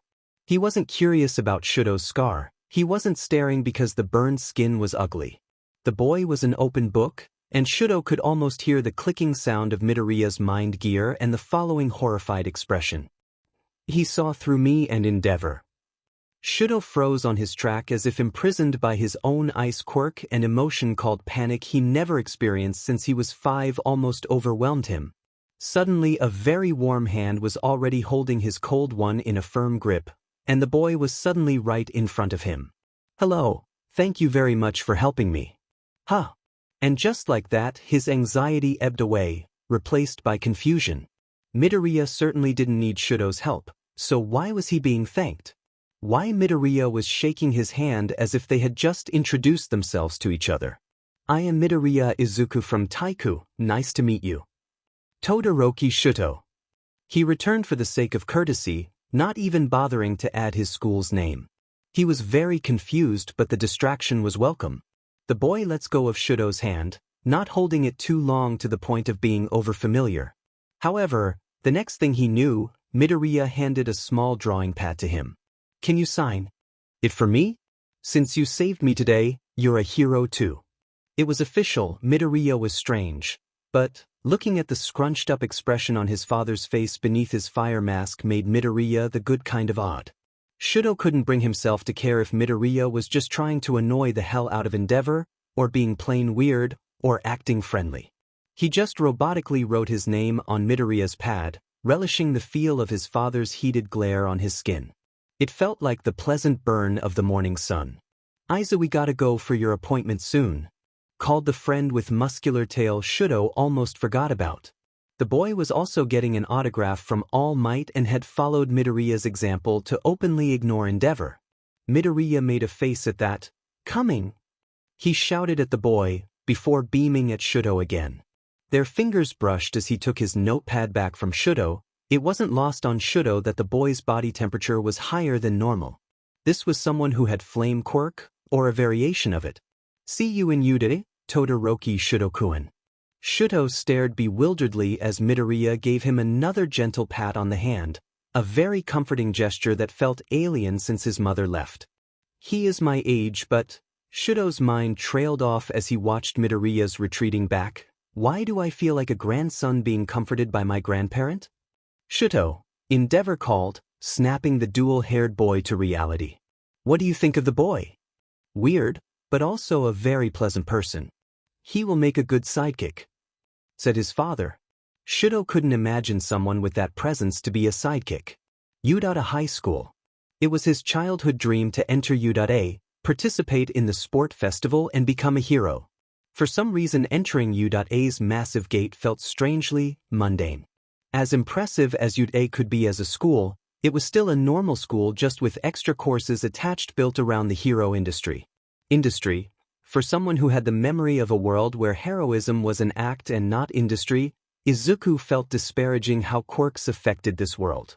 Then again, he wasn't one to talk criticizing the industry because my previous life's self kickstarted the industry of violence. That was like the opposite of heroism and a super bad idea overall. Considering how Vongola went down the line, obviously, Giotto didn't think things through aside from doing what was right and helping people. I really have to start to think about the consequences of my actions, and not start a revolution. His mind was in a dark place after the Todoroki incident 1 hour earlier. Izuku almost stumbled when he noticed a particularly beautiful girl with lilac hair was watching him avidly.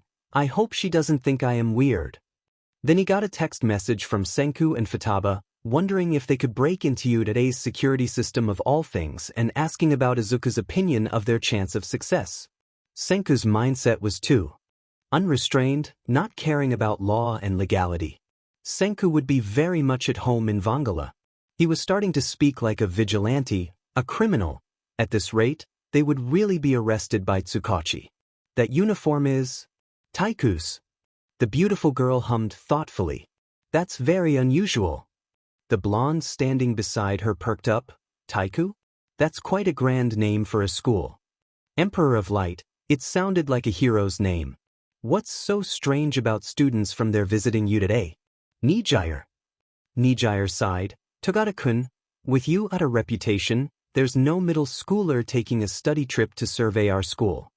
She pointed out.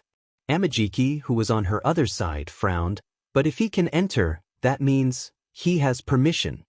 He was quite relaxed and walking around in the open. He certainly did not act like an intruder but an invited guest. The lone girl of UA's big three shrugged. I don't think he's an intruder either. It's just that Taiku is the school a cousin of mine went to. And? It's a very old-fashioned school. It doesn't care about quirk at all. Stuck in the age before quirks took over the world. In a sense, they don't want anything to do with quirks. A lot of schools are lenient about quirk as long as there's no harm done, but Taiku, it's an academic and sport-oriented school. The ban on quirks is really harsh there to the point they avoid accepting students with mutant quirk that can't be deactivated. Togata cupped his chin. It certainly doesn't sound like a school for heroes. More like school for athletes and civil servants. Nijire nodded, her curly hair bobbed with her head. It's quite a hardcore school when it comes to academics and sports. So it surprised me to see that uniform in you. She had considered going there because the uniform was very cute, but then she heard of their reputation. I wonder if he's going to general education or management. Amajiki turned to her. That aside, that boy just now looks like someone murdered his puppy or something. Nizu's office. What's with the dark expression on your face? Nizu asked as soon as he saw Izuku marching to his desk like a vengeful angel. Izuku distracted himself by adjusting his glasses, wiping them clean before putting them back on. I saw Endeavor and his youngest son. Nizu raised an eyebrow, and? Is the rest of the world blind, or am I the only one who thinks we should be concerned if the son of the flame hero has such a big burn scar on his face? And the father hadn't bothered to get skin graft surgery on him for years. Don't you think there's something really wrong when a kid gets so high-strung just by being compared to his father? Or how unnerved he was being approached by me, who is 4 inches shorter than him. Do you master? The principal became very quiet. Izuku, are you implying the number 2 hero abused his own son? Izuku didn't bother sugarcoating his words. Manners be d'med in this situation. No, I am asking you why did no one see the glaring sign of abuse or question Endeavor's parenting skill? What else did you see? The green-haired boy inhaled deeply. Endeavor doesn't like All Might. He is dripping with bitterness just by standing beside All Might. He had calmed down now, not as ill-tempered as before when he came to complain. Also, Todoroki-kun's quirk is acting strange. As the boy had been registered for a recommendation, Nizu naturally knew the boy's quirk. It's a curious one, ice and fire quirk. What do you mean by strange? Izuku stopped at that, frowning as he tried to recall the impression of Todoroki's quirk. It's not balanced. His frown scrunched up his face. In the first place, dual elemental quirk is unusual, but I can understand if both sides coexist in a balance somehow. But in Todoroki-kun, the ice side feels more pronounced. If I am not looking, I would be fooled to think he is ice quirk used instead of dual fire and ice. Then his eyes sharpened. His father's fire quirk? Master, this is just too dash. Izuku-kun, do you want the public to know the true nature of your unique quirk? That stopped the green-haired boy on his track. Nizu sighed, you haven't been very honest about it, and I can understand why. Clairvoyance-type quirk like yours more often than not hurt the user in a way no one could understand. Night Eye is a prime example of this. Even a composed and logical pro-hero like him was traumatized by his visions to the point he doesn't dare use his quirk freely. The reason Night Eye hid behind All Might's shadow wasn't just his fanaticism. In the case of his disciple, his quirk was active 24. There wasn't much Nizu could gather about it, but the quirk was a prophetic danger sensor. That was the simplest conclusion, but then it didn't explain Izuku's sensitivity to humans' feeling, or his knack for comforting others by his mere presence. It also didn't explain the mysterious flame the boy never shows him, or Izuku's hesitation to bring it out. I hate it. He hissed, why is that to protect myself? I can't help others? Izuku. The boy wiped his tears, inhaling deeply. Fine, I will leave this be for now, but Master, Todoroki-kun would enroll in you. Endeavor was an alumnus, his son won't go anywhere else. Then he would be under Yudade's protection, even from his own father. If Nizu could, he would throw Todoroki Enji to jail himself. There's this pesky thing called the number 2 hero title, unfortunately. So heroes are above law now. His intelligent student obviously understood why they couldn't just bring Endeavor to justice. However, he was still young, and his heart was soft enough to feel pain for someone he just met.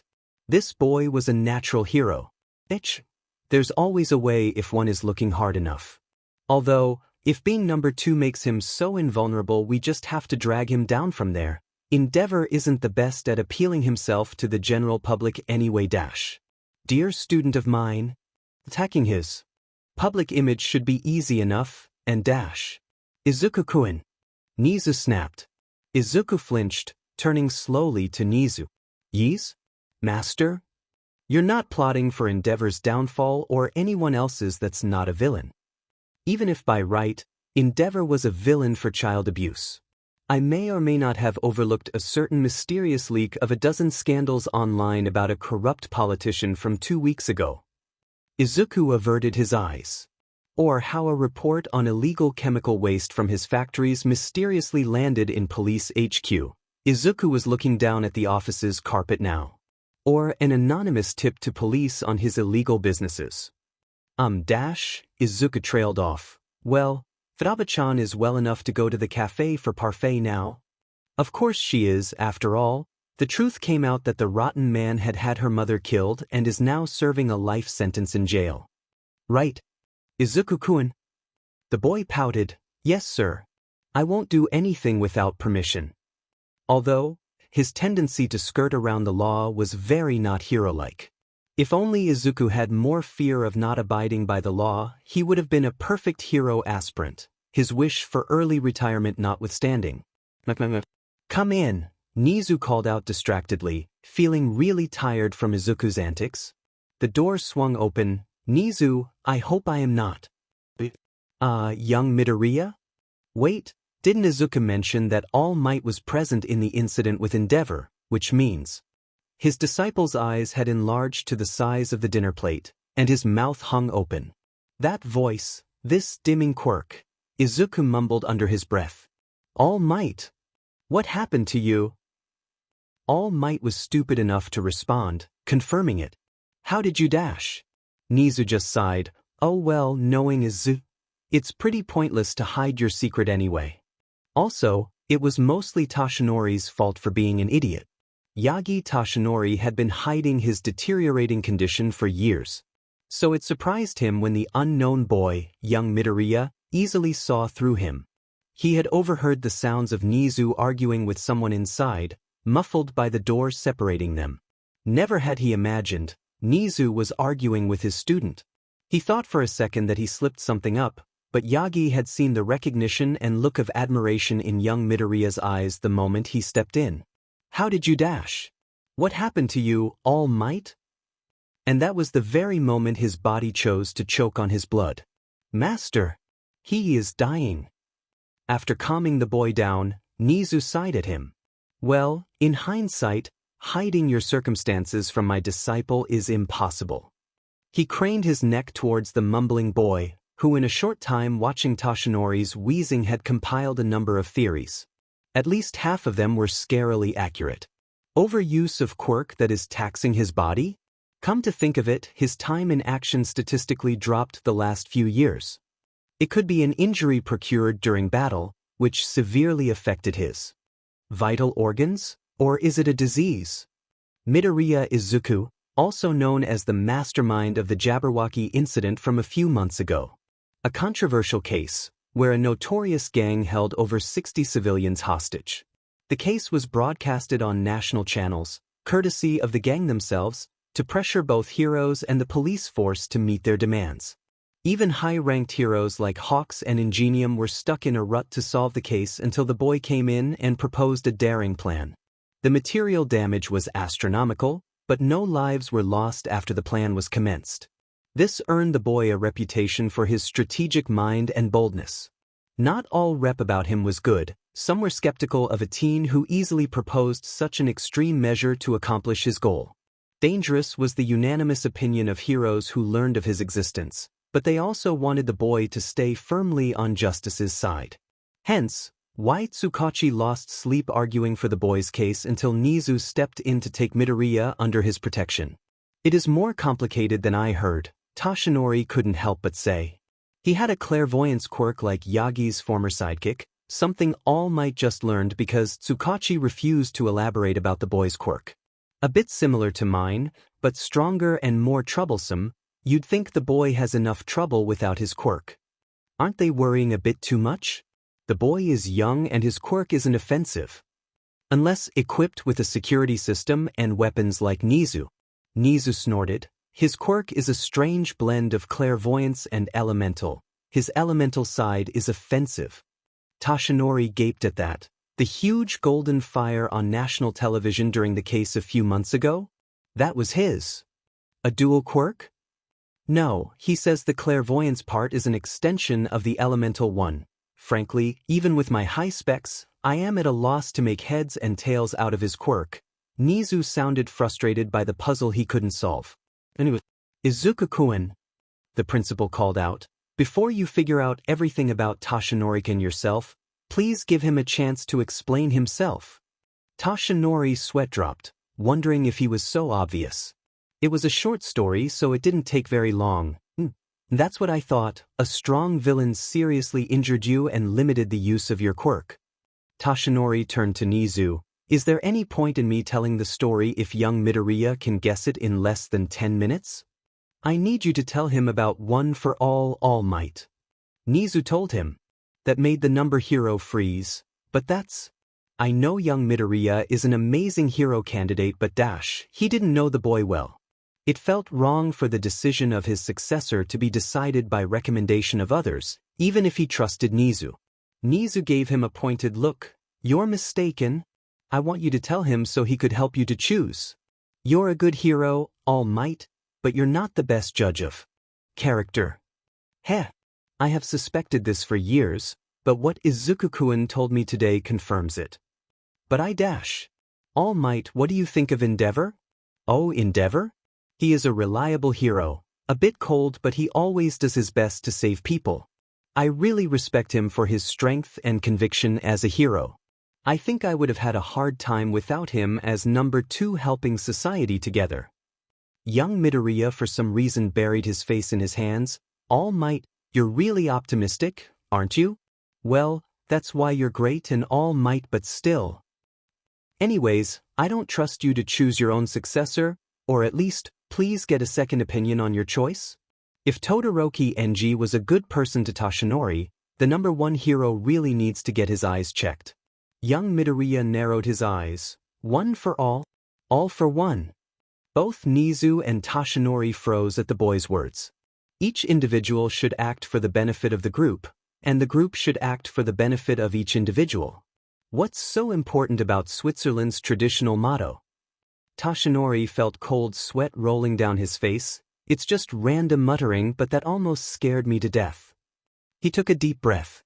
It's the name of my quirk. The young boy's eyes swam at that. One for all. You always dodge the question on your quirk, so there are dozens of wild theories. The most popular and widely accepted is super strength augmentation, but the calculation on energy intake for that is too enormous to be just from your food, since your punch can even change the weather. So, the source of energy could be from somewhere like the sun maybe? Or even other sources of energy in nature and storing it inside you. Toshinori's sweat dropped. If I leave this boy to his own thoughts for 1 hour, he might figure out everything by analysis alone. He cleared his throat. Midoriya sputtered, I am sorry for rambling, I can't help myself. But, is it okay for you to reveal it to me? I thought it's a big secret so the villains can't take advantage of the information. Nizu snorted, that's correct. Now then, Izuku. How does one for all feel to you? Feel? Toshinori echoed in confusion. The boy beamed, it feels really nice. Huh. I am not really sure, but this quirk is the most harmonious one I ever felt. His eyes looked dreamy before it fluttered close, very strong, bright, overwhelming even, which is strange, but I can't put my finger on it, he trailed off. It feels like the sun, that's the easiest description to me. This boy, could he sense the nature of quirk too? Then Midoriya began to frown. Why does it feel familiar? He shook his head, a hand reached out to lift his cup of tea. Sorry, my brain and mouth run ahead of myself again. So, what does one for all do actually? Nizu just snickered. Well, it's a stockpile energy quirk, but the unique part of my quirk is that it could be inherited. The boy froze, which wasn't a surprise because it was unheard of for a quirk to be passed around. It's a stockpile energy quirk, as you have guessed, but it's powerful enough to make me the strongest hero because I am the 8 wielder, so there are 8 generations worth of energy in me and Press. There was the sound of the china cup hitting the table before rolling to the carpeted floor, prompting both Toshinori and Nizu to look at the boy. Midoriya's eyes were impossibly wide, hand hanging in the air as if he didn't realize he had dropped his cup. Quirk that can be passed inherited. So the boy started muttering shakily, and his eyes shimmer between the color of amber and his original green back and forth. Izuku-kun? La Vongola la passa. Forma non e lo stesso. He wasn't even speaking Japanese anymore, but some other foreign language that wasn't English either. No, nay. He stopped as if his whole body short-circuited, eyes rolled to the back of his head before the boy joined his cup on the floor. Izuku Keiun? Young Midoriya? When it comes to the boy's quirky condition, the one they had to call wasn't Midoriya Inko but Ishigami Senku. Since Recovery Girl had diagnosed that the boy wasn't ill or injured, just faint from shock, Nizu was sure his student wouldn't appreciate worrying his mother to hysteria. So the only option was to call the genius. Said genius was also calm, overly calm for someone Nizu. He had met Senku a couple of times to convince him to join their support department. Knew was very overprotective of Izuku and overheard planning to hide the corpses of Izuku's bullies. One of many things Nizu overlooked for Izuku's sake. He was speaking in a foreign language? Well, I think you mean Italian, and yes, he does that on occasion. Nizu frowned. Where did he learn Italian from? That's not an elective in both middle schools he attended. His quirk is registered with an Italian name. At first, I thought he was just using it because it sounds cool, but he does speak Italian fluently. I am no quirk researcher, that's Izuku, so I can't say where it comes from, but, in the first place, Izuku's quirk sometimes feels like pulling knowledge out of nowhere. So yeah, speaking Italian is the least strange thing his quirk does to him. And him passing out? That's not strange at all actually. Well, Izuku has issues with his quirk. Did he ever tell you that he is suppressing his clairvoyance quirk 24/7 because it's too strong and gives him a bad headache? That made Nizu pause. Overtaxing himself with the elemental side would make him pass out of exhaustion or even put him in a coma if he pushed it further, so yes, he does that all the time. Nizu took a deep breath. And none of you brats thought you should tell me these things? Obviously, there was less tea drunk and more spilt that afternoon. The next day, Izuku didn't remember his dream, but he was sure he was dreaming of trying to throttle someone. Maybe his past life self, especially Jado for not reading the fine print on the Vongola contract. He woke up the next day and was very thankful that his master had told his mother they had an overnight training so she wouldn't worry. His master wasn't so forgiving though. Apparently, it wasn't acceptable to forget to inform him about his medical condition. It wasn't so important. He had to talk with All Might. Izuku had to know if the man really understood the meaning of passing the torch of his quirk. You won't talk to All Might, not before you explain the severity of your quirk side effect to me. I'd be dead if my first disciple died on me because of his distrust of his teacher. Izuku froze at that, which is understandable because for most of your life, teachers are useless authority figures who never helped you. Izuku swallowed. It's not like that, I don't think you're the same dash. Nizu sighed. Izuku, for your sake, and everyone else who cares about you, I want you to trust me with this knowledge. Ishigami-kun is a trustworthy individual, but he is still a child like you. Do you want him to shoulder the burden if anything happens to you? The verdant-eyed boy shook his head frantically. I don't want that. Nizu felt guilty pushing the boy, but this was necessary. They couldn't afford secrets that could endanger Izuku's life. Very well. Now, can you tell me the true nature of your quirk this time? Izuku nodded. He couldn't avoid it anymore. My quirk is registered as Triniset Fiyama, but it just describes the offensive aspect of my quirk. He trailed off. A more suitable name for it is Dying Will Flame. Such a name. It's a quirk that uses life force as its fuel, manifesting it as a malleable flame I can control at will. Nizu frowned. That sounds like the quirk of one of our top third years. She too converts her life force to energy. But why the dying will, part of the name? His disciple's next line answered it. The trigger is a resolution as strong as a man in his last moment. He swallowed heavily, like the last burst of fire before it dies out. That's why you're thought of as quirkless for most of your life. It wasn't so rare for a quirk to require the user to be in danger to manifest. But if it strains your body to that extent, aside from the flame, there are lesser effects. A boost in power, speed, and quick thinking, just like the hidden strength people can pull out when they're in a pinch, or are really focused. Izuku's eyes wandered to the side. Sportsmen call it, in the zone, I believe. No wonder it was taxing to his body. His disciple was a healthy and fit young man in spite of his slender build.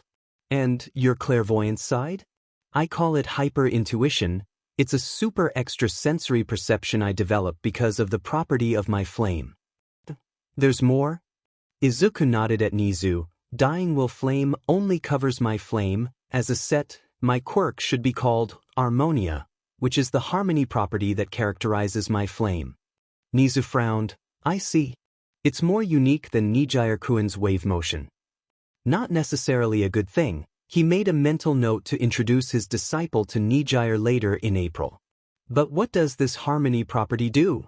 The boy hesitated. Well, am I correct to assume like other quirk using vitality as its source, Nijire-san's quirk is limited by her stamina? The hybrid nodded. Yes.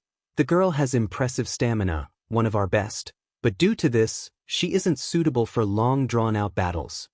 She would be out like the light if she ran out. In my case, that won't happen. Izuku trailed off, more like it won't happen after the first time. As you can see from the size of my flame in the Zen Plaza case, it's more vitality than my 15-year-old body can hold. Certainly, the torrent of flame that suspended Hawks and Midoriya Inko from the 20 stories fall was huge. It wasn't just the two humans suspended by its force, but also larger debris so heroes and police waiting below were unharmed.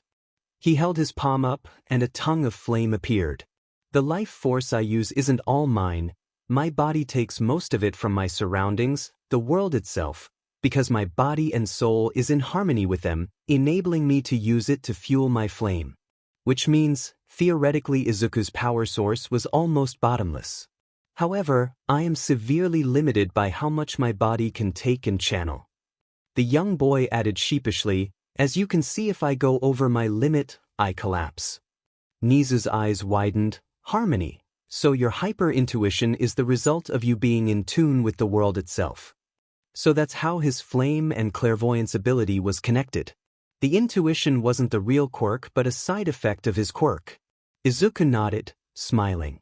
For example, if we need to find a villain's hideout, as long as I recognize villains who are in it, I can pinpoint them easily. In his previous life, this was one of many reasons why Vongola rose to power so quickly. That's quite, Nizu frowned, dangerous if it leaked out to the villain. He gasped, so the drawbacks? Yes, the world is noisy.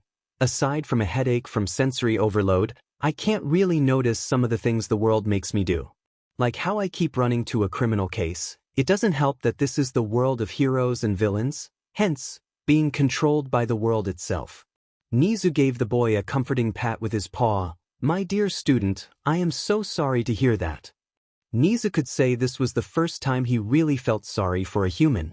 I can feel your sincerity, master. The boy had tears in his eyes now.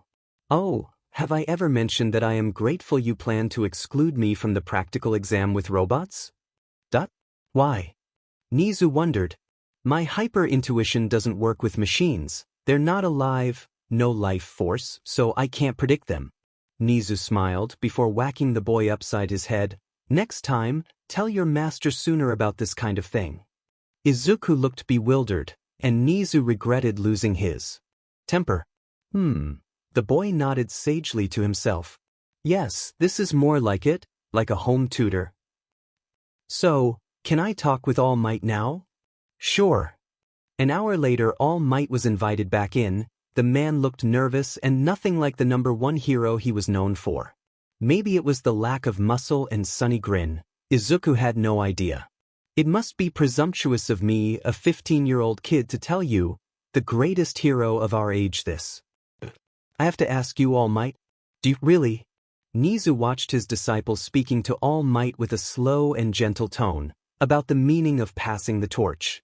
He wondered if the world told Izuku to warn All Might, or if the boy was talking from his own experience. The pain in his eyes as he questioned All might be real, and their greatest hero was reeling as it sank down on him that passing his quirk wasn't just the matter of leaving a successor behind. He was the symbol of peace. Unknowingly he had made a flawed system in hero society. All Might didn't mean it, but it still happened.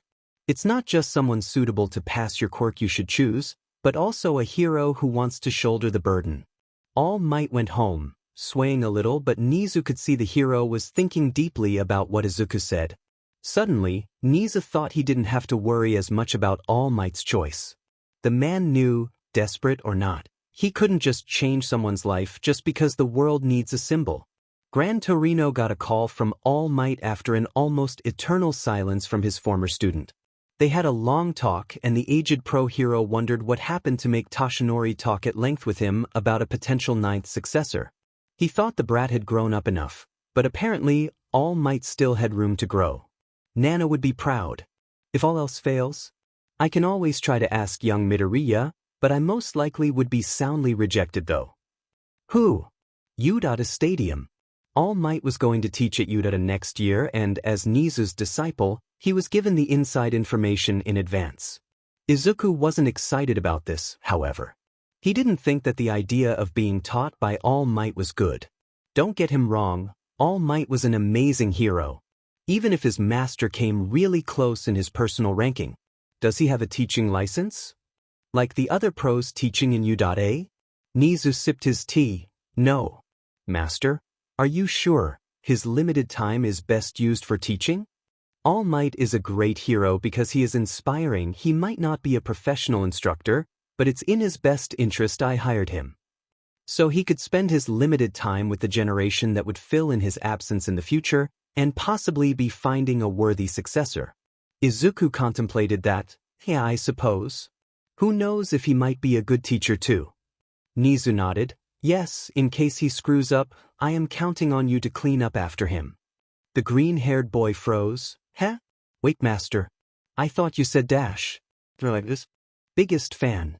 Surely you can cover for him. Niza beamed. A scholarship student shouldn't be picky about extra work. He supposes he could cover All Might if his time runs out or something. All Might should have experienced teaching interns sometime during his career, right? Izuku never heard of any pro interning in All Might's agency during their school days though, but as much as he knew as a hero otaku, he couldn't claim he knew all about the inner working of the pro-hero world. Well, back to watching the exam, Izuku turned to the arena, where the recommended future heroes were stretching for their next demonstration. There were many of them recommended by pro-heroes, but the examination through this route was even stricter. It really drives home how unfair my special treatment is. He didn't even sign up for it. So far, 2 examinees really stand out when it comes to physical ability. He commented, inclining his head towards the arena. Todoroki Shudo-kun and Dash. He flipped the papers on his clipboard. Yurashi Inesa-kun. Another elemental quirk. This one was also especially strong for his senses. Just physically? Then what about other students? Nizu asked. He was always interested in Izuku's input. Izuku flipped his papers until it stopped at one particular girl. This one, Yorozu Momo, she is a rare all-rounder. She isn't as flashy as the first 2, especially in the brute strength department, but how she utilizes her quirk is very diverse. If we just grade them on the versatility of their quirk, she will come on the top. She even already had a PhD in chemistry, as expected, considering her quirk depends on her extensive knowledge. Nizu nodded sagely. Very good, the 3 of them are most likely to come on the top of this exam. By the way, master, is there any reason why the exam for the recommended students is more lackluster but more well-rounded? Well, Dash. Tradition isn't an answer, and, from what I see, I am not needed here. So why am I watching Dash? Izuku became very still, standing up just in time to see Todoroki Shudo brushed off the other top contender coldly. That's not good. Nizu leaned forward, looking in the same direction as his student. Oya? What happened, Izuku-kun? Izuku shrugged. I am not sure, but Todoroki-kun has been a cloud of gloom since he arrived. You could tell. His quirk is elemental. That type is usually very affected by their emotion. He is basically radiating his mood for me to see. That was a breach of privacy, but it wasn't like he could control it. And just now, I am pretty sure Yurashi-kun's sunny self has turned stormy. Their moods match now. Nizu's sweat dropped. Now looking at the scene on his tablet from CCTV, it was obvious the smile on Yurashi's face froze at something Todoroki said. Humans are so unpredictable at this age. I don't think that's the problem, master. I will make sure to put them in separate classes at least. Izuku frowned. From his previous encounter with Todoroki, the boy wasn't very friendly, but not hostile either. For a 10 seconds exchange of words, a boy that didn't speak much like Todoroki shouldn't manage to make Yurashi hate him so much. Whatever Yurashi did down there, he just accidentally caught Todoroki in a bad mood. A week later the results were out and, much to Izuku's exasperation, Niza dumped the final interview to him. Yurashi wasn't coming, he rejected the admission. Yurashi-kun changed his mind and chose Shiketsu? Sheesh, what a petty guy. Just because one person said you off, you decided to go to a different school entirely? I am Midoriya Izuku, 3rd year from Taiku Middle School. We will become schoolmates in UDA by April. Nice to meet you. Izuku greeted them. The boy with no lips frowned. I didn't see you in the exam. While there were a lot of examinees, the top participants were easily remembered due to their outstanding performance. Yorozu Momo's eyes widened. Midoriya? You're Midoriya Izuku-kun? Yes. She wasn't going to call him mastermind, was she? Her eyes sparkled. I have read your thesis that was published by All Quirky from America. It's so amazing, your analysis on how quirks shape society and the effect for technology development. For a Japanese person to get a spot in their column is an achievement.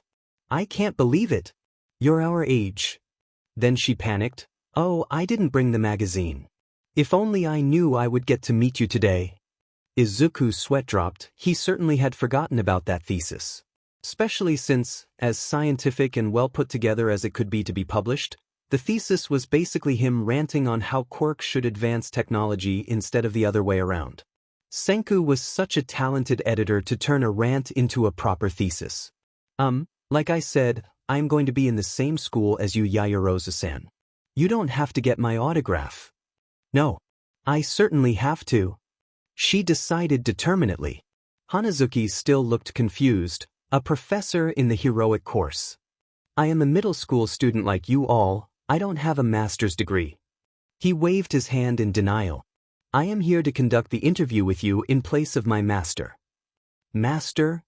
Surprisingly, it was Todoroki who explained. He is the principal's disciple. That's why he can skip the exam? Hanazuki wondered. Izuku cleared his throat. Actually, this interview is part of my exam and please leave it at that. He cleared his throat. We will use that room over there. I will ask some basic questions, so relax. The interview was just to know the student better. It doesn't affect their admission at this point. Yaoyorozu-san, please follow me. Hi. The door was closed and the two students were left waiting in the lounge of the main building. The silence stretched like an eternity for Hanazuki, and he wondered if this cold atmosphere was Todoroki's fault. Todoroki, how did you know about Midoriya? Todoroki turned to look at.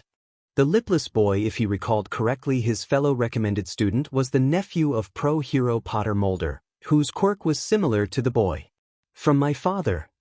He answered curtly. Oh, Endeavor. Hanazuki nodded to himself. So what is his quirk? It's so amazing he can just skip all examinations? I mean, not even Endeavor's son like you can enroll to UT without passing the exam first. That soured the mood of the bicolored boy instantly. It's none of our business. Hanazuki nodded again, this time stiffly. I stepped on an invisible mine. Yaoyorozu, please come back before I turn into a popsicle. Yaoyorozu was a very passionate girl, which was a surprise considering her lofty background as the sole daughter of a conglomerate family. Or it was because she admired him, she liked Senku's research too, and Izuku made a mental note to introduce them. It was a foreign situation to be subjected to this kind of attention. The basic questions Nizu prepared were quickly answered by the girl enthusiastically, and personality-wise, Izuku thinks she would make a good hero. She had good judgment skills, versatility in her quirk, and the right mindset. Izuku supposed Yaoyorozu had a lot of room to grow until she hit a wall at some point. Judging from her confidence that also had a touch of naivety, the ponytailed girl never met failure in life. In that sense, she was like Bakugo, raised in an environment where she is hailed as a genius. Her personality is still very charming though. Unlike his ex-childhood friend, she was proof that a genius could grow up in a pampering environment without developing an ego the size of Japan. Izuku would be overwhelmed by her passionate personality if not for Futaba, who was as clingy as a koala to people she likes. And he paused, before turning to look at the door connected to the lounge where the other two students were waiting. Speaking of another genius. Midoriya-kun?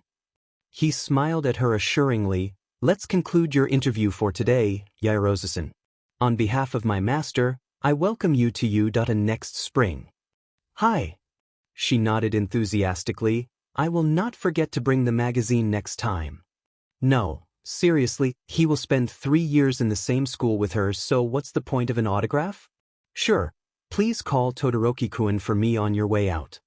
The other room had a steady drop of temperature and he'd rather not let Hanazuki or Yaoyorozu freeze because of Todoroki.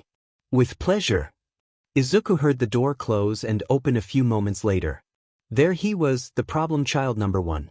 Well, Izuku was a problem child too, but according to his master, he was in his own class.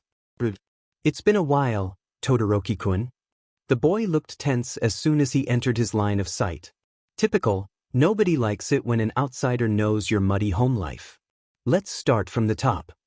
And oh boy, if you'd cared about the interview part of the exam, Todoroki would have failed miserably. When asked about his reason to attend UDA, it was simply because UDA is the best school and they will help him to be stronger. He doesn't have a particular academic interest, which could be seen from his grades. He did very well on most subjects, a bit weak on literature, and Izuku could guess a lot of tests on this subject talked about describing the feelings of characters or the author. So when asked about his favorite book, Todoroki gave a long pause until he decided to answer, once again with nothing in particular, then added he had no time for it. When asked about what he does outside of school, it was all training under his father and his hobby was non-existent. A 180 from Yaoyorozu's passionate answers. No, more like dropping to Cositus from spring. Izuku wisely skipped the questions about family. He had a rough picture the moment he saw how Todoroki interacted with his father, and Futaba's intel on Todoroki family was just a depressing list. Todoroki's mother was in a mental hospital, apparently due to stress and trauma. His oldest brother was missing, but Endeavor didn't report it because Todoroki Tuyo was disowned. The second brother, Todoroki Natsuo, lived in a dorm even though his school was just 10 minutes walk from home, and his sister, Fuyumi, was the only family member left living in the same house as Todoroki and Endeavor. Yep, a complicated family life indeed. Perhaps it was a wise decision for Nizu to rope him in for this job. It would be awkward if another teacher who was unaware of Todoroki's family problem tripped on this particular question. Is there anything else you would like to ask about Yuda, Todoroki-kun? The boy just shook his head. His mood was still as somber as when he came in. That won't do at all. Shudo had been anxious when he entered the room. His mood had plummeted when Hanazuki unknowingly stepped on his mine. Judging from the concerned look on Midoriya's face, the other boy already knew as well. Yaoyorozu finished her interview at the right timing, before informing Shudo that Midoriya asked for him. Thankfully, Midoriya proceeded with the interview as if nothing was wrong. Then again, a flame quirk user won't be bothered by the temperature drop. The boy did look amused as Shudo answered his questions. Alright, before you go, the boy stood up and offered his hand to Shudo. Because the hand was offered, Shudo accepted it out of politeness. Then warmth stretched from Midoriya's hand, and he could see a small flicker of flame brushing his right hand gently. The color was orange like normal fire, but the hue and gradient shimmer like amber made it distinct from Shudo's own fire or endeavors. Whatever weighed his heart was soothed. It was still there, but Shudo didn't feel like wanting to lash out anymore. It became bearable. Your quirk is a healing flame, he murmured softly, and a mental healing flame at that. How unlike Endeavor's and his. Midoriya shook his head. Not quite. I am sorry for meddling without your consent, but you look like you need help. Yes, Shudo couldn't deny he needed that help because if he went home in that state he would anger Endeavor, which would result in harsher training for his rebelling behavior. Thank you. You're welcome. Midoriya beamed at him. Send Hanazuki-kun in for me, please. Shudo felt sorry when Hanazuki looked so relieved when he saw Shudo's face was back to his normal poker face. The other boy almost stumbled in his haste to enter the room, and Shudo supposed he had to be more careful around Midoriya. A few hours later, I skipped asking about Todoroki's family. There's no point. What happened? I asked Hanazuki-kun. He thinks he accidentally stepped on Todoroki-kun's mine. He mentioned Endeavor and Todoroki-kun's mood plummet below zero.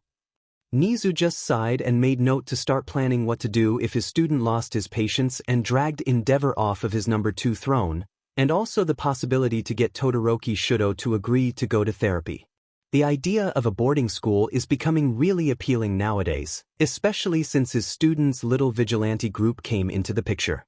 All of them were problematic except for Ojiro Mashireo-kun, but he wasn't so sure.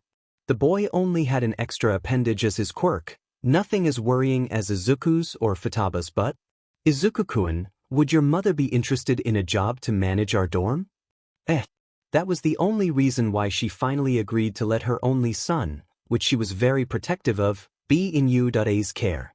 Nizu was starting to understand where Izuku's strangely brutal mindset came from when Inko threatened to shave him bald if he tried to take her son away from her. The government be dmed. The day of Yue's regular exam, February 26th. Izuku was running for his life because he was late. He was so screwed, Nizu was going to introduce him to the faculty members. While he was a reluctant future hero in study, making a bad first impression on his future teachers was out of the question. He had 10 years of experience of how miserable school life could be if the teachers were not on your side. Even if the principal was his master, it was better safe than sorry. He was already marked as a problem child by Nizu. It won't help his case if the rest of the faculty agrees. Oh, Mommy, where are you? And why did he have to run into a lost child? You'd think the MLSTR would be enough for his morning quota. So Izuku picked up the kid, whispering soothing words as he ran to the nearest police station that, thankfully, was in the same direction as UA. I found a lost kid, sir. Please help find his mother. And unceremoniously shoved the already quiet kid to the first officer he found. Then he ran into the purse snatcher. Seriously, this was too early for stealing a poor lady's purse. Izuku tripped the thief and ran with the purse before he once again passed it to the owner. He sensed a hero on the way here. That thief won't get far. Hopefully. Izuku could care less at this moment. He was late. He was so focused on running he didn't notice he ran past someone familiar. Unfortunately, the other person did.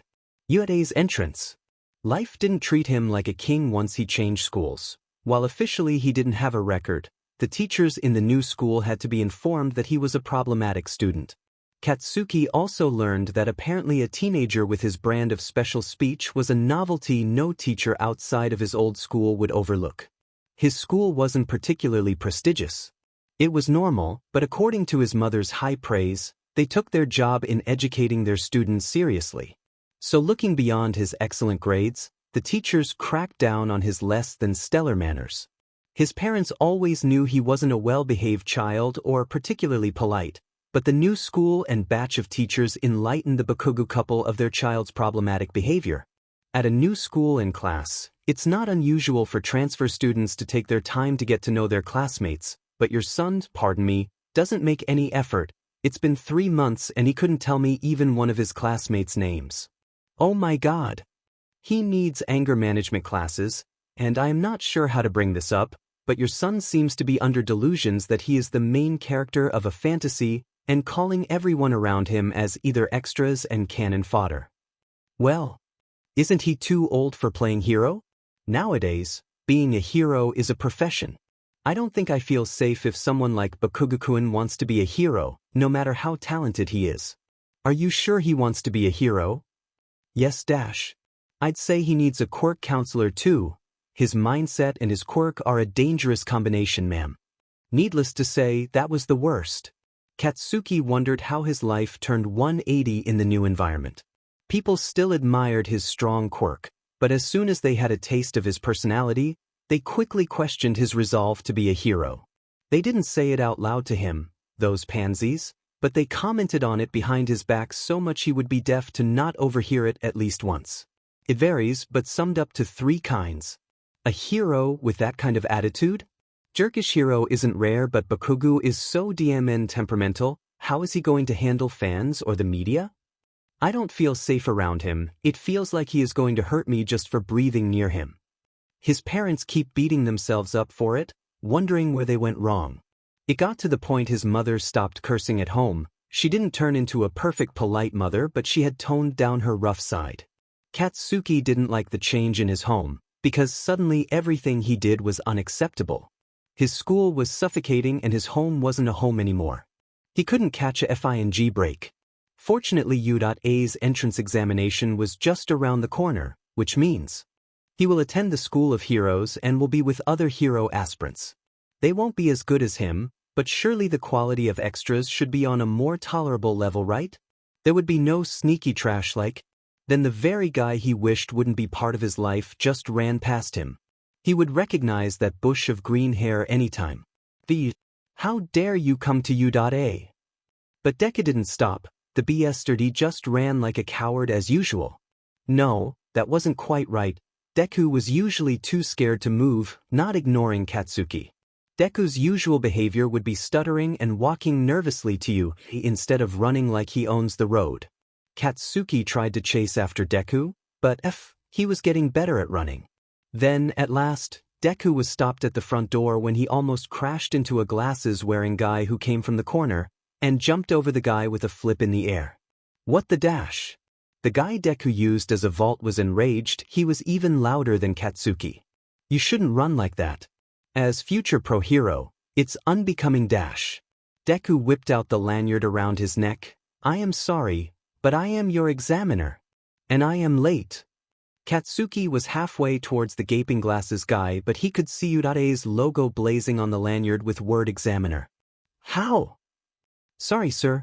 I thought you're my age. I am. Deku was running on the spot. Gotta go, or my master will double my workload. He shouted as he ran to the hallway with familiarity. What the F dash? Nizu, their principal of an unknown species, at last decided to unveil his disciple for his faculty members to meet. Which, in Aizawa's opinion, was a frivolous secret considering Nezi wanted to put the med disciple in Aizawa's class and not Vlad's. He was a bit problematic, Nizu said. Considering Nizu's taste in people, the underground hero was sure Nizu meant disaster of epic proportion by Aizawa's scale. Clue number 1, said student had been coming in and out of you at A unseen by teachers. Clue number 2, for some reason Nizu saw it fit to make the boy interview other teens his age.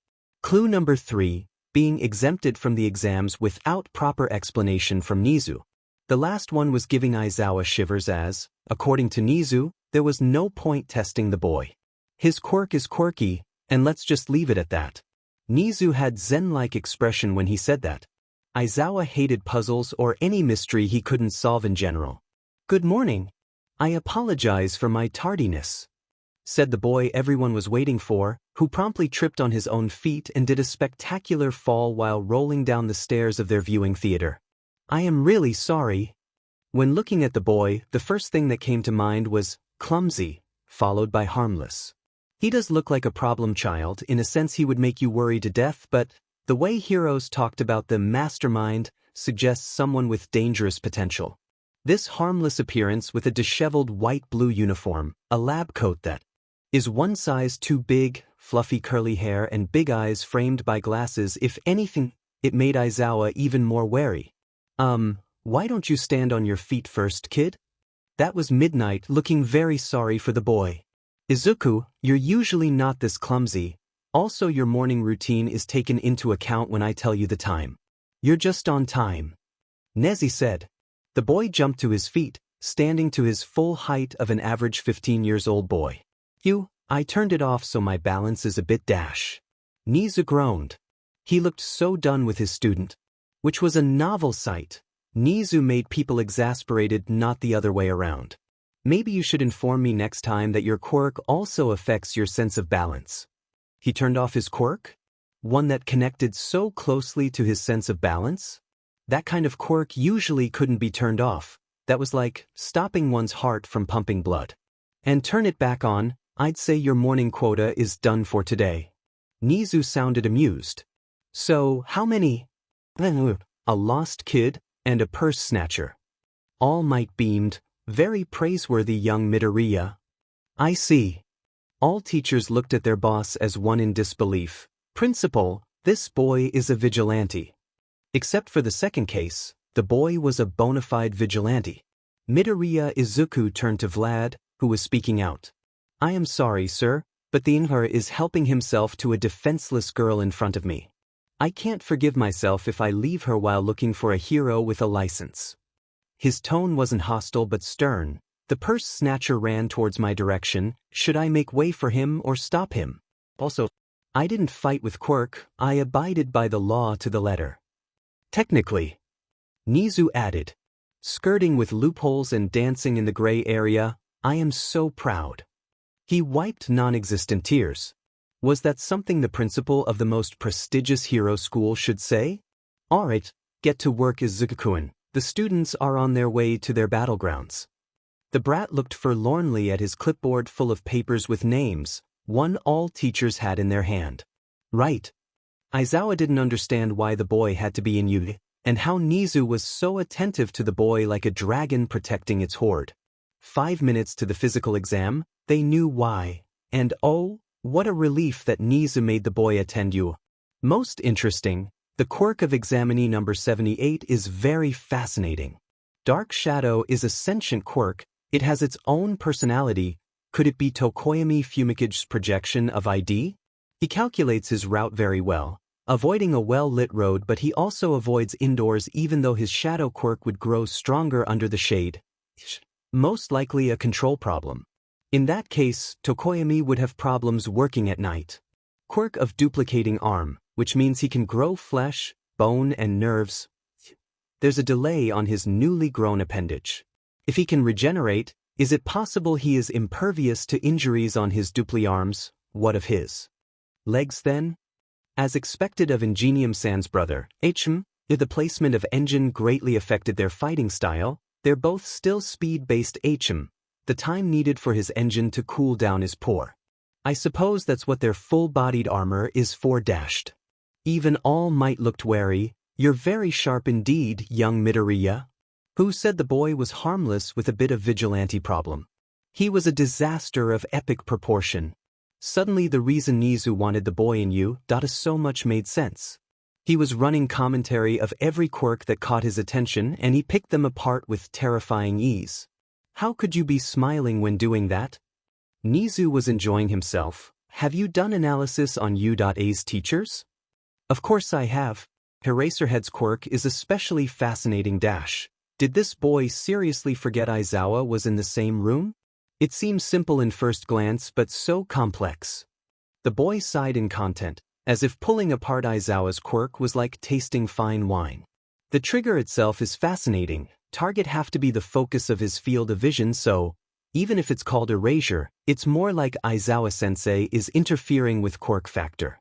I'd say it's similar to plugging running water from the sink, hence I wonder if there's a possibility if one force through they could break the influence.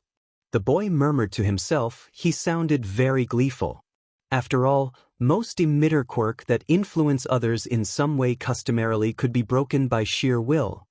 Yep, forget the quirk or physical exam. This was the devil from hell itself. It made so much sense why this boy was not pitted to compete with other students. Who Nizu was trying to save from who was debatable, but Aizawa leaned on saving other students from Midoriya Izuku. Aizawa should sleep in his bed tonight so he doesn't lose sleep the next few weeks dreading the start of the education year with Midoriya Izuku in his class.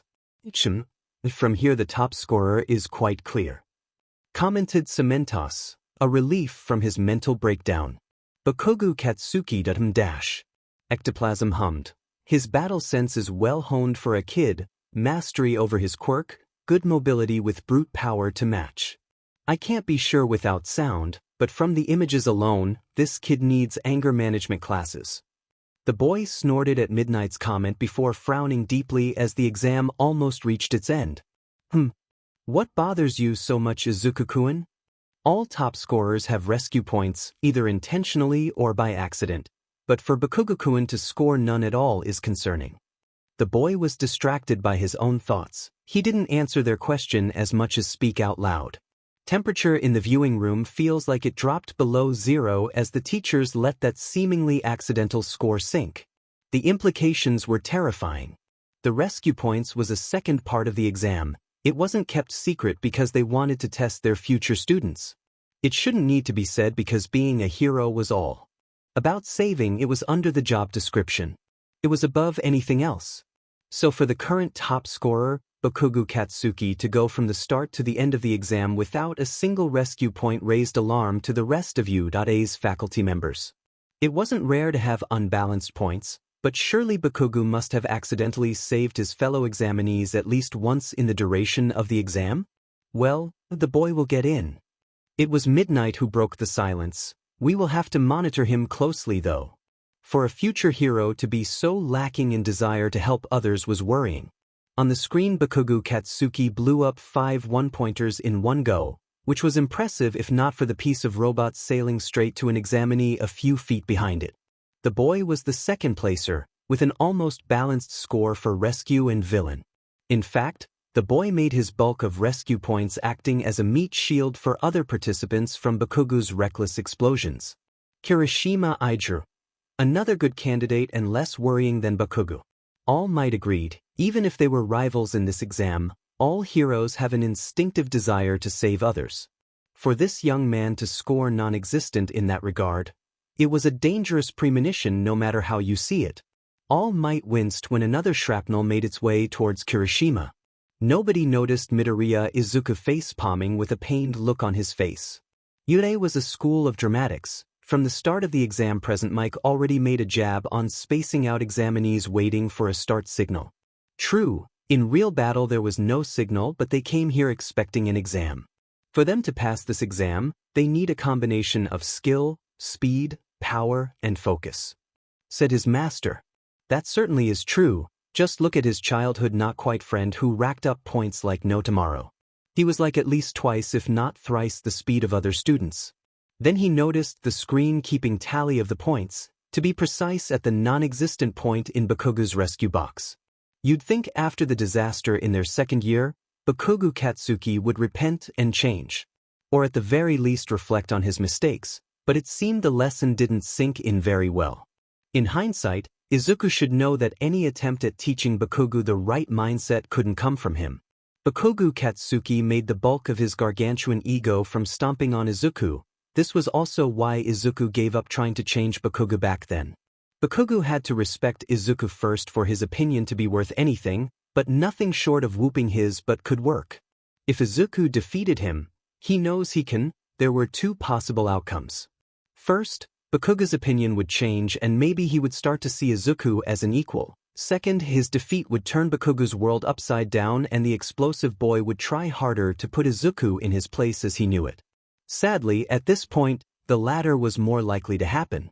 Bakugo wasn't an idiot. The boy was very intelligent, but he also did a serious damage, hampering that with his ego and tunnel vision. What a waste of his abundant potential. Master. He'd better not stress himself over Bakugo, not until high school started.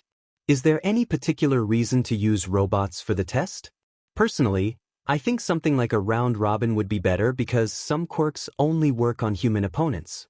It's not very fair for potential students with that kind of quirk. Izuku gave a cursory glance at Midnight and Eraserhead. Not to mention those kinds of quirk tend to be less destructive but effective in subduing villains. Especially in sensitive cases. Midnight beamed, nodding sagely at Izuku. Well said, Midoriya-kun. Eraserhead agreed. Well, we transferred from general course. It's a harder detour though. I know, Izuku-kun. Nizu heaved a sigh. But as a school, even you'd have to avoid serious injury in our exam. Robots are used because it's easier to set their parameters and limitations. They looked dangerous, but they had been programmed to not aim for vitals and miss their targets. They also would warn people before attacking, even if their choice of words don't sound like one.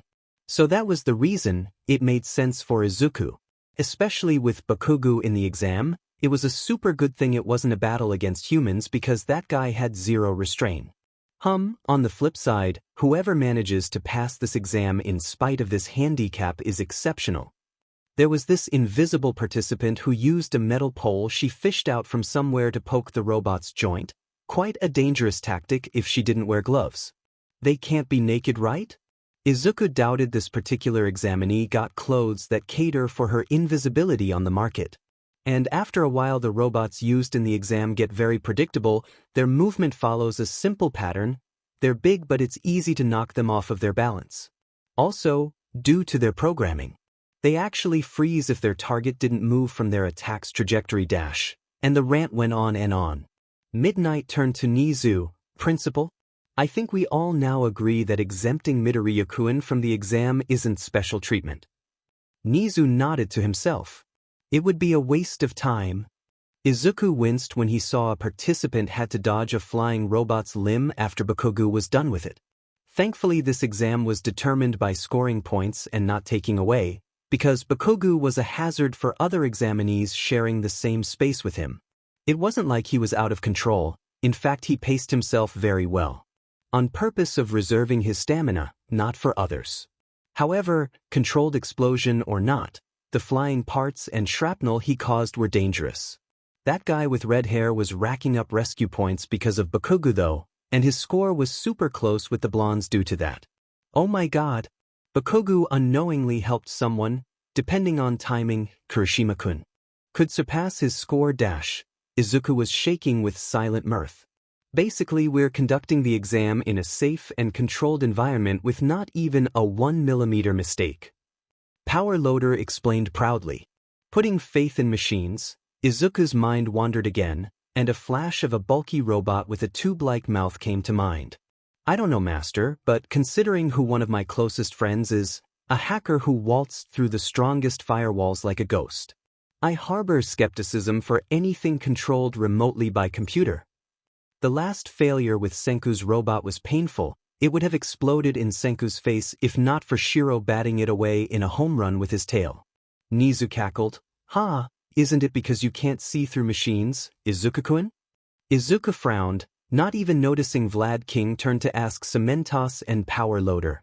Can't see through the machine, what does that even mean? I have a bad feeling all of a sudden. Nizu's laughter stopped abruptly, and other teachers stilled too because their boss looked terrified. Izuku-kun, are you sure? I wish, but he fidgeted nervously.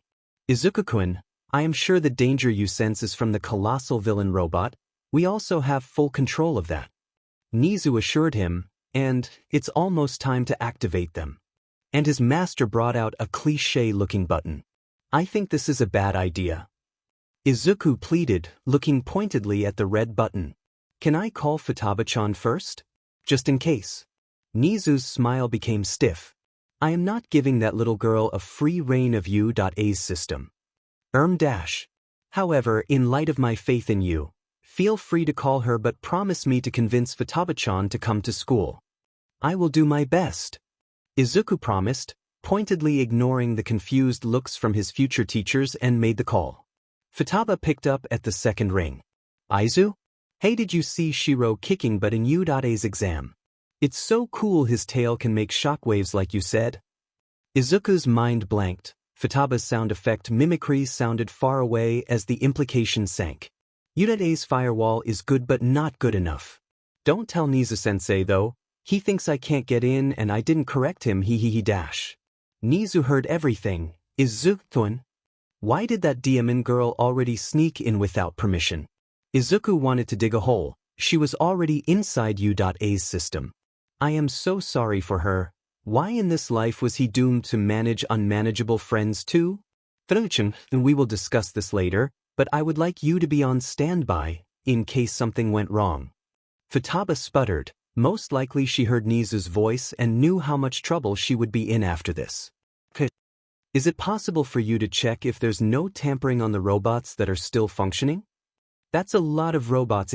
You promise me I won't get in trouble if Nizu interrupted. You're welcome to join us if you want to watch Ojiro-kun's test so badly, yet you went through the back door as usual. So all you will get is a 1-hour discount of lecture for your assistance. Silence. 2 hours. She haggled. 1.5. Deal. The exam was reaching the last stretch, and it was becoming obvious which 36 students would earn the right to bear U.A's name. This year the spot for the regular exam should be 35, but due to Yurashi withdrawing, there was one more free spot. Now, this was the last chance for every participant to turn their luck around. And here we go. Nizu pushed the button with his paw. The colossal zero-pointers, executors, made their epic entrance, and Izuku couldn't help but sweat dropped at the sheer difference in size. The other villain bots were about the size of a 1 to 2-story height building. The zero-pointer was as tall as a skyscraper scattered all over the replica city. The presentation slide and flyer distributed to students had the gall to show all robots as the same size, and judging from the look on participants' face, they were quite hurt by the deception. On the print they look about the same size as other robots.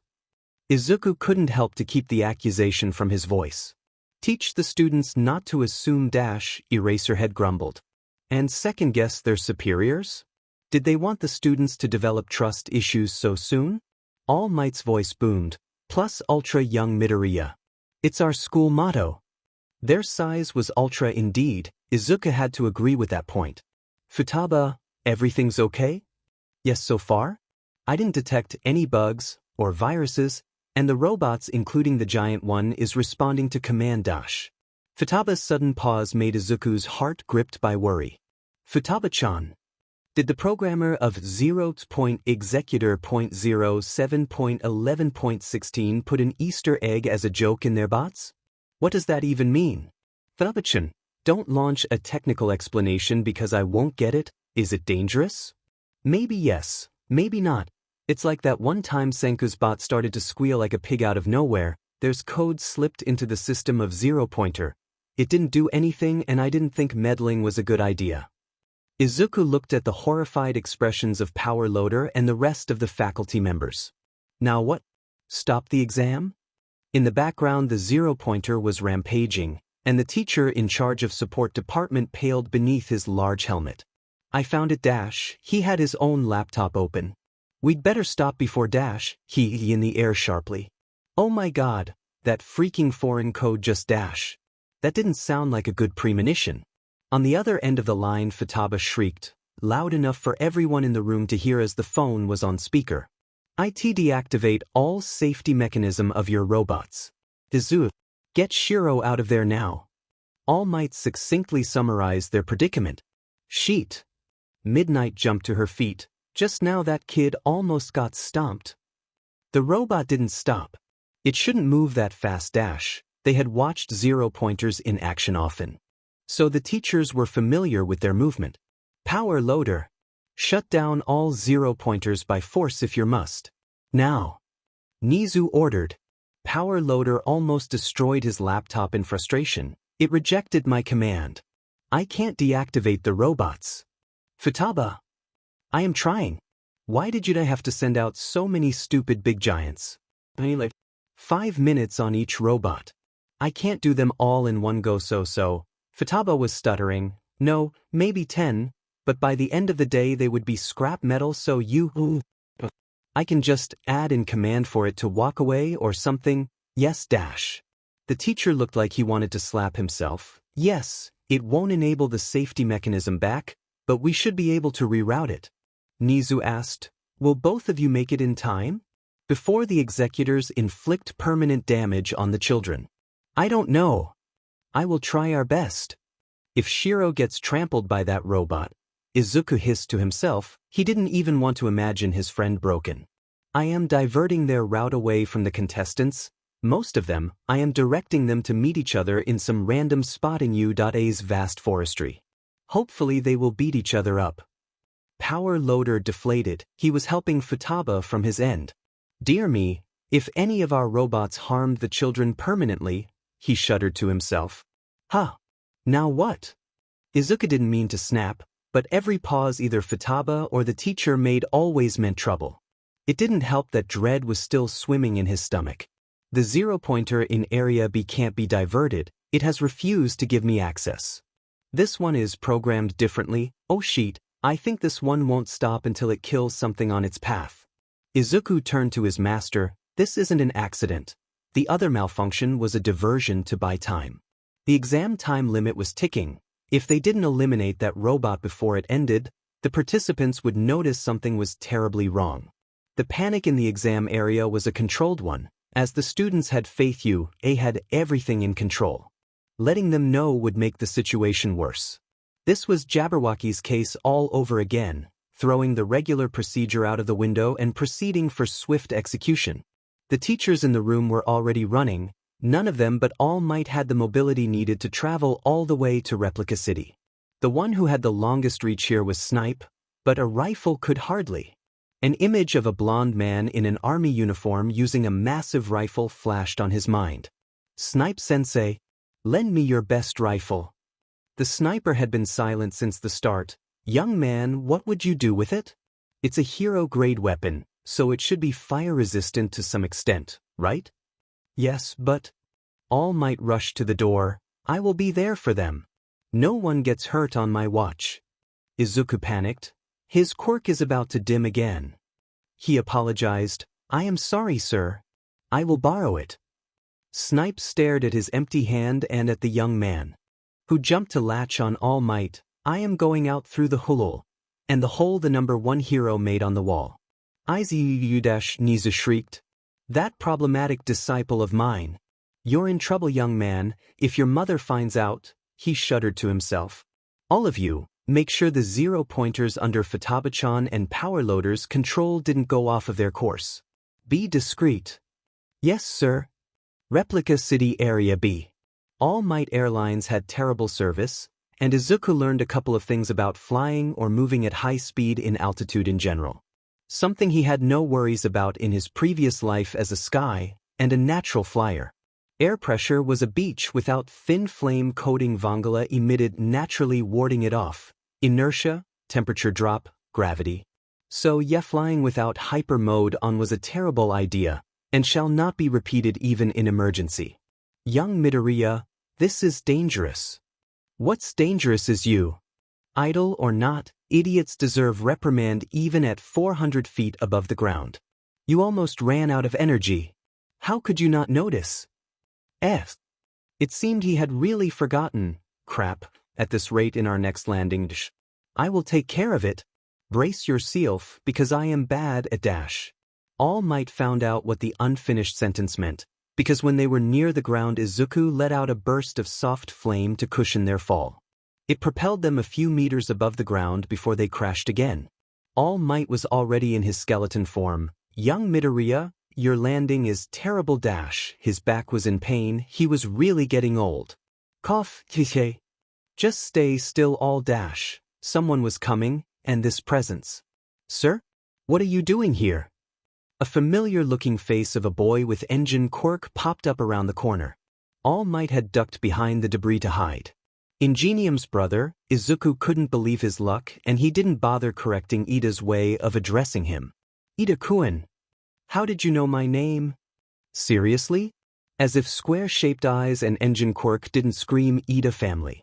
I need you to bring me to the zero-pointer. This is an emergency. As expected of the boy raised in a hero family, he didn't ask further questions. Yes, sir. Izuku turned to All Might. I will take care of the rest, sir. Just stay still dash, in case All Might did something stupid. All Might just raised a trembling thumbs up. Luckily for him, the robot was so big and All Might chose a good landing spot so Izuku could easily reach the scene. Ida trailing behind closely, and Izuku hoped there were no participants to save that require Ida's speed. Unfortunately, they were. The girl with puffy brown hair was stuck beneath the rubble and couldn't get away. There goes the plan of playing bait. Not only the girl was on Zero-Pointer's warpath, this road was the one big enough to accommodate its size and the closest intersection was hundreds of meters away. And Ida-kun's speed also can't be used here. He could reach the girl faster than Izuku, but that mountain of rubble burying half of her body had to be cleared up carefully or it would collapse on her. The girl saw them, her eyes widened with hope. Help me. I am stuck. Miss, in 1 to 10 scale, in how much pain you are? He asked as soon as they reached her. The girl answered shakily, for I guess? The pain isn't so bad but I just can't move. Which means she could hold on staying in that position. Awaken, get her out as careful as you can. I will handle the zero-pointer. Ida looked at Izuku as if he was crazy. By yourself? He ran ahead of Ida, there was no time to lose. A gargantuan robot without a limiter on the loose wouldn't wait for him to explain. Izuku summoned his past life knowledge and hoped he didn't get it wrong. He did have good understanding in how to wield a gun, a rifle however, not as well. It was one of those skills a Mafia boss candidate was taught but never touched again. He knew how to shoot with a rifle. It was a good thing the robot was such a big target because Izuku was sure his accuracy was questionable. Alright, now, focusing on how to store flame inside the bullet. First, he had to store a bit of flame so the bullet would be flame conductive. Don't melt, don't melt. He chanted in his mind before he put the cartridge back on. Here goes dash. The robot locked on him, and there was no going back. Izuku poured his flame onto his weapon. His mind went haywire when he felt the rifle's temperature rise. Hero-grade weapon or not, Snipe's rifle wasn't made for dying will flame. I'm forgetting something dash, he pulled the trigger, and the familiar beam of flame shot towards the robot. Hush. Izuku watched wide-eyed as the torrent of flame took out a large chunk of Zero-Pointer's head, and the gargantuan robot fell backward with a loud thump. Oh dash. Strong. Ida breathed out, stopping from digging the girl out of the rubble. The robot, in one attack just dash, the girl whispered in awe and shock. Ida snapped out of his reverie. I am sorry. I will get you out now. It's fine. Ida had removed most of the wreckage piled on top of her, so she could pull herself out with a little help. Phew. The tall boy beamed. It's good you're safe now, and dash. He stopped on his track when he saw Izuku walking towards them. Sir. Your right arm. Huh.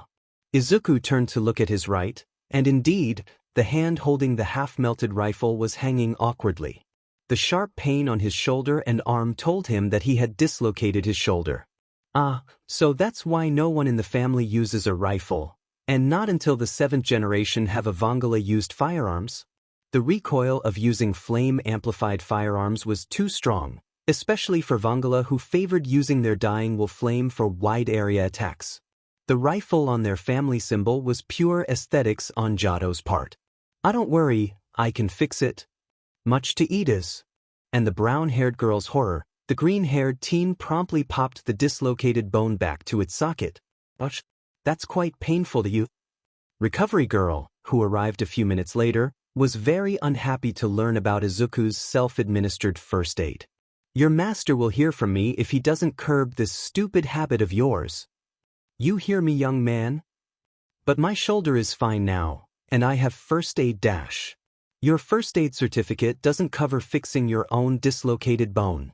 Recovery girl whacked Izuku upside his head with her giant needle. Also, why didn't you wait for me to fix it for you? Because he didn't want to sleep through the night recovering. I want to rewatch the entrance exam video. I can't miss it. More quirks to see in research. Recovery girl was ticked. So you're that type, huh? God forbid Nizu let All Might anywhere near you. In the background, All Might wisely made himself scram before the youthful granny could catch him. Snipe looked very distraught, as much as one with a mask could be, when Izuku handed him what was left of his beloved hero-grade weapon. I am so sorry, Snipe-sensei. The sniper hero shook his head. I assume both you and I thought my rifle can survive whatever you plan to put it through because it's a hero-grade weapon. Obviously, both of them thought wrong. You will give the support department a headache when developing your weapon for you. Izuku turned to look at Nizu hopefully. Can I get a gun, master? Smaller firearms like one used by the 7th Vongola boss should be safer to use. It made channeling flame much easier than using his own fist. Is this one of those things you forgot to inform me again? Nizu asked sweetly, veins popping all over his head. Izuku averted his eyes. More like I didn't remember I could do it until just now. Right. When he was on the way out of U.A's building, Shiro was already waiting with his karate uniform bag over one shoulder. Shiro. Let's go home together. He beamed. Izuku smiled at him, walking side by side. You look very spirited after a grueling exam, very confident of your scores, Shiro? He joked. Nah, if I did badly, someone would act awkward the moment they see me.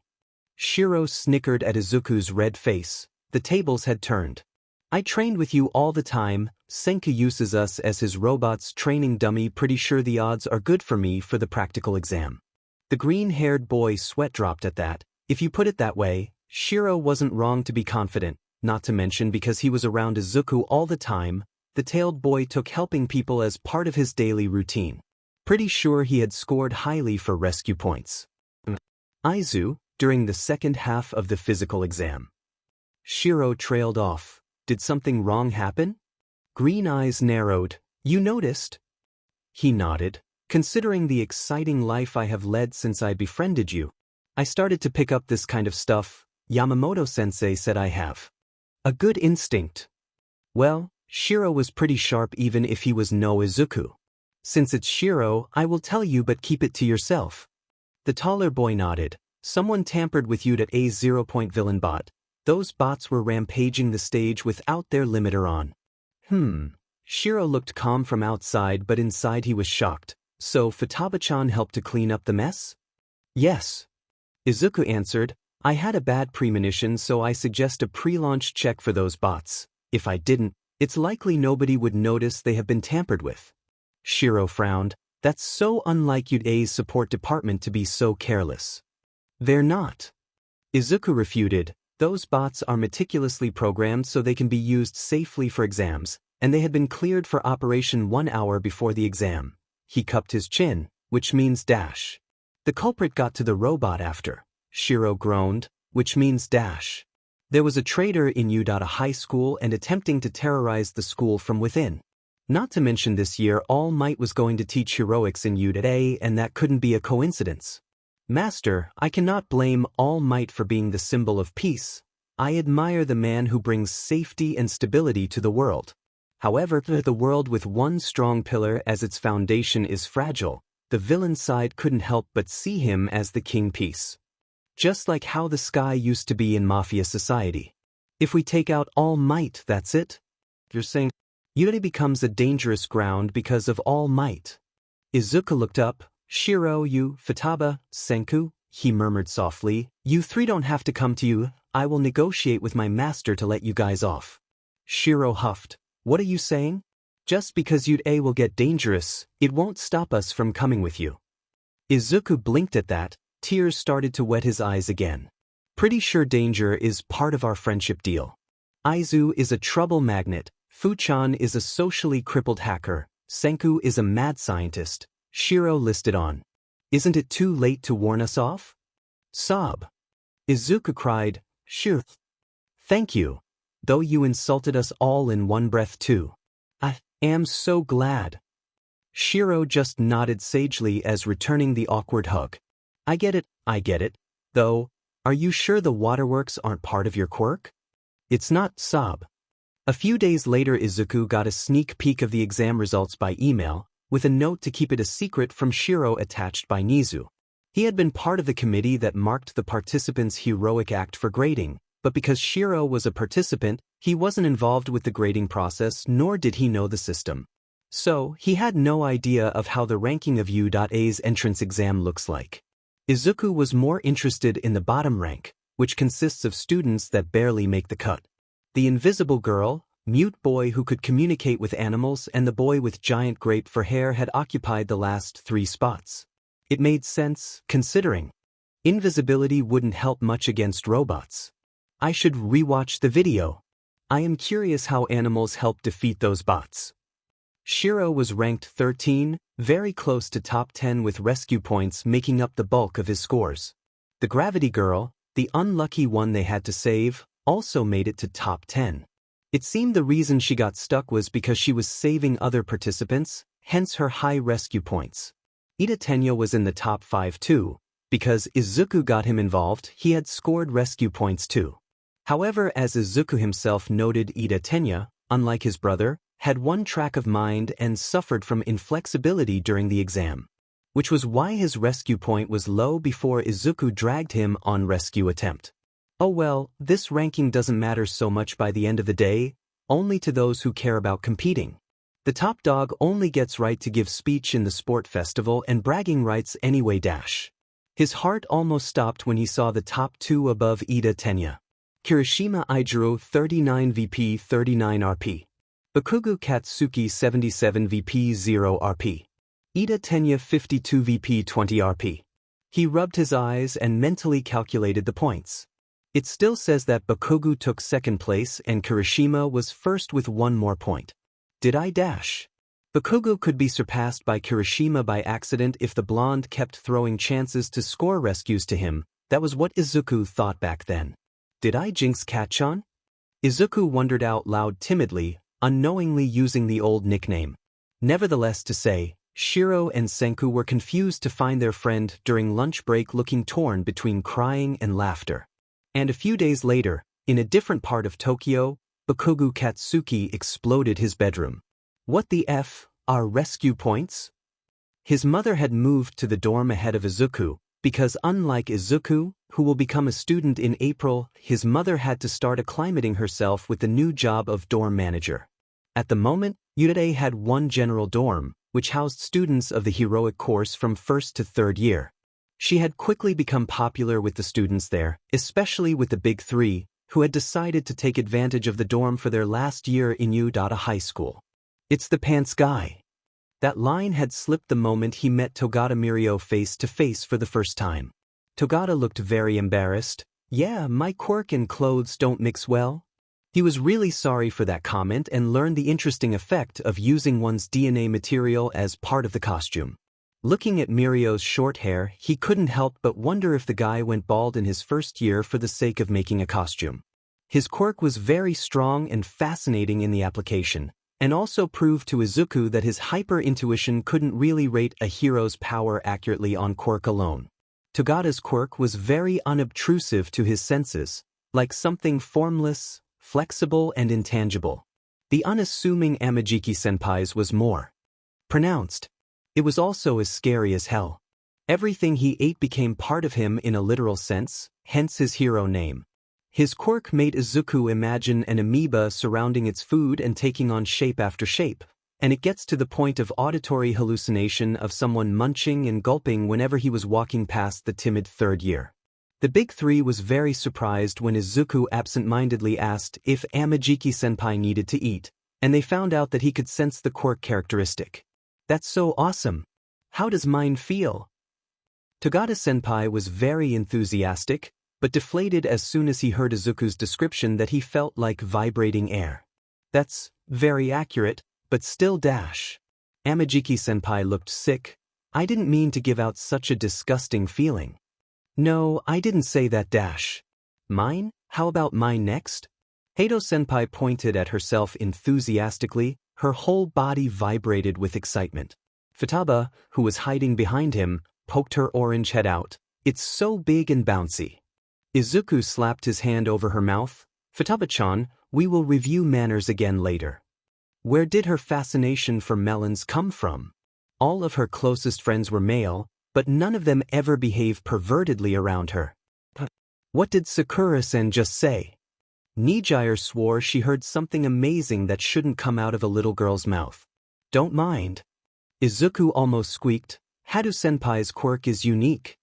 It's bright and strong. It also gives me a sensation of dizziness after spinning really fast. Just trying to feel it too long made him dizzy. Togata-senpai was still a bit depressed. So, only my quirk is not leaving a very strong impression? Sorry, but it does feel like a vibrating phone you would ignore to Izuku's senses.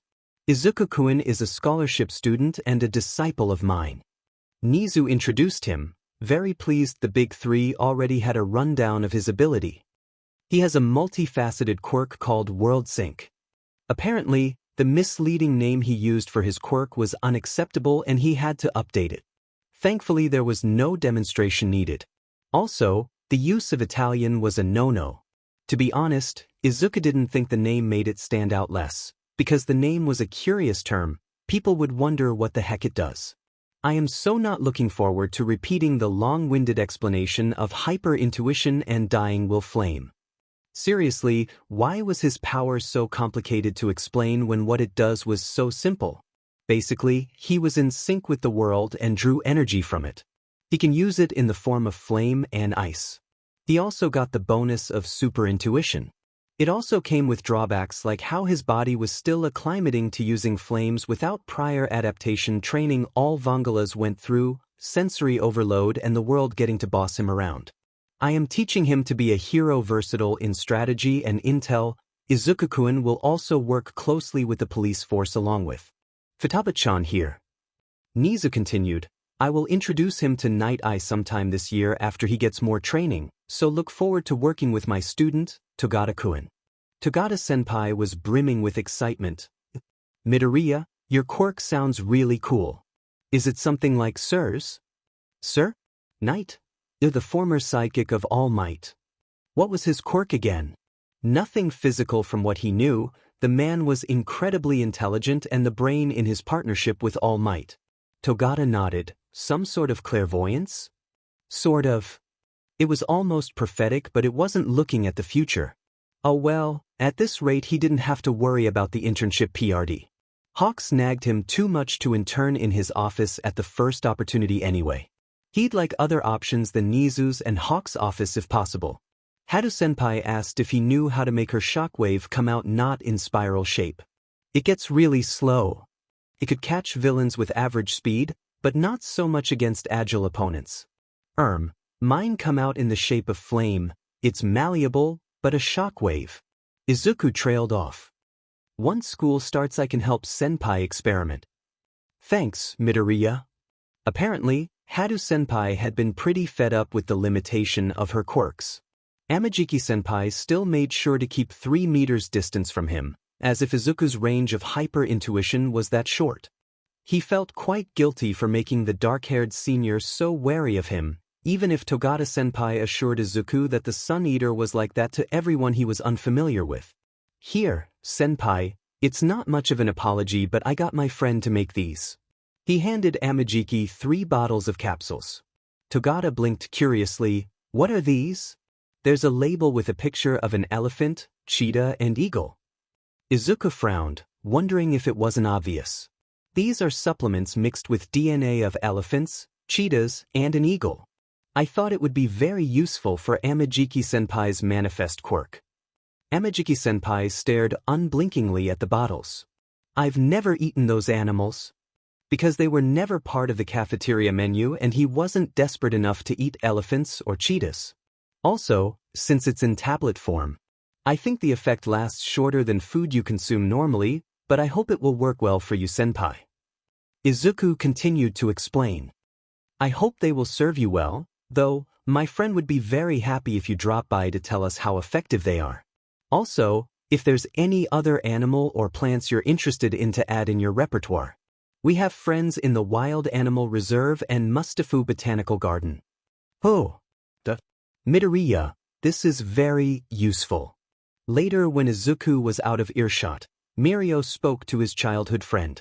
Well, at least you don't have to force yourself to eat too many variations of food every day. Sometime before the mission his friend had to eat some unholy combination of food. Tamaki looked down. I never thought of this. And it was his own quirk. This is certainly more agreeable for my stomach capacity. Sir would love the little guy for sure. Considering his own height at that age, Tamaki would like to correct Mirio that Midoriya has a respectable average height for 15 years old. Though, are you sure Midoriya and his friends didn't just make me their guinea pig? Tamaki wondered out loud. Mirio and Tamaki exchanged looks. He is nice, maybe not? Somewhere in the support department's dorm, Senku was cackling madly. It seemed he would have a good dorm life. The fact his mother wasn't alone in their home helped. His master had been toying with the idea of a boarding school and making all heroic students live in dorms mandatorily. It would be easier to keep an eye on problematic ones. Izuku would like to imagine that beady eyes didn't give a pointed stare at him. Nizu also said unless the circumstances forced it, the idea won't be implemented until Izuku's 2nd year. Shiro lives near you today, so he wasn't going to live in the dorm. Senku was coming because his foster father would live in Russia for a while before going to the space station in a few months. Not to mention the idea of getting access to Yude's lab and resources was too mouth-watering for Senku. Futaba's placement in the dormitory was mandatory like Izuku. The technopath was a disaster with 2 legs due to her quirk and lack of common sense. Her foster father was a very good father, but a cafe owner had no clue how to keep someone with quirk as powerful as Futaba's in line. Not to mention, Futaba had to go to school sometime in her life. She could skip high school straight to college with her intelligence, but that wasn't the point of formal education with Futaba. She was in school so she could socialize with her peers that weren't their little vigilante group members. She needed a normal and positive influence because the guy closest to normal in their group was already corrupted beyond help. Power Loader Sensei looked pretty resigned when Nizu introduced him to Futaba and Senku. I already dread this year because of Hatsum Mei, the recommended student for my department. If he was only looking at their abilities and accomplishments, Power Loader would be over the moon. Senku was an all-rounder in the field of invention. He could build the whole civilization from scratch if he put his mind to it. Futaba has a rare quirk that controls technology and is also a genius programmer. Their personalities, on the other hand, his body is disproportionate. Won't his head fall off with that helmet on? Futaba asked curiously to his face. Senku nodded in agreement. It couldn't be healthy for his neck. Maybe that's what stunted Power Loader Sensei's growth, Futaba said seriously. though it's already too late for a costume change at this point. Izuku was already bowing profusely beside Nizu. I am so sorry. They have no manners. He barked at them. Senku. Futaba. Apologize. Being honest. 10 billion% honesty. I thought you said it's the best policy for dash. Izuku glared at them, his green eyes blazing. Apologize. He had worked so hard so they wouldn't get arrested, so God help him so his friends could be released to society as upstanding citizens. Aizawa Shoyuda, the Eraserhead, looked almost gleeful that someone shared his pain this year. Izuku would feel sorry for Eraserhead if his misery wasn't because he would get Izuku as his student. Seriously, it's not even April yet and Eraserhead already thought the worst of him. Udata High School, 1A class, April 1st. April has come and Izuku marveled at the sight of pink petals dancing in the warm wind of spring after he stepped out of the dorm. It was such a beautiful sight, but it also represented the transience of the world. Such as how frail the peace and quiet was, because starting from today, he was once again sharing the same classroom as Bakugo. He could try asking his master to move one of them out of Eraserhead's class, but that would be misusing his position as the principal's disciple. Not to mention, with Bakugo's explosive temper, someone like Eraserhead would be more suitable to rein him in.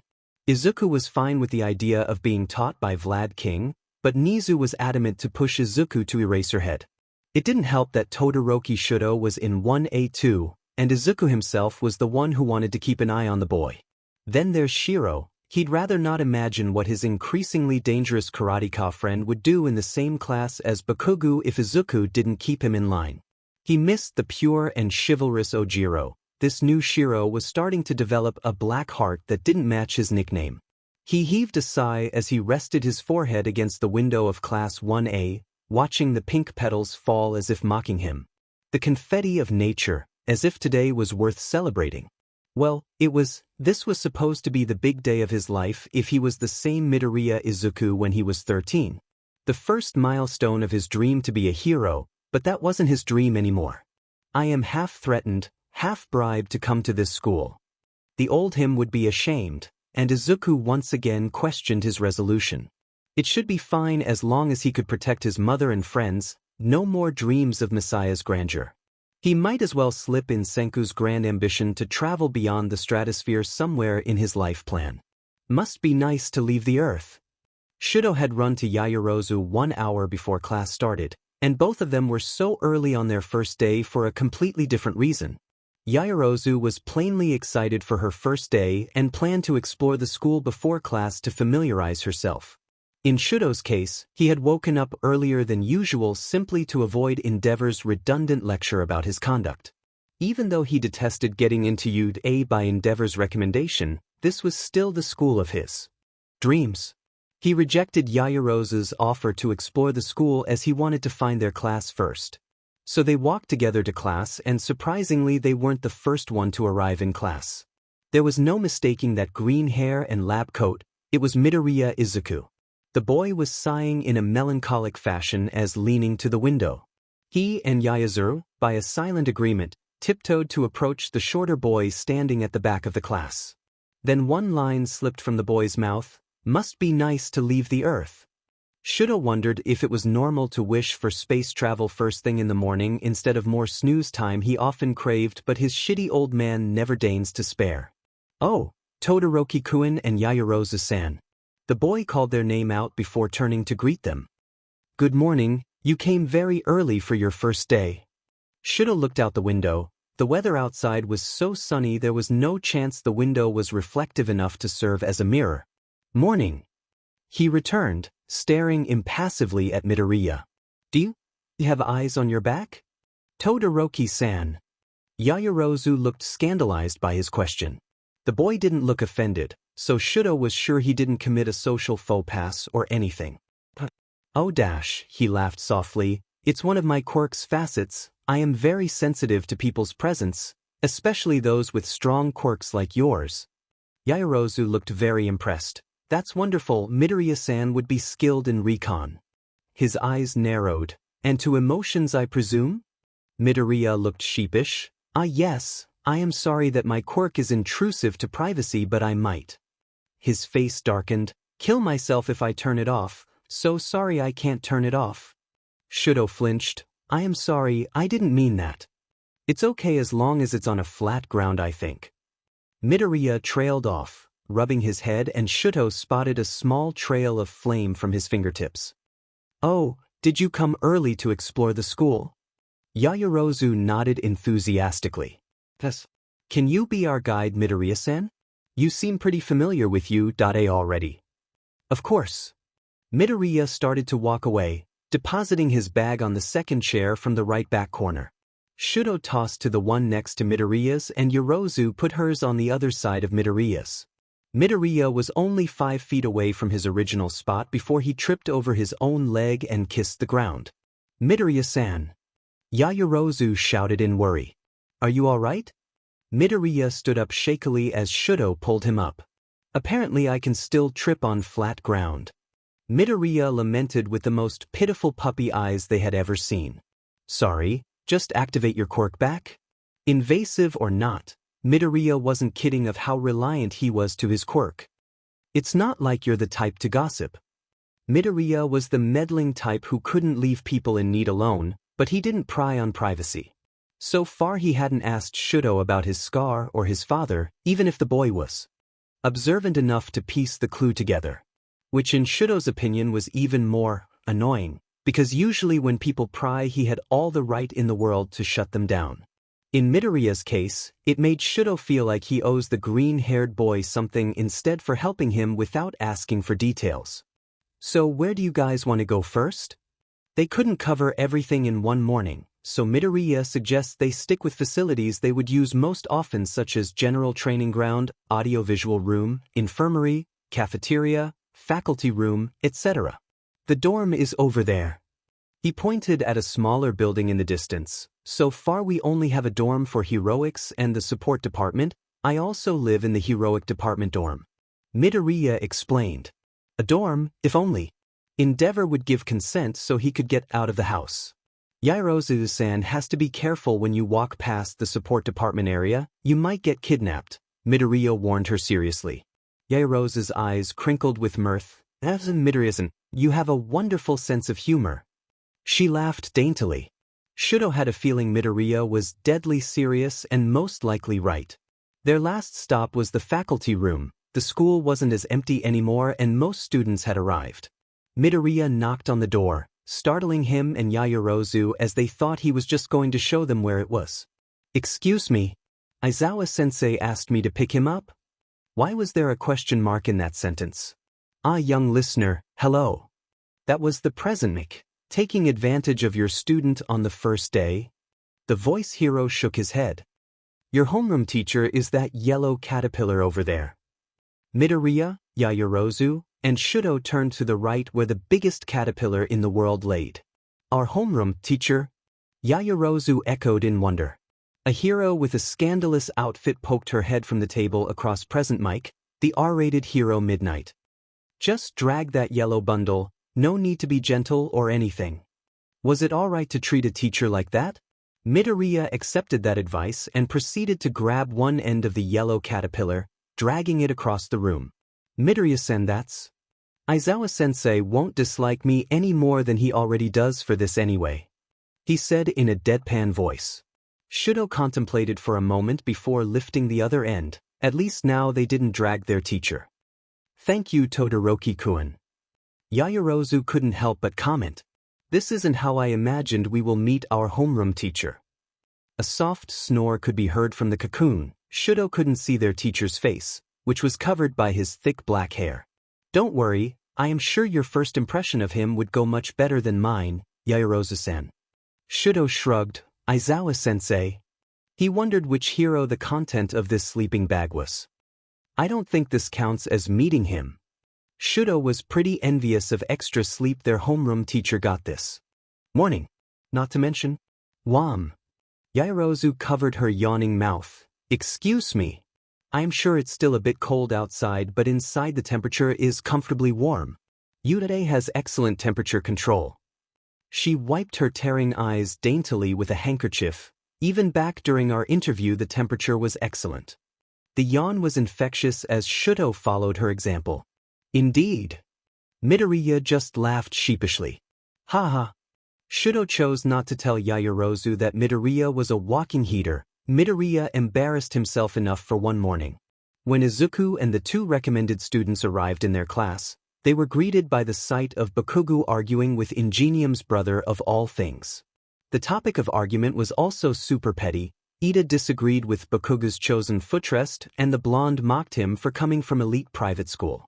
The brown-haired girl with gravity quirk, Uraraka Ochako, Izuku reminded himself, was trying and failing to mediate the argument, and at some point had taken Ida's side because the other boy was being a mean JRK.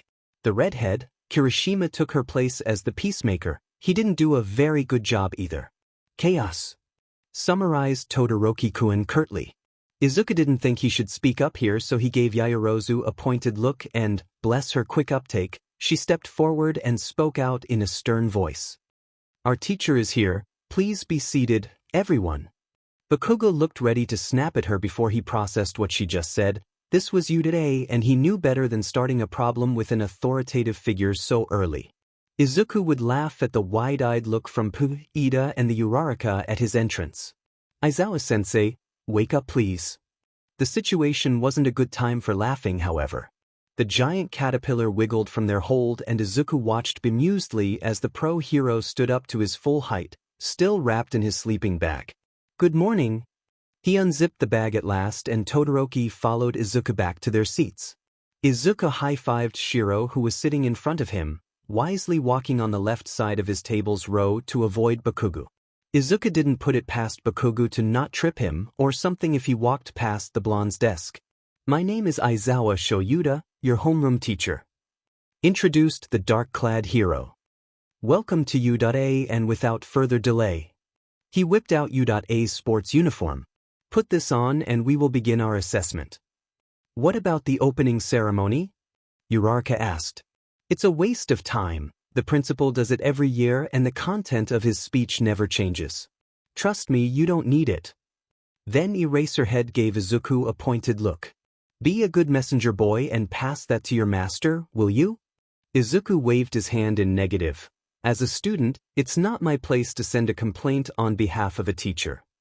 Aizawa rolled his eyes. None of you have common sense, judging from your display of behavior this morning, and I could almost believe Midoriya has it if his diplomatic answer is anything to go by, but the rest of faculty know better by now.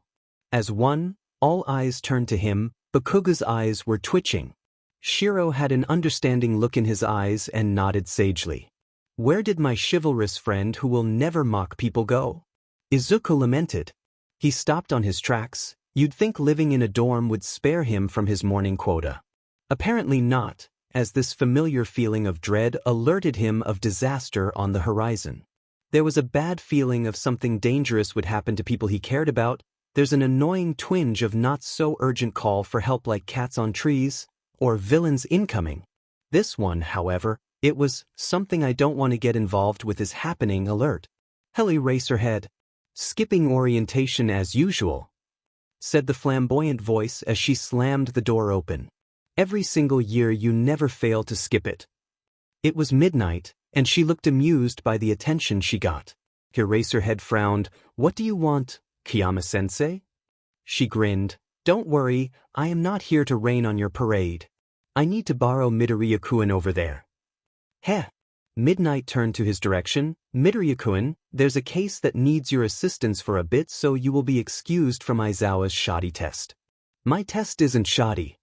Izuku stood up, his eyes wide in alarm. Can I not? Hopefully he didn't stutter or squeak that line. Duty calls, what can you do? The underground hero, of course, wasn't going to help him. It's a good idea anyway. There's no point testing your quirk considering how you got here. He heaved a sigh. Midoriya, get the hell out of the class now, jerking his thumb at the door. Izuku would rather stay, to be honest. And Aizawa, I bring you a student. The principal forgot to drop him off to this class. Midnight stepped aside. Look and behold. In unison, all students in 1A stood up from their seats. eyes glued to the four-legged figure walking to the class with his head raised high.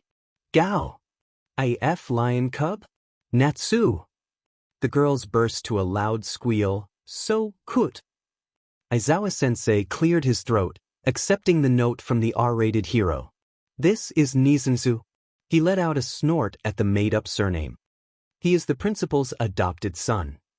A mouse adopted a lion? I think our principal is a dog. He had pause. Isn't he a bear? The ears looked like bears. He cleared his throat again, silencing the class. This cub has a quirk, and he will join our class as a special student. Silence. Izuku wondered if it was just his imagination, but the underground hero looked at Natsu with an adoring look. Said cub, of course, was making its way towards Izuku and jumped to his desk. Natsu, not on my desk. Then he jumped to Shiro's head. The taller boy became very still. Aizu. When he was on Izuku's head, Natsu was being affectionate, but in the case of Shiro, however, the cub was looking down on him. Natsu, Shiro. Isn't your chair either? Come down now. Then Natsu locked eyes not with Izuku but with Todoroki, who was sitting on his right. Neither of them blinked, staring at each other silently. That's enough. Izuku lifted the cub off of Shiro's hair and deposited him on his desk. He'd rather not have Natsu gauging Todoroki as a rival or something. Sorry about that, Todoroki. It's fine. Natsu was different. Izuku always knew the name wasn't because he found the cub in summer but because it was the name from his past life. Natsu in this life was a proud little king, a sucker for attention from Izuku and looked down on everyone else that wasn't Izuku, Inko or Nizu. Any objections for Natsu to stay? Aizawa-sensei interrupted his thought. The hell dash. Whatever Bakugo said was drowned by the roar of approval from girls and more than half of the boys, in particular from Ida and Kirishima. Lion in class? So manly. As expected of you to give us experience interacting with an animal with quirk. A valuable experience. At some point, Izuku was dragged out of the class by a very amused Midnight, and Aizawa-sensei looked too happy to replace Izuku with Natsu. What had he done to deserve to make Aizawa-sensei bully him like this? They were ready after changing their clothes, and waiting for Aizawa to come back from the supply room for testing equipment. Before anyone does something they regret. Ojiro Mashireo began because he was really worried by the fawning look of his classmates at Natsu. The cub was wearing a vest version of their gym clothes. Natsu isn't a domestic animal, quirk or not he isn't tamed, so don't even think about petting or picking him up unless he lets you. Shiro pointed at the cub, who once again used his head as a resting place. Majority of the class gave him a disbelieving look. The cutie is napping on your head, Ojiro. He is being affectionate with you. I am so jealous, said a pink-haired girl, Ashido. Natsu let out a snort, and Shiro sighed. He is using me as a chair. This little king isn't as cute as you think. Pretty sure Natsu thought of him as part of the pride or something because their tails were similar. Shiro was deemed to be bottom rank by Natsu though, much to his shame. All of them heard the snort. He understands human speech? Bakugo scowled. Glad to hear that, so the flea-infested feline would know I don't like it in class. Natsu turned to face Bakugo and growled. Growling? Kodai stepped forward and started to speak with Natsu with his quirk, and holding up a notepad. The king didn't ask for your opinion. The class burst into laughter. Ha ha ha ha. Did Natsu just diss you, Bakugo? We have a little king here. He has a big head all right, but since he is too cute he is forgiven. Of course my king. Hagakure, the invisible girl, was swooning. Ashido added, your wish is our command. Shiro groaned, don't pamper him. Aizu would be very displeased if their classmates spoiled Natsu. Rotten. On the other side of Tokyo, while his feline sidekick was enjoying life, Izuku was miserable. Life was cruel for one Midoriya Izuku. After all, it wasn't his idea of the first day in school. Hawks! Did you just drop Ingeniumson? I didn't mean to. A miserable howl could be heard from below. Jaya, get me out of here. This must be karma coming back to bite him for not appreciating his school life in UA or something. Back in UA, his classmates felt bad for racing against Natsu for their assessment, which was silly. You can't win, seriously. What do you mean, Ojiro-kun? Ida, the excitable guy asked. Shiro looked up. Natsu, we're racing, get down and make Izu proud. The cub hopped off of him, and the moment its paws reached the ground, it had transformed into an adult lion with a golden mane. Gao. That's more like it. Shiro nodded to himself. Ida, Shiro, Satu, and Mineta gaped at the full-grown lion standing between them and Shiro. It's. Natsu's quirk is growth. He can transform into his adult form as long as his stamina lasts, Shiro explained gleefully. Well, then, anyone confident they can outrun the king of the jungle even with quirk? Bakugu jumped at the opportunity. I can beat you anytime, you hairy kitten. Gurgao. Kodai once again wrote the translation in his drawing pad. Be silent. The race resulted in Bakugu and Natsu reaching the goal at the same time. There's no way I will let Deku's cat beat me. Shiro frowned. Bakugu Katsuki. Bakugu is seriously competing with Natsu. This is surreal. Shiro couldn't help but comment. Natsu seems to see him as a rival too. Kirishima glanced to the side. On the other hand, in the shade, several guys were resting, waiting for the girls to finish their assessment. One of them was Todoroki, and the aloof guy was nodding off after he finished with the grip strength test. Not so far from him was Natsu in cub form. The little guy scored well too in the same test using his bite strength. Said cub was also nodding off in the same rhythm as Todoroki. Why is Todoroki so in tune with Natsu? Shiro was also confused. Maybe they share the same wavelength or something? It wasn't like Natsu and Todoroki were instant friends. If anything, there was a very strange tension around them. Though, for some reason, Natsu didn't think Todoroki is Izu's minion like he does to the rest of us. 5 minutes later, Todoroki was competing with Natsu for a long-distance jump. Todoroki was using his ice as a skate ramp while Natsu used a flame-powered jump.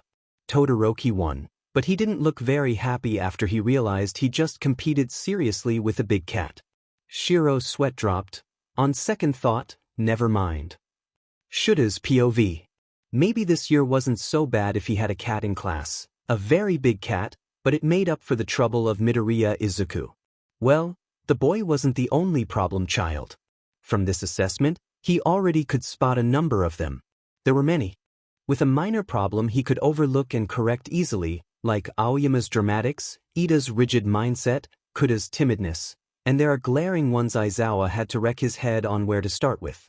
Mineta Minoru's perverted behavior. Shoyuta wasn't going to demean a teenager for finding their opposite SEC attractive, but it was completely different matter altogether if a hero in training couldn't be trusted to behave around women. Todoroki Shudo seemingly had no problem, but Aizawa noticed that in all tests he was using only his ice quirk even on a test where his fire was more suitable. The boy wasn't stupid, so there must be a reason for him to cripple half of his quirk. And there's Nizu's request to keep an eye on Todoroki. Sensei. And here comes the biggest problem child in his class if he discounts Midoriya. What do you want, Bakugu? The test hasn't finished yet. Bakugu swallowed a scowl. There was hope for this boy if he knew enough boundaries to not make an enemy with his teacher. He paused. Why is Midoriya Izuku in you? The guy is quirkless. That confused Shoyuta for a moment before he recalled Nizu's briefing about Midoriya's history, a late bloomer due to the tricky trigger of his quirk. The boy also had a long history of bullying, hence the occasional nervous tic and tendency to avoid attention. I see you're one of Midoriya's bullies. The boy looked like he had been electrified by Kaminari's quirk, and Shoyuta could see a flash of fear in his eyes. I don't care very much about your past. My job is to guide you in the present for your future. Shudo told him sternly, but the past is connected to the present, and I would hate to expel you if you let your history with Midoriya get in the way of your hero education. It won't. Bakugu hissed. You have not answered my question, sensei. Shoyuta snorted. Bakugu, this is Yuta. I am here to teach and guide you, not bending over your demands. It's weird. The boy hissed again. Midoriya Izuku is quirkless, and yet, he is accepted on recommendation. Shido guessed Bakugo looked up on the entrance exam ranking. Midoriya, along with Todoroki and Yaoyorozu, weren't on the list. As shown in this assessment, the two recommendation students were the cream of the crop. Bakugo must be smarting from it. Midoriya Izuku is accepted to you, not because of his quirk, I can tell you that much. Huh. It confused the boy even further. Shoyuda heaved a sigh. He is accepted for the same reason as the rest of you, we see heroic potential in him so we take him in. The boy's potential was enormous. Combined with his quirk, it was becoming a hazard if the boy and his little group weren't kept in line. As for his quirk, Shoyuda trailed off, sighing. Frankly, Ide doesn't even care if Midoriya Izuku is quirkless. It would actually be better if the boy was quirkless. It would be easier to keep an eye on him. Also, let me warn you, Baku. The boy looked offended by another. Warning. Midoriya, from what I see, wants to let the past be dash. He avoided Bakugo and tried to not draw attention to him. You'd better do the same for your own good. He glanced at where Ojiro Mashireo was watching from a distance. Nizu was so wrong to think the tailed boy was a safe one. Under that composed exterior was a hidden righteous fury. Then there's the other two from the support department that made Power Loader his company in misery. Ishigami Senku was a troll scientist too happy to skirt around the law, and Sakura Futaba would chuck both law and common sense out of the window whenever given the chance. Bakugo opened his mouth and promptly closed it again, and Shoyuda had a feeling whatever the boy wanted to say would be something he regrets. At least the boy was smart enough to know when to keep his mouth shut. For now, Shoyuda will keep an eye on the boy. He had potential with his powerful quirk and battle sense to match, but that was his worth as a fighter, not a hero. If it was just a matter of power, it was abundant even in the Gen Ed department where they reserved the majority of the failed heroic department applicants. Not to mention with several heavy hitters like Midoriya, Ida, and Todoroki in class, he wouldn't feel it was a big loss if he had to let Bakugo go. He knew he could speed up the process by letting Bakugo know how precarious his position in 1A no matter how strong he was, forcing the boy to reflect on his weakness. However, that would be Shuda's last resort. It would be much better if the boy fixed the issue himself, a much more valuable lesson. Is that? The boy looked startled. Deku? Midoriya had returned from his job. The boy was unscratched, but he looked off. Izuku walked unsteadily towards the gathering student. His uniform was slightly crumpled and his lab coat was gone. His classmates wondered what happened to him, and for some reason, of all classmates of theirs, Midoriya staggered to Ida's direction like a dry leaf blown by the wind. Midoriya-kun. Ida caught the boy before he could fall over. Are you all right? If Ida was expecting yes or no for his inquiry, Izuku gave him neither. I am so sorry about your brother. Ida froze. After meeting Midoriya Izuku, he had asked about the boy from his brother and found out Tensei had worked a couple of times with the boy's assistants. So if Izuku apologized to him for Tensei, Midoriya-kun, what happened to my brother? He shook the limp boy back and forth. Izuku was snatched from Ida's tight grip by Shiro and Natsu. The lion was growling. Watch it, Ida. Their teacher sighed. Careful, you have irritated them, see how their tails swish, that means they're angry at you. Sensei. Shiro looked scandalized. Even if our tails look alike, I am not a cat. Izuku blinked owlishly, eyes widened in horror. Wait, Ida-kun. The boy had his phone out and ready to call his parents. I mean, your brother is fine. I mean Dash, the green-haired boy. Stuttered, mostly fine. Ida stopped like a robot that had been turned off. Huh? Mostly? What do you mean my brother is mostly fine? Izuku averted his eyes. He glanced at Eraserhead, who shrugged. We just finished the test. And whatever the boy wanted to tell Ida, it seemed urgent. He swallowed. It would be on the news now about the abandoned factories south of Mustafu. Ida promptly searched for the news and it happened, less than half an hour ago. A group of heroes which include Ingenium, Hawks, and Gang Orca had foiled a terrorist attempt by a villain capable of breeding and controlling insects. Of all species, The villain had chosen to breed the Madagascar cockroach and set it loose to demand ransom in astronomical amounts. Izuku was called in to pinpoint the criminal. They would have gotten ragdoll of pussycats, but they came up short with the identity of the culprit and rendering the pro's search quirk ineffective. They managed to find the culprit hiding a few miles away, but their road to reach the culprit was full of hissing and trauma induced by the sky filled by the flying black insect. It says my brother is unavailable for an interview. Izuku nodded. I am sorry. Because the culprit could use cockroaches as some sort of flying carpet and sense us coming, we're forced to resort to pincer operation. Ingenium-san and Hawk-san act as pursuers to lead the culprit to Gang Orca. Aizawa hummed. If it's just strategy, he is on the level of a pro hero already. At the time, Hawks sort of forgot that cockroaches can fly. After all, the creepy crawler usually would just run to the sewers or other small places when they see humans. He and Ingenium-san were ambushed by a black cloud and Hawks. Izuku covered his face with both of his hands as if it could protect him from the horrifying recollection. He dropped your brother when flying over a cockroach-covered ground. Ida looked pale. Nissan. He is fine, mostly, but he is pretty scarred mentally. Izuku looked pretty ill himself, and his costume would be permanently out of commission. Last time Izuku saw him, Ida Tensei couldn't shake the feeling of hundreds of creepy crawlers getting inside his costume. I am really sorry for making him Hawk's backup. Next time, he will send the flying chicken alone. Hawks didn't look very repentant for traumatizing Ingenium even if he did say sorry. Eraserhead patted Ida's shoulder. You can go home now, you're not on the bottom rank anyway. Ida bowed deeply before speeding towards the classroom to pick his belongings. Hey, Midoriya's back, so he isn't going to take any test?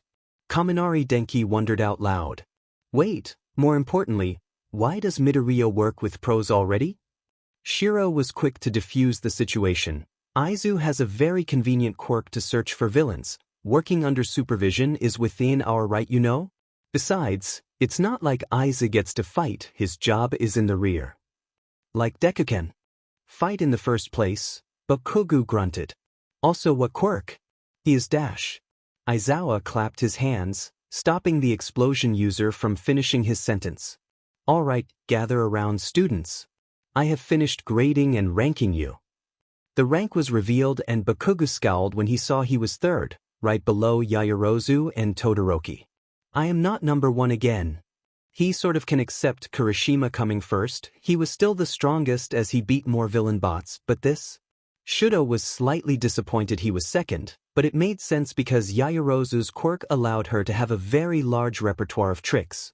My ice can't be used for side jumps, for example. Though he wondered where Midoriya would be if he joined the test.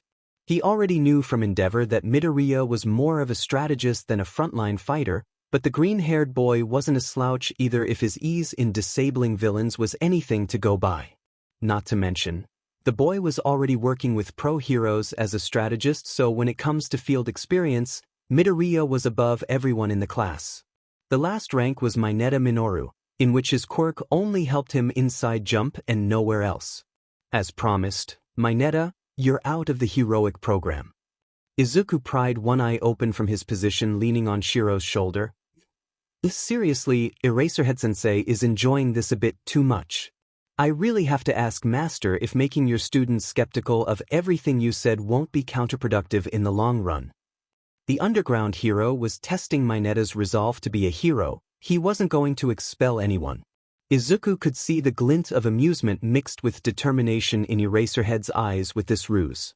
The last rank student had to stand up for their dream, maybe even resort to challenging Eraserhead themselves and not bending down to his sentence. At the same time, Eraserhead showed the rest of the class they need steel-like resolve to continue on this thorny path to becoming a hero. He is a good teacher.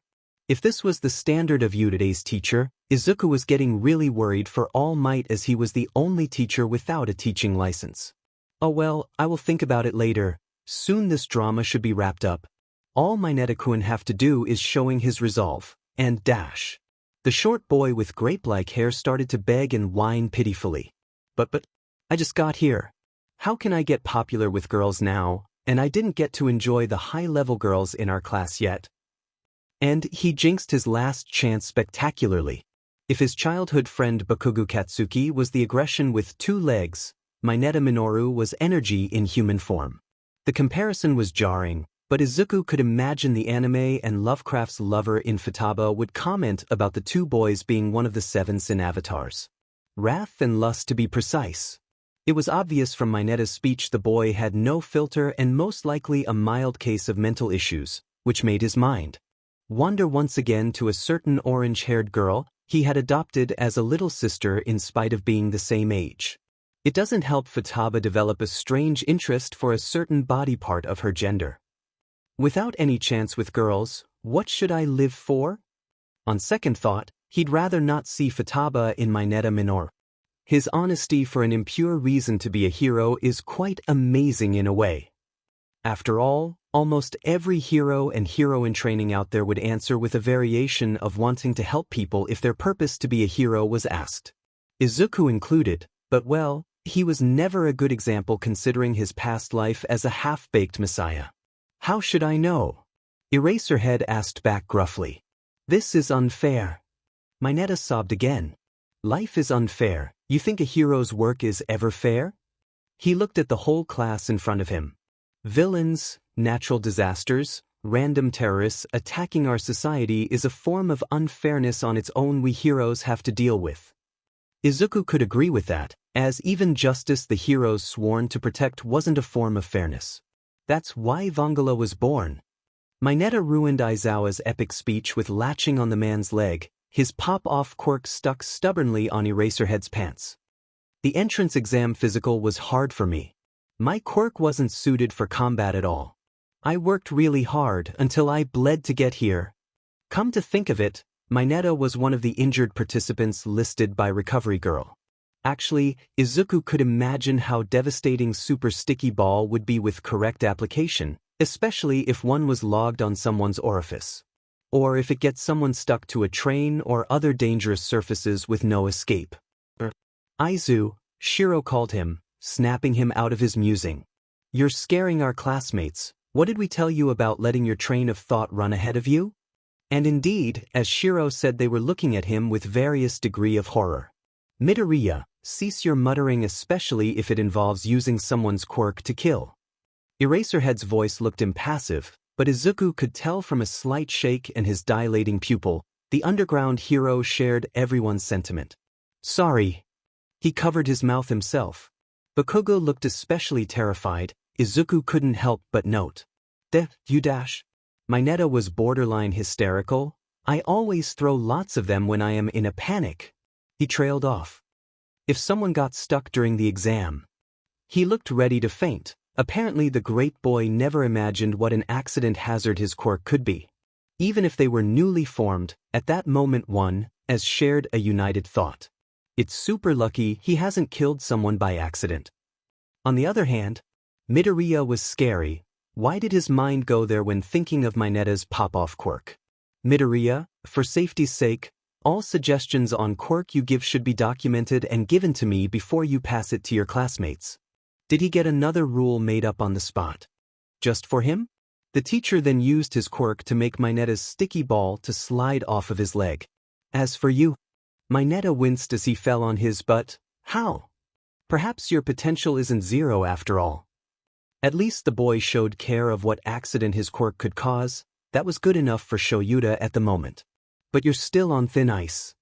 The dark-haired pro sighed. Well, the expulsion threat is a logical ruse to draw your full potential in the first place. Izuku's sweat dropped. He wanted a drama and yet he gets tired, so he cut it short. He blinked when realization sank in. Did I help Mineta-kun by accident? Mineta collapsed in relief. My dream is still alive. Aizawa just had to rein the parade of relieved students. Like I said, you're not safe yet. He repeated, a probation PRD so to speak. That silenced the rowdy students in an instance. Don't think your high rank in this test means you can rest on your laurels. Bakugo in particular flinched when Aizawa's eyes glanced at him. Today what I measured is just the versatility of your quirks, not your potential as a hero. As a school, I will do our best to polish the rough diamond in you, but He flashed gleaming red eyes at them. If you're just worthless pebbles that couldn't live up our school's motto, plus ultra, I will cut you off. Eraserhead finished, making a beheading motion with his thumb. The warning was loud and clear. Even if they made it to the top percentile of this prestigious hero school, they still had a lot to live up to earn their place in a heroic course. I knew it. Aizawa-sensei wasn't serious about expelling the last place. Yorozu Momo said as the group who sat in the back picked up their bag after changing out of their gym clothes. It's a logical ruse indeed, and even now, Aizawa-sensei made that threat to keep us on our toes. Jiro Kyuka, the girl with long jack earlobes, approached Yaoyorozu. Is that so? He sounded like he really meant it. Izuku was honestly worried for Yaoyorozu now. She was too overconfident with jumping to that conclusion. A reality check would be harsh on her sometime this year. But that was life for you. Well, the threat was taken seriously by Mineta and Bakugu at the very least. The blonde didn't even confront Izuku after Aizawa dismissed them.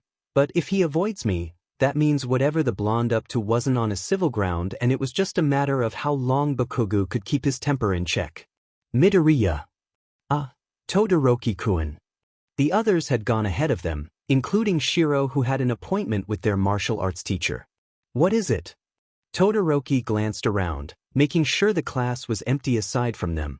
Aizawa-sensei, he is serious, isn't he? Well, the boy was certainly sharper than Yaoyorozu when it came to reading between the lines. Then again, with an abusive father like Endeavor, Todoroki had to be. Why do you think so? You didn't say you agree with Yaoyorozu's analysis. Izuku chuckled softly at that. She is half correct that he wasn't serious about expelling Mineta, but that's because he does have potential. He is, after all, one of few non-combat candidates who make it past the entrance exam that is geared towards combat quirk. Aizawa himself didn't make it when he was a student, but Mineta did. But Aizawa-sensei won't hesitate to expel anyone with no potential. He certainly has done so last year. He expelled the whole class. Even Todoroki looked surprised by that revelation. I see. Their homeroom teacher was toying with them from the start. Still, your intel is amazing. Then again, your principal's disciple. Izuku stood up with a sigh. Knowledge is a weapon, one I wield as my strength. I can see that. Mineta's seemingly useless quirk's devastating potential came to mind. He sweat-dropped at that. Haha, I'd better get going. A senpai wants my advice on her quirk. Do you remember about Aizawa-sensei's rule? She is a senpai. Aizawa only mentioned classmates, not Udate's students in general. And you're exploiting loopholes in his rule. Todoroki noted as he hoisted his own bag over his shoulder before walking towards the door himself. You're quite a dangerous person, Midoriya. Izuku just smiled wanly at that. I get that a lot. More often than he wanted to. Udate Heroic Department's dorm. How is your first day, Midoriya-kun? Asked a very cheerful Hato-senpai, who was happily hugging the paper containing Izuku's ideas on how to get around her quirk's lack of speed. Izuku became silent mid-bite of his katsudon. I got called out for work before the start of the class, and Eraserhead is famous for making his class skip the opening ceremony. Togata-senpai winced. Don't tell me, the emergency mission is one from the abandoned factory in South Mustafu? At Izuku's nod, the blonde senior shuddered. That would go down in history as the worst case no hero wanted to be involved in. Hato-senpai was also shivering. Is Ingenium Pro okay? He is not available for the interview, but I doubt cockroaches can hurt him. Amajiki-senpai looked at the sole female member of Big Three as if she had gone crazy. Cockroaches can bite, you know. I thought they're just disgusting and they can't hurt us. Any animal can hurt humans if they try hard enough. As the owner of Manifest Quirk, Amajiki-senpai knew this better than most. So how did it go? The aftermath, I mean. After getting familiar with Izuku, the timid senpai could speak normally with him at least. Most of us came out okay from that, but no one wants to see the creepy crawly for a long time to come. As the Big Three glanced at the grocery bag full of anti-cockroach supplies on their pantry's counter. I see. They were not against cockroach-free dorm, especially after they watched what villains could do with it.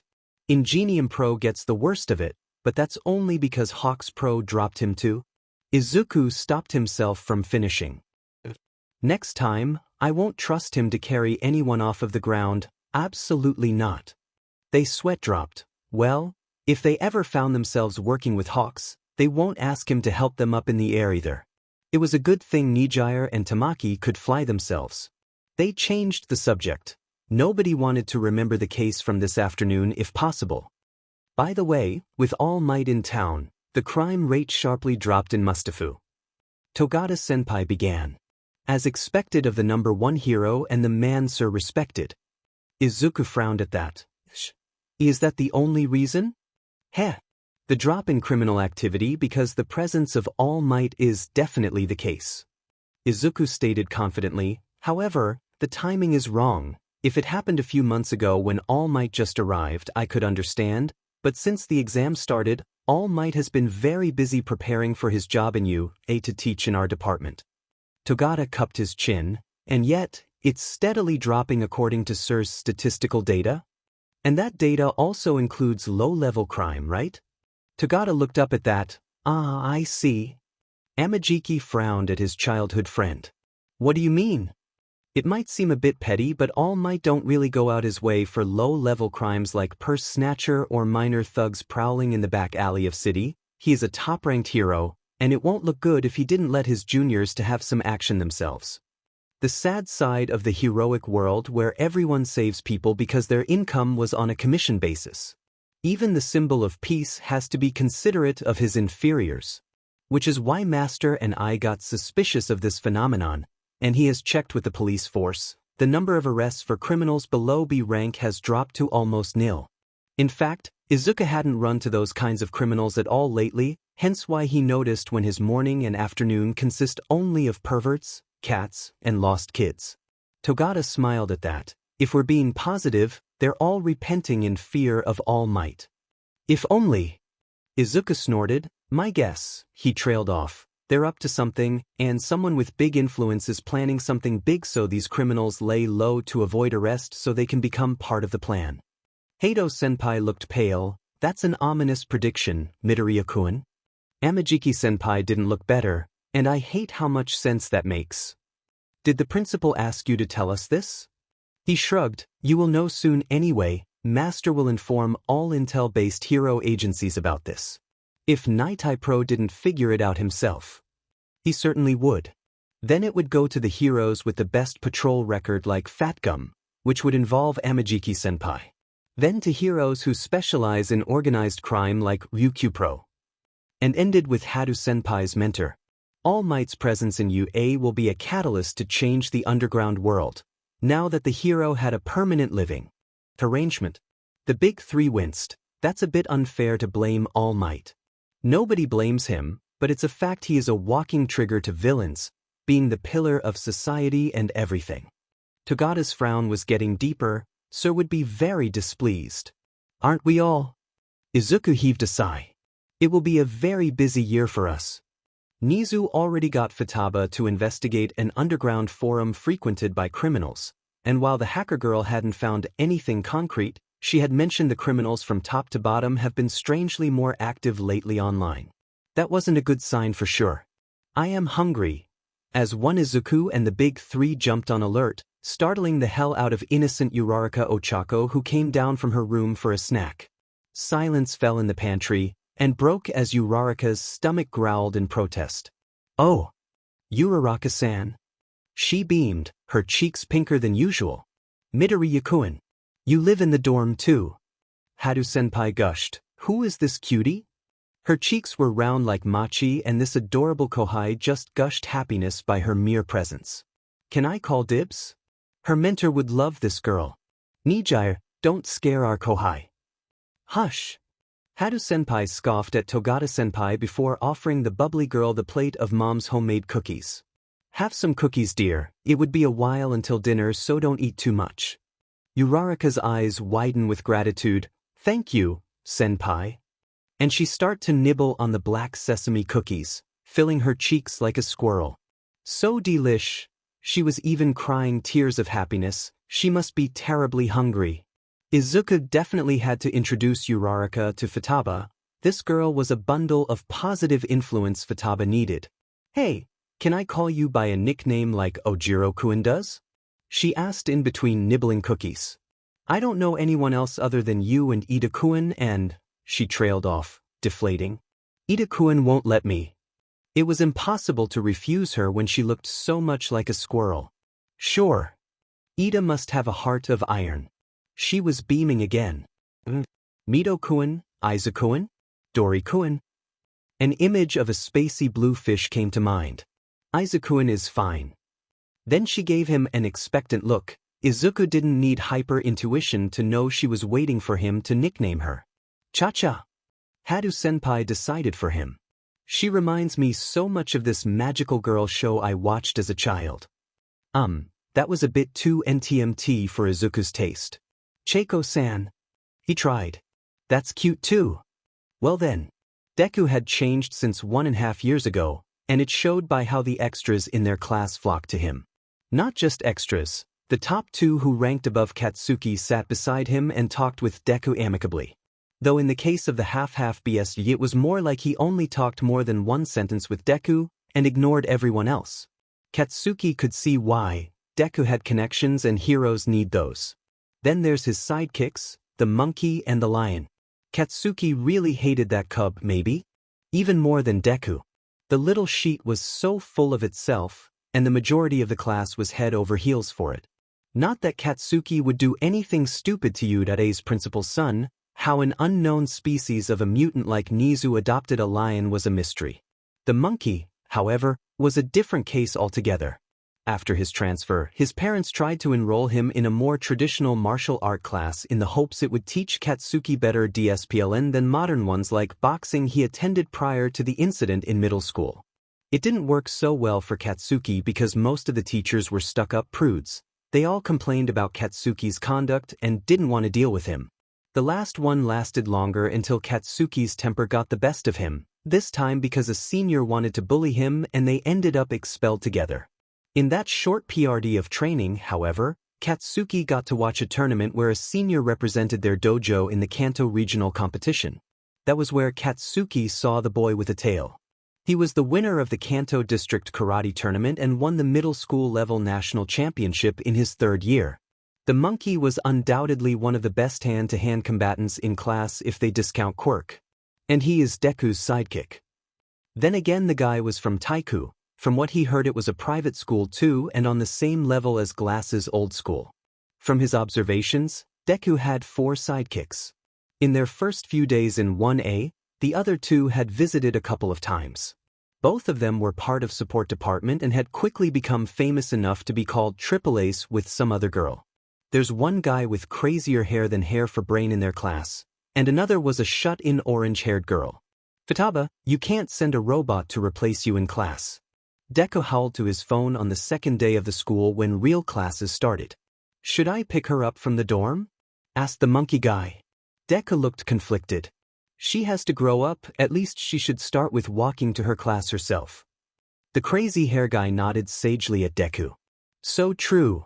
On his hand perched an octopus-shaped robot, which apparently was supposed to be some sort of drone to broadcast the lesson for the shut-in. You don't get to say that Senku, Deku looked said, which was a strange expression on the nerd's face. We could have started on baby steps with you escorting her to class. But then you just take that stupid drone with you to class instead. Making Futaba do anything she doesn't want is too troublesome. The guy rolled his eyes. You spent the whole day weaving bamboo to make a replica of the non-inflated wheel NASA made. That should be more troublesome than getting a high school girl to go to class. About half an hour later, a girl with big doe eyes wearing fancy headphones poked her head when a class was ongoing. Aizu, I don't know where my class is. That's a lie and we all know it. The monkey told her, rolling his eyes. She stuck her tongue out. Shiro, you meanie. Then she turned to the teacher, which was midnight. Can I use my quirk to navigate school? The pro hero shrugged. Sure, just report to Power Loader soon, you're giving him an aneurysm. The girl huffed before her hands swept over the empty air and glowing lines like computer windows appeared. Ja and Aizu, Shiro, let's have lunch together later. Midnight whistled after the girl closed the door of their class. And that's class is a technopath. One of rarest type of quirks that controls technology and also one that greatly contributed to the foundation of modern hero societies. What the F 1A, Foundational Heroic Studies. Izuku wasn't surprised when the door of their class was opened with a dramatic slam on schedule. I am here. And coming through the door like a normal person. A normal person should just come through the door, they don't run and announce it loudly for the world to hear. At least All Might didn't get a background music to go with his entrance. He failed as a normal person for sure. Izuku blinked when he noticed All Might was wearing his Silver Age outfit. How nostalgic. Not a bad move to get his classmates to see it to bring up the mood. Alright, now we will be having a mock scenario as your first lesson. He flashed a card with golden letters. A battle simulation. All Might grinned pointedly at him as if asking if he had done a good job. Izuku honestly thought while the scenario was exciting, maybe they should start with a patrol or rescue scenario instead of telling a class full of hot-blooded teens to beat each other up on the first day. And his master wanted Izuku to back All Might up. Seriously, how to back him up in this kind of case?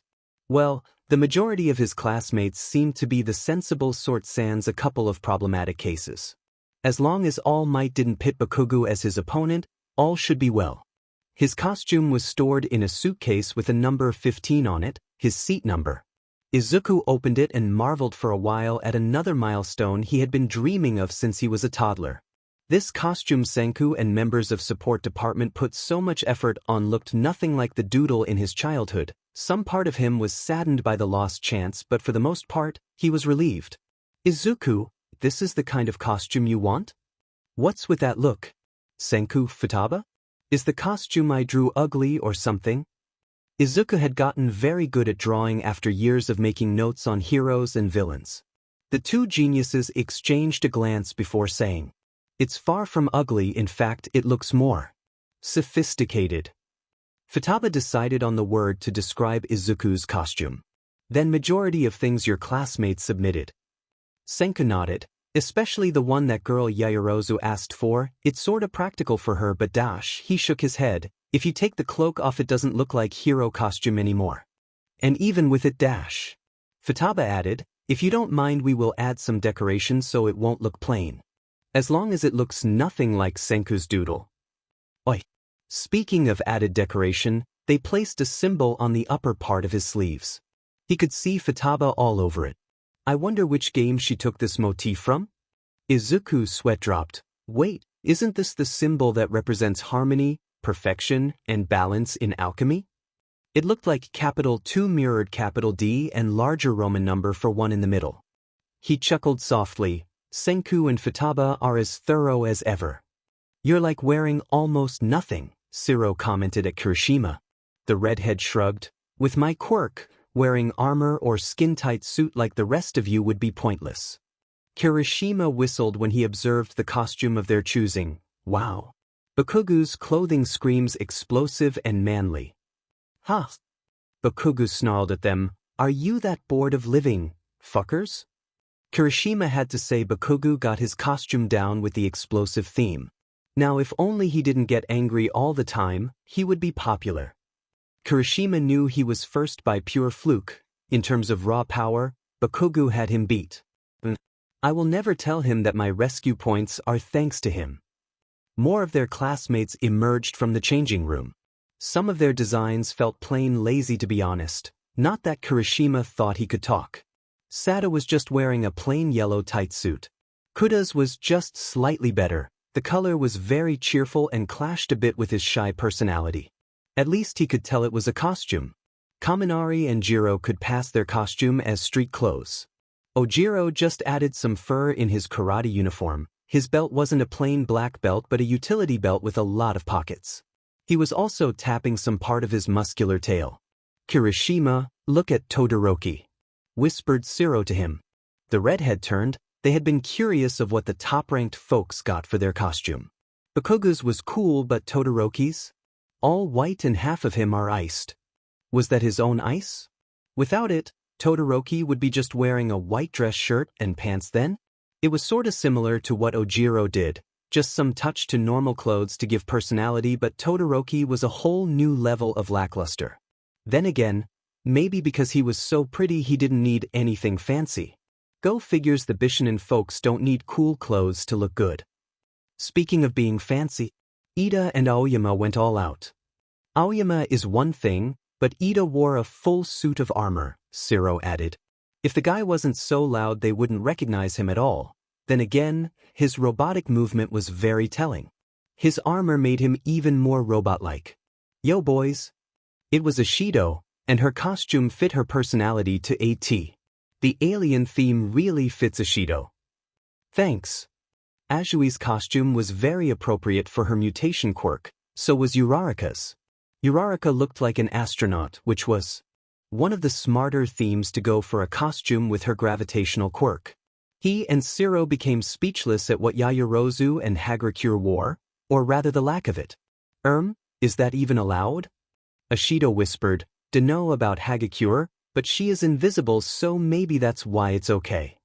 Then she added, as for Yaoyorozu, apparently the support department covered more than what she asked for obvious reasons. They had seen her using her quirk and how she needed exposed skin, but still. A good thing too, since we have that guy in class. As one they glanced at Mineta, who was wearing his own costume, which consisted of a tight skin suit in the same color of his hair and a bow-like armor for his bottom. The guy was panting as looking at oblivious Yaoyorozu and bubbly Hagakure. If energy has legs, it would look like Mineta Minoru. Izuku's costume looks really neat. Look and behold, the most mysterious guy in their class emerged in his costume.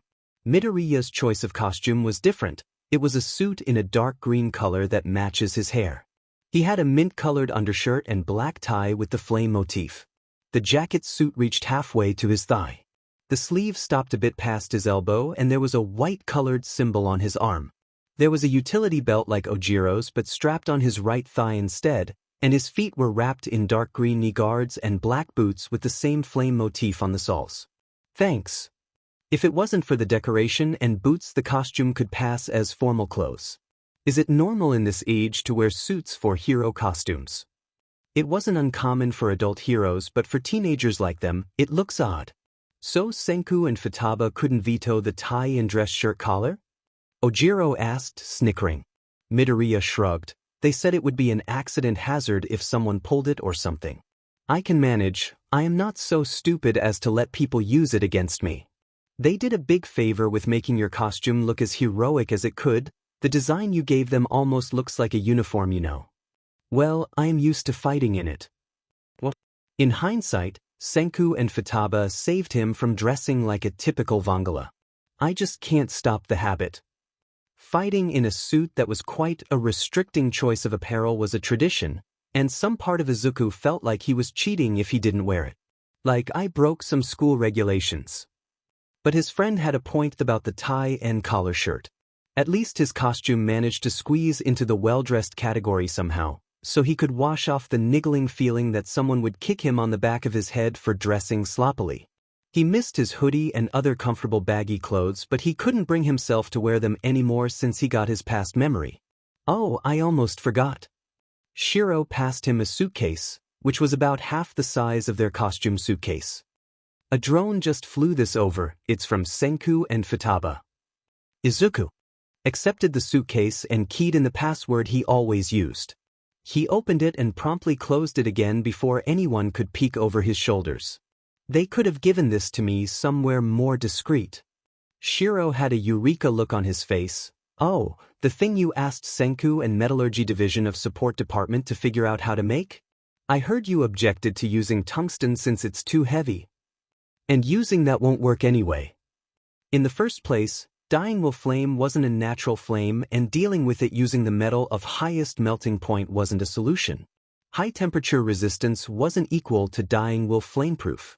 Not to mention he was a fighter that prioritized agility. Anything heavy on his person would be a hindrance. Speaking of fighting, since they were in the urban area, the battle would most likely be indoors. Their regular exam was already outdoors, so All Might would want to see how his students work in contained space. Several individuals in 1A would be already handicapped by that alone. If All Might add material damage on top of the handicap, that would put all heavy hitters in a tight spot. That won't be a problem for Todoroki and Bakugo. They had brute power, but they also had the brains to back it up. He opened the suitcase again and pulled out a pair of gloves, which was half of the contents. It was made of flame-resistant leather and metal. Thanks to Mirio-senpai, I remember my body is flame-resistant and my blood, in particular, is a precious material in the Vongola line. His body was changing, hence the drawback of flame overuse was getting milder along with sensory overload. I am not looking forward to explaining I sneak into the UA lab to mix my blood into metals and cloth. Whoa, that's super cool. Kaminari approached them, eyes shining when looking at the gloves Izuku was putting on. Maybe I should ask for some from support department next time. That made Izuku frown. Doesn't your quirk rely on skin contact? You still have to be careful, especially with body parts that get in contact with others a lot. Kaminari looked confused. Izuku gave a brief scan of Kaminari's costume. You must be very skilled. I didn't see any directive tool for an element as unstable as electricity on your person. Flame was wild and breathing, but its movement could be directed, but electricity only moved in a specific direction through medium, but directing it in open air? Even if it was a quirk, it wasn't an easy task. Silence fell between them. Shiro was looking at Kaminari as if he was insane. Oi, Kaminari. The boy looked sheepish, which meant the guy knew his quirk easily went out of control. Doesn't that mean you can only attack by becoming a human stun gun? Yeah. The blonde beamed. It was super effective in the entrance exam. You! Someone shouted in the background. As one Class 1A looked at the newcomers who were a few steps behind All Might, they looked very unhappy. Students! Greet your comrades from the support department. It was Futaba and Senku, along with an unknown pink-haired girl with yellow pupils. They come to review how your costume and tools work for you on behalf of Powerloader. Futaba was pouting. Would be nice if that's the case, but Sensei just realized some of the designs you sent are at the height of idiocy, like the lack of safety mechanisms or even lacking enhancement for your quirk. Futaba was glaring at Kaminari now. We got sent here because we blew up our lab again. The pink-haired girl was giggling. Apparently this was the notorious Hatsum Mei, Futaba's new buddy. Senku huffed. Basically you guys are our extra credit. And because there are idiots who don't know your costume should be more than just clothes. Futaba looked to be the most upset by the arrangement. Injustice. The shame. Senku joined Futaba's and the pink-haired girl's woe for the heck of it. Kaminari looked like he was about to melt from shame. Coulda too. Izuku supposed he didn't have anything on him to help his voice-type quirk either. Ida looked thoughtful. It seemed he was also wondering if he missed something in his costume. So much research time was wasted. Ultimately, that was the biggest regret of the three young geniuses. Izuku's sweat dropped. Well, they're only involved in some of our costumes, not all, but now they have to review them all. Senku and Futaba were obviously involved in his and Shiro's, and perhaps Izuku could see some traces of their work in Uraraka's too. Ahem. All Might cleared his throat. Anyway, let's start the exercise. You see, the cleanup job we usually see in the media is done outdoors, but a majority of villainy is committed indoors. In the background, Futaba brought out a large screen that showed said statistical data in a graph. More often than I like, Izuku grumbled under his breath. All Might turned to Izuku, right, Midoriya? Yes. Then he caught All Might's expectant look. Indoor battle means we have to exercise more caution depending on our environment. More often than not, villains use abandoned buildings which present problems if it's not a well-maintained structure. Ida was taking notes? Why? But if it's in a normal civilian building, that means hostages. Depending on the quirks of villains and heroes involved in the clash, the collateral damage could spread to the neighborhood, so in either situation, we have to exercise utmost caution. All Might gave him a thumbs up. Well done, young Midoriya. Izuku ignored Bakugo's scowl of show-off in the background. I will have you all split into hero and villain roles. It's a 2-on-2 battle. How about foundational studies? Asked the frog girl as, This is foundational. Izuku face-bombed. It's not foundational if you jump straight to simulation. Do the students here even know there were parts of a building they could and couldn't destroy so the building won't topple over them? Or how to evacuate civilians in this scenario? Or securing the perimeter? Nada. Zilch. Zero. The students started to throw a barrage of questions to All Might. Yaoyorozu's inquiry made sense, but All Might would explain it later anyway. As for Ochako's, All Might was an Aizawa-sensei. Bakuga's question was valid, but considering he was the one asking, he just wanted to maim his opponent. Ida's question was the same case as Yaoyorozu's. Even if you didn't ask that, All Might would tell them how the team would be decided anyway. Why did Aoyama even ask All Might's opinion on his cape? The scenario itself was pretty cliché, and Izuku had a feeling if he dug through cases All Might solved before, he would find a similar one. The villain team had to protect their artifact of doom, namely a nuclear bomb. The hero predictably had to stop the villain either by capturing or taking the bomb from them. That's super stupid. Came from their resident inventor and scientist. Do you even know how sensitive nuclear is if handled improperly? Keeping it in a building that looked like it would fall apart, no less? The villain isn't even wearing a hazmat suit. All Might was flustered. Luckily all that muscle hit it well. Futaba, Senku, it's just an exercise, don't nitpick on it. Senku scoffed, I am just saying other kinds of bombs that are safer to control and make more sense. All Might jolted, he is right. He coughed, anyway, let's start choosing the team with a lottery. Futaba displayed a randomizer program, right ahead of you. But I want to use this. All Might had boxes with holes on top. It's classic. It's lame. She told him. It's up to All Might Sensei, but you see, according to their registered quirk, I can make the best match for the team and opponents so they can display their full potential. This is your first class. You would want to see both their strong and weak points, not to mention we need the data too.